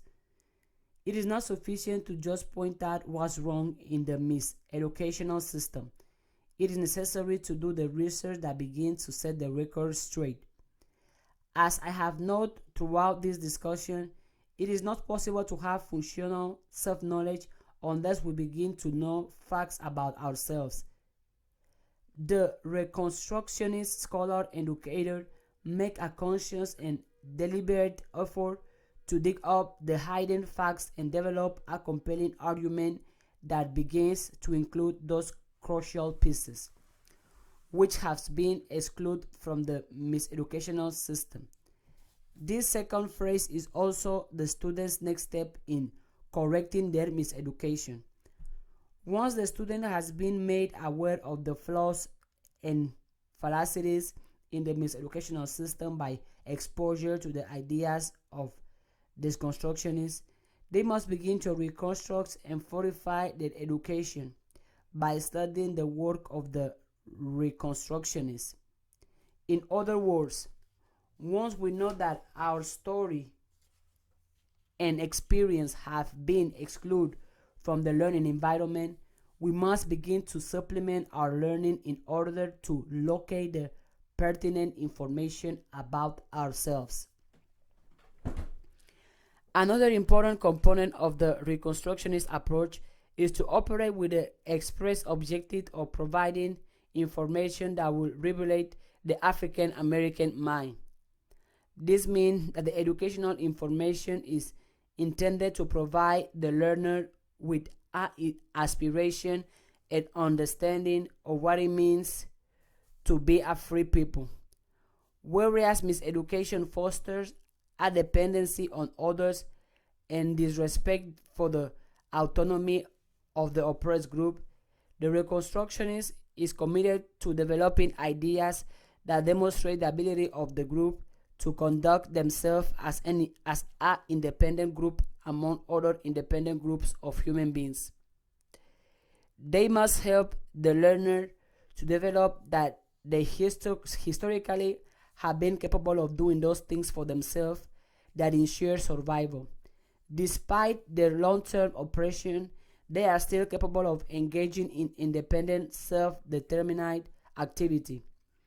The ability to develop resources, define reality, defend one's community, etc., are some of the rights that all humans possess but cannot execute unless they have been educated into self-knowledge. The ability to break away from many of the practices that were developed under the conditions of slavery can only occur when one has been mentally liberated, which is part of what must come from information and the techniques identified by the Reconstructionists. Prior to the first half of the 20th century, there was not a lot of information in this regard because despite the protests of a few scholars such as Dr. Carter G. Woodson in the early part of this century, the concept of miseducation was not widely accepted. As a result of the civil rights era of the mid-20th century, an increased number of African American scholars became a part of the ranks of the deconstructionists. Over the last quarter of the 20th century, the work of the deconstructionists has grown and given birth to a large number of reconstructionists. The combined contribution of the work from these two approaches has greatly expanded the consciousness of the existence of miseducation and the data for the process of re-education. At the end of the 20th century, fewer people will challenge the fact that the European American system miseducated non-Americans, non-white descendant people. There are a growing number of people who have been exposed to the kind of information that is leading them towards a functional and correct education.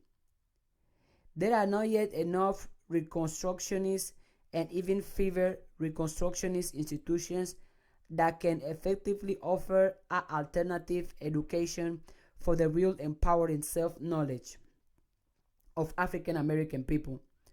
Schools such as the Independent African American Schools found in Washington, D.C., Detroit, Chicago, and other major cities are still too small and too rare. The African American males academics found in the late 1980s in Detroit and Milwaukee have had outstanding success in offering a positive education in the self-knowledge, but it's almost too late for the thousands of American young people that will continue to lose as we enter the new millennium. Through many of these researchers and the scholars who are Reconstructionists are under attack with the growing swing to right-wing conservatism. In the USA, these scholars have been very successful in ushering in a new Reconstructionist era.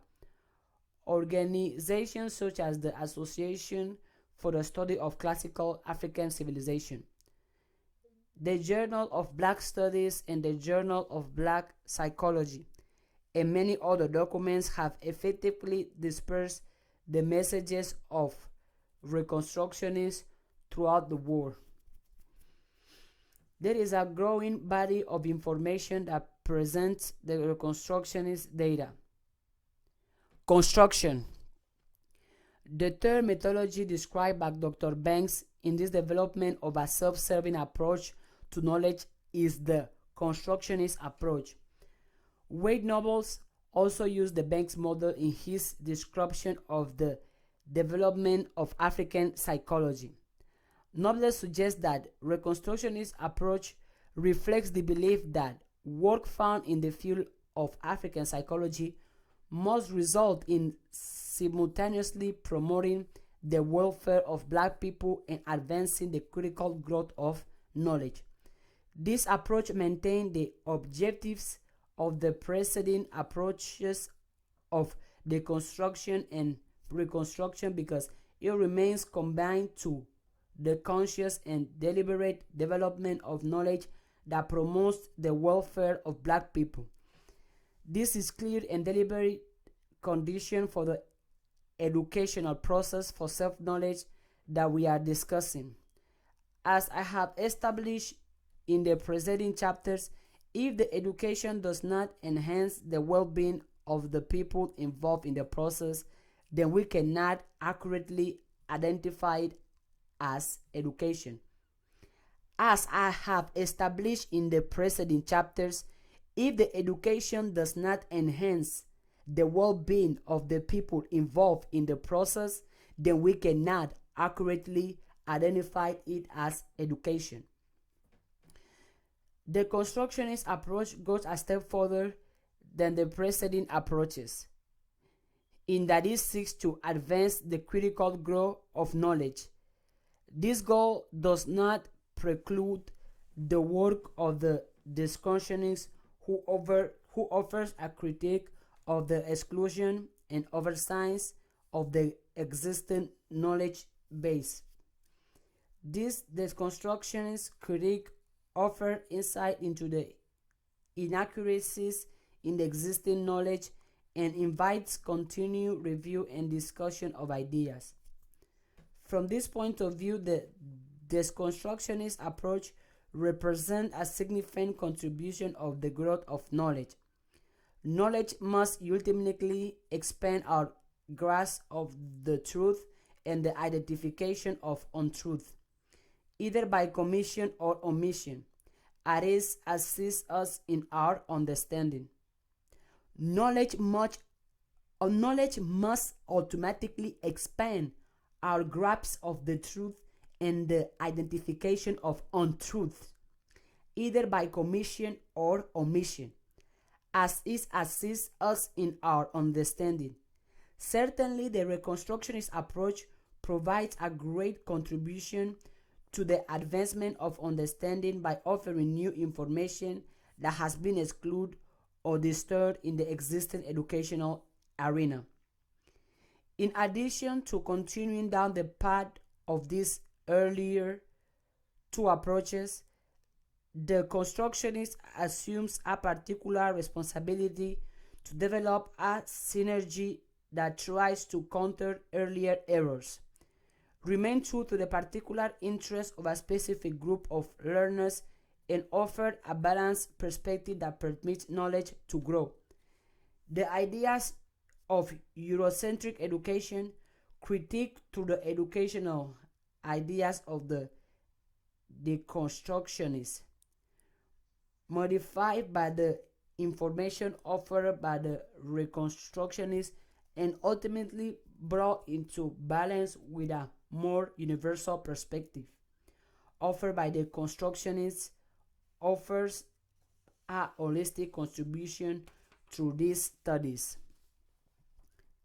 Frederick Clark, in his classical essay found in the first edition of the Jones volume Black Psychology, state, "The task of Black studies as seen then is to describe the nature and limitation of classical social science and at the same time develop a framework within which modern social science can develop and hopefully flourish." It seems that the role of the constructionist educational approach is very much in the orientation described by Kirk. The constructionist comes to the table aware of the problems of provincial or ethnocentric approaches to education, since they have had to master this kind of approach that excludes them in the Europe American educational system. Such educators are, by their own admission, miseducated. The motivation for their work is attempting to develop an appropriate educational system for black people in their own miseducation. They are, therefore, aware of the assets and the liabilities of the existing knowledge. This means that they are in a unique position not only to critique what already exists, but also to build a fair and equitable approach to education that includes them but does not repeat the errors that gave birth to their condition of miseducation. The constructionists are able to bring something to the arena of ideas that the Eurocentric education does not have, a perspective on the limitation of excessive self-knowledge. The educator who remains with the deconstructionist approach can ultimately only perpetuate the limitations that already exist in the system that they are deconstructing. If the Reconstructionists only address the particular presence enrolled in the world's knowledge, then they will create a mirror image of the Eurocentric system that currently focus only on the European experience and contributions. The constructionist is able to bring the best from both the Eurocentric and afrocentric perspective, while at the same time providing a kind of synthetics that ultimately advance knowledge as a more accurate portrayal of what is true. For example, the fallacy of describing the founding and development of America as an exclusive European activity is well critiqued by the Constructionists. The introduction of information by Reconstructionists that permits us to see the African presence preceding the landing of the Europeans of this comment expand ourselves of what is obviously truth. It accounts for the evidence of African presence in Central and South America preceding the coming of Columbus in 1492. The learned diligence of the Reconstructionists permits them to reflect on the African contribution, but to be careful to include the Native American contribution. It is important to respect the Native American cultures as extensions of the great Mayan and Aztec civilization. What has been dismissed as savagery, primitiveness, or other degrading designation emerged as the aboriginal foundation of what is truly American culture. It also brings to the table of ideas and awareness of the genocidal precedents that led to the establishment of modern America.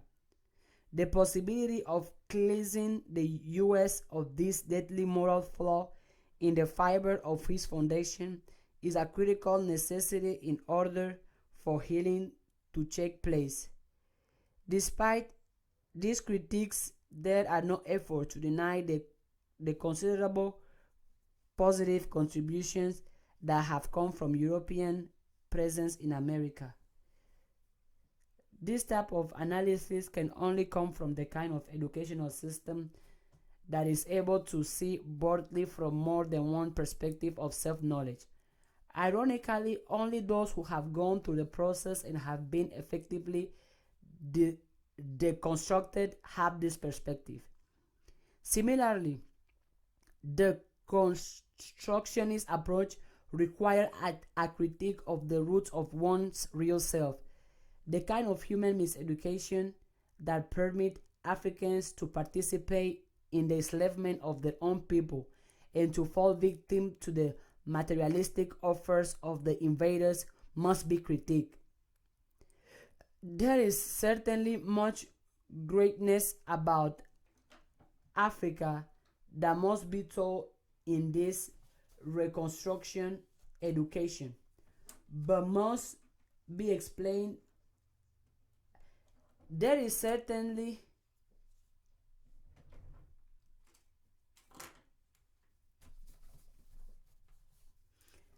There is certainly much greatness about African that must be told in this reconstructionist education, but much must be explained about the downfall of Africa.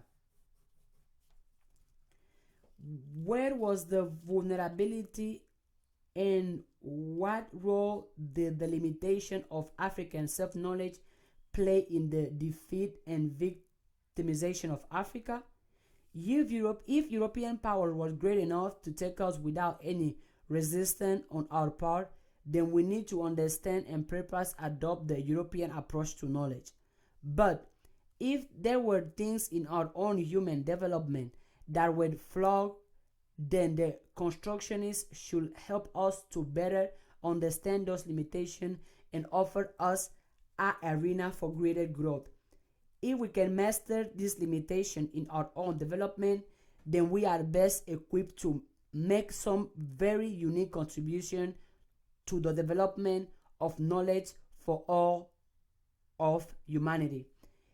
If we can master this limitation in our own development, then we are best equipped to make some very unique contributions to the development of knowledge for all of humanity. It is throughout the constructionists that the new approaches of paradigms are introduced to the field of knowledge. The new approaches of education that should emerge from Reconstructionist of black education should not only enhance the education of African American people, but it should offer some new and more effective models for the education of people in general. One example of this possible improvement might be in the area of moral development. As I mentioned in chapter 2, the education of African children has always included moral instruction as part of the holistic development of people. At a time when there was considerable concern about the moral development of all children in the educational system, there are certainly concepts from the holistic African paradigm that could benefit all students in the USA.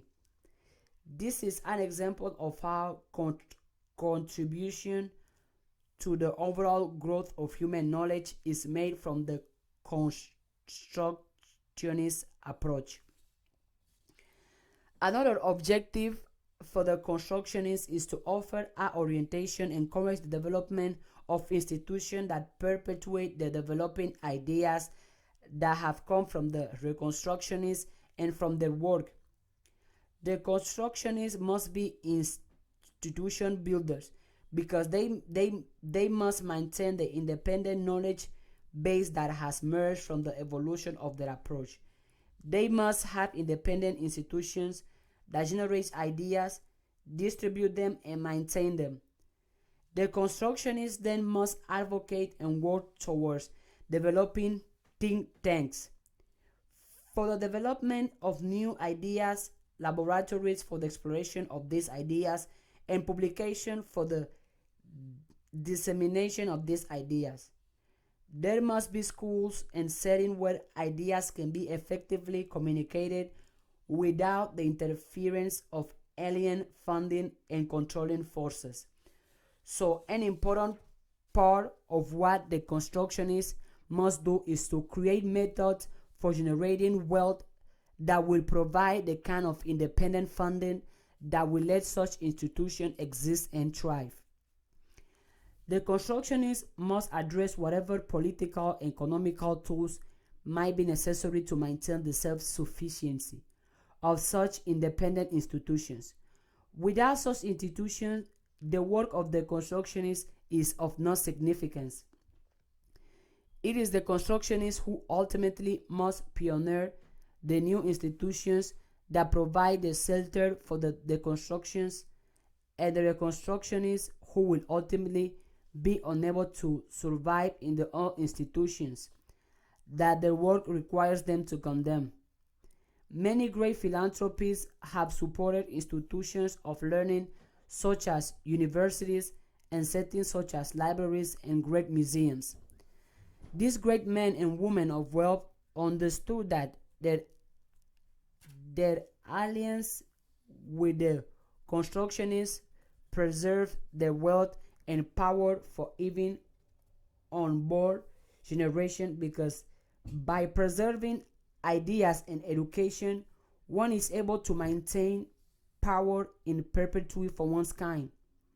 The constructionists must identify ways so that holders of wealth within their own communities will obtain the kind of education into self-knowledge that will make them supporters of such innovative institutions. Unfortunately, most of the non-white holders of such great wealth in the contemporary society have been able to secure their wealth and influence by successfully applying their miseducation. In doing so, they have achieved great influence, but they only perpetuate the power and influence of those people who are responsible for their miseducation. These techniques for learning to educate ourselves that we have discussed in this chapter are important criteria for setting up our educational system. Such a system must contain elements that address each aspect of these techniques. Miseducated African Americans and other historically oppressed groups as well must be systematically introduced to ideas that deconstruct their miseducation. Their curriculum must have components that deconstruct those concepts that are destructive to one's effective development and empowerment. A part of this technique is to offer an honest appraisal of what is one's self-interest. For African Americans, this means that students must know the painful and unpleasant facts of how we came to the Americans and how the majority of our time has been spent in America. This is a violent and barbarian story that probably offers the sensitives of some who feel that such a story of murder, plunder, rape, and exploitation is not appropriate for the young and even some of the old. To understand this story of American historical relationship to people of American descent is necessary to create a context for what constitutes our unique educational needs. Of course, such horror stories are not unique to the African American experience. In this deconstructionist technique is an important part of Jewish education, as they learn about the Holocaust experience in Europe that sets a context for appropriate Jewish education. Horribly thought it might be, there is no hesitation in describing early and thoughtfully what the outcome of Jewish persecution has been. Certainly, there is no reason why people of African descent should not know about the atrocities of their experiences in order to understand the importance of a special education for themselves. Certainly, for all of the reasons that we have discussed in these present chapters, the Reconstructionist approach must bring to bear that special and unique knowledge that leads to self-knowledge. We must know our unique and special story in order to be effectively educated, and this is the major focus of the Reconstructionist approach. Certainly, the expansion from our particular story to the universal story of all humanity is the ultimate responsibility that our education must afford. And this becomes the role of the Reconstructionists who begins to integrate our unique experiences into the universal human experience. With our understanding of the universal human experience, there must be a universal standard of what is it in fact civilized and morally correct human conduct that goes beyond the standard of any particular cultural context. This is a part of the search of universal truth. That is a part of the task for the constructionist. The application of these techniques opens the door to learning how to educate ourselves. Conclusion. The way that a people think and consequently how they act is a product of what they know.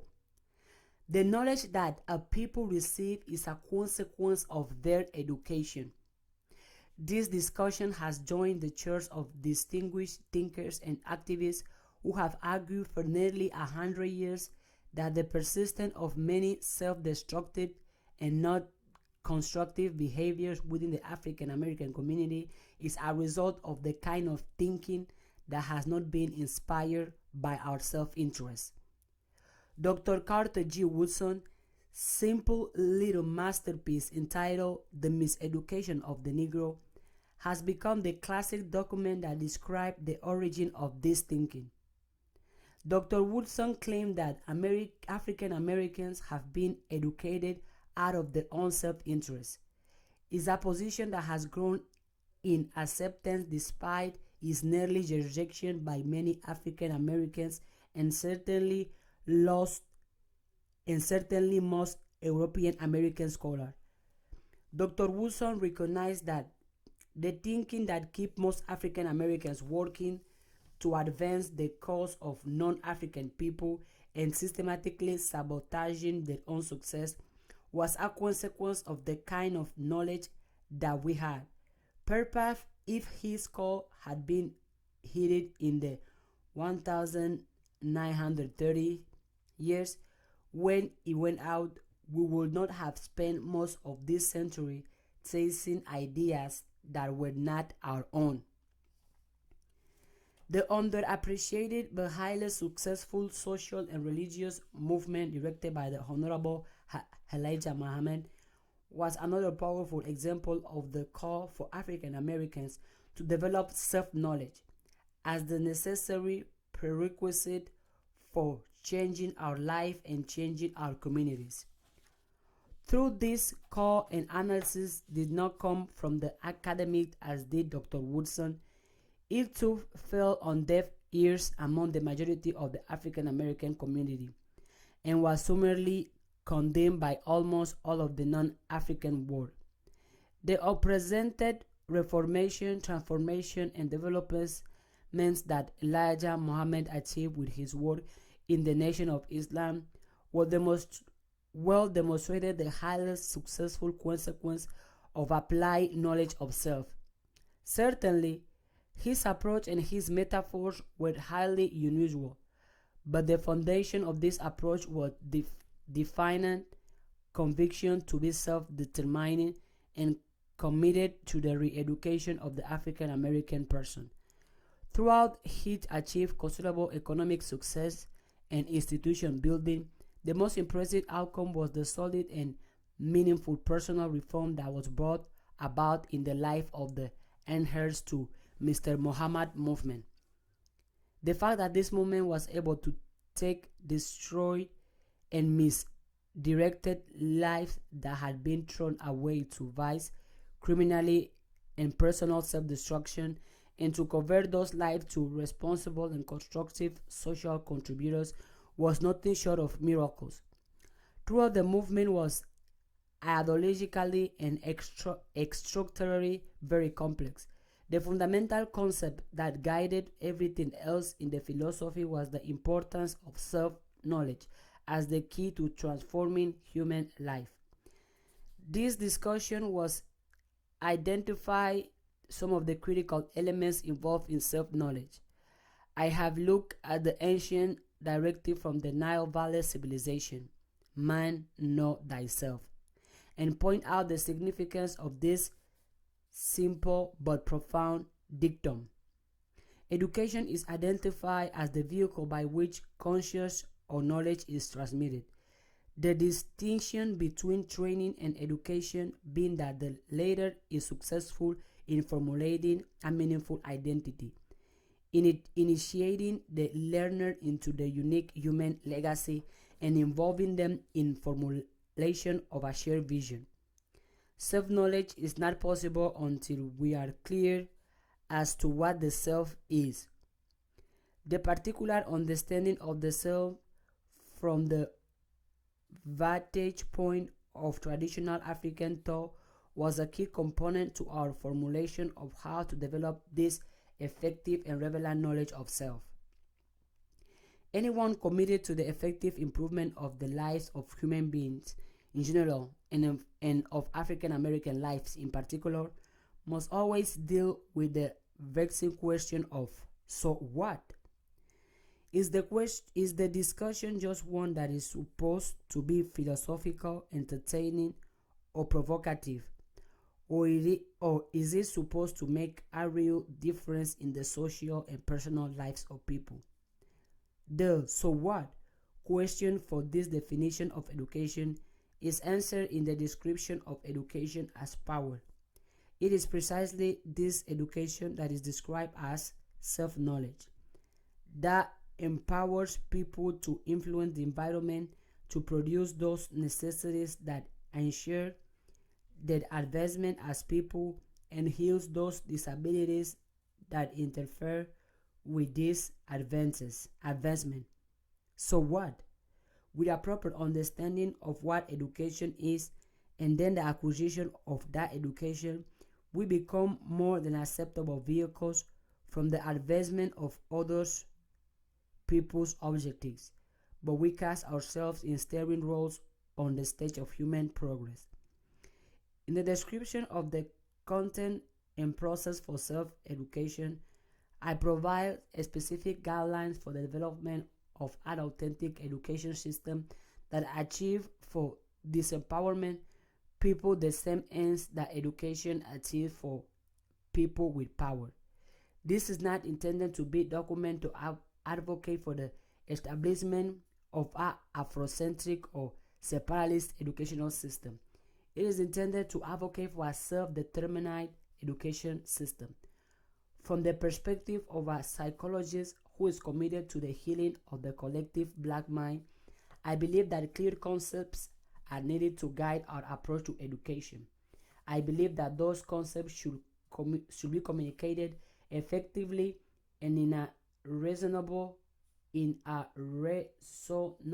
simple way so that people who are engaged in trying to educate themselves and their children will have some guidelines and criteria for recognition.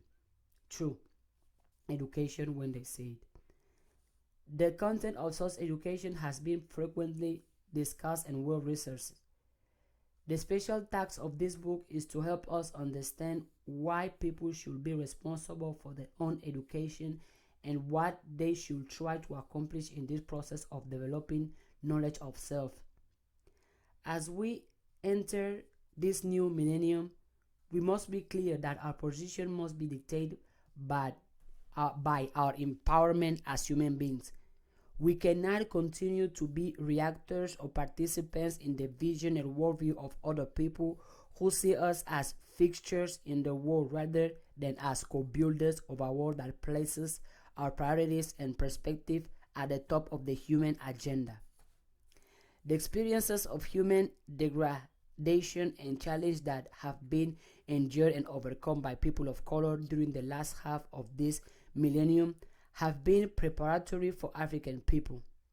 It has given properly educated African people a perspective on moral, social, and spiritual world leadership that must be included in the continuing progress of human beings on this planet. To exclude the perception from this misrepresented and ignored perspective simply dooms the world, as we know it, to a pit of its own karmic destruction. It is for this reason that there is an urgency for African people in particular to know thyself and for all of humanity to be committed to be honest knowledge of themselves and others.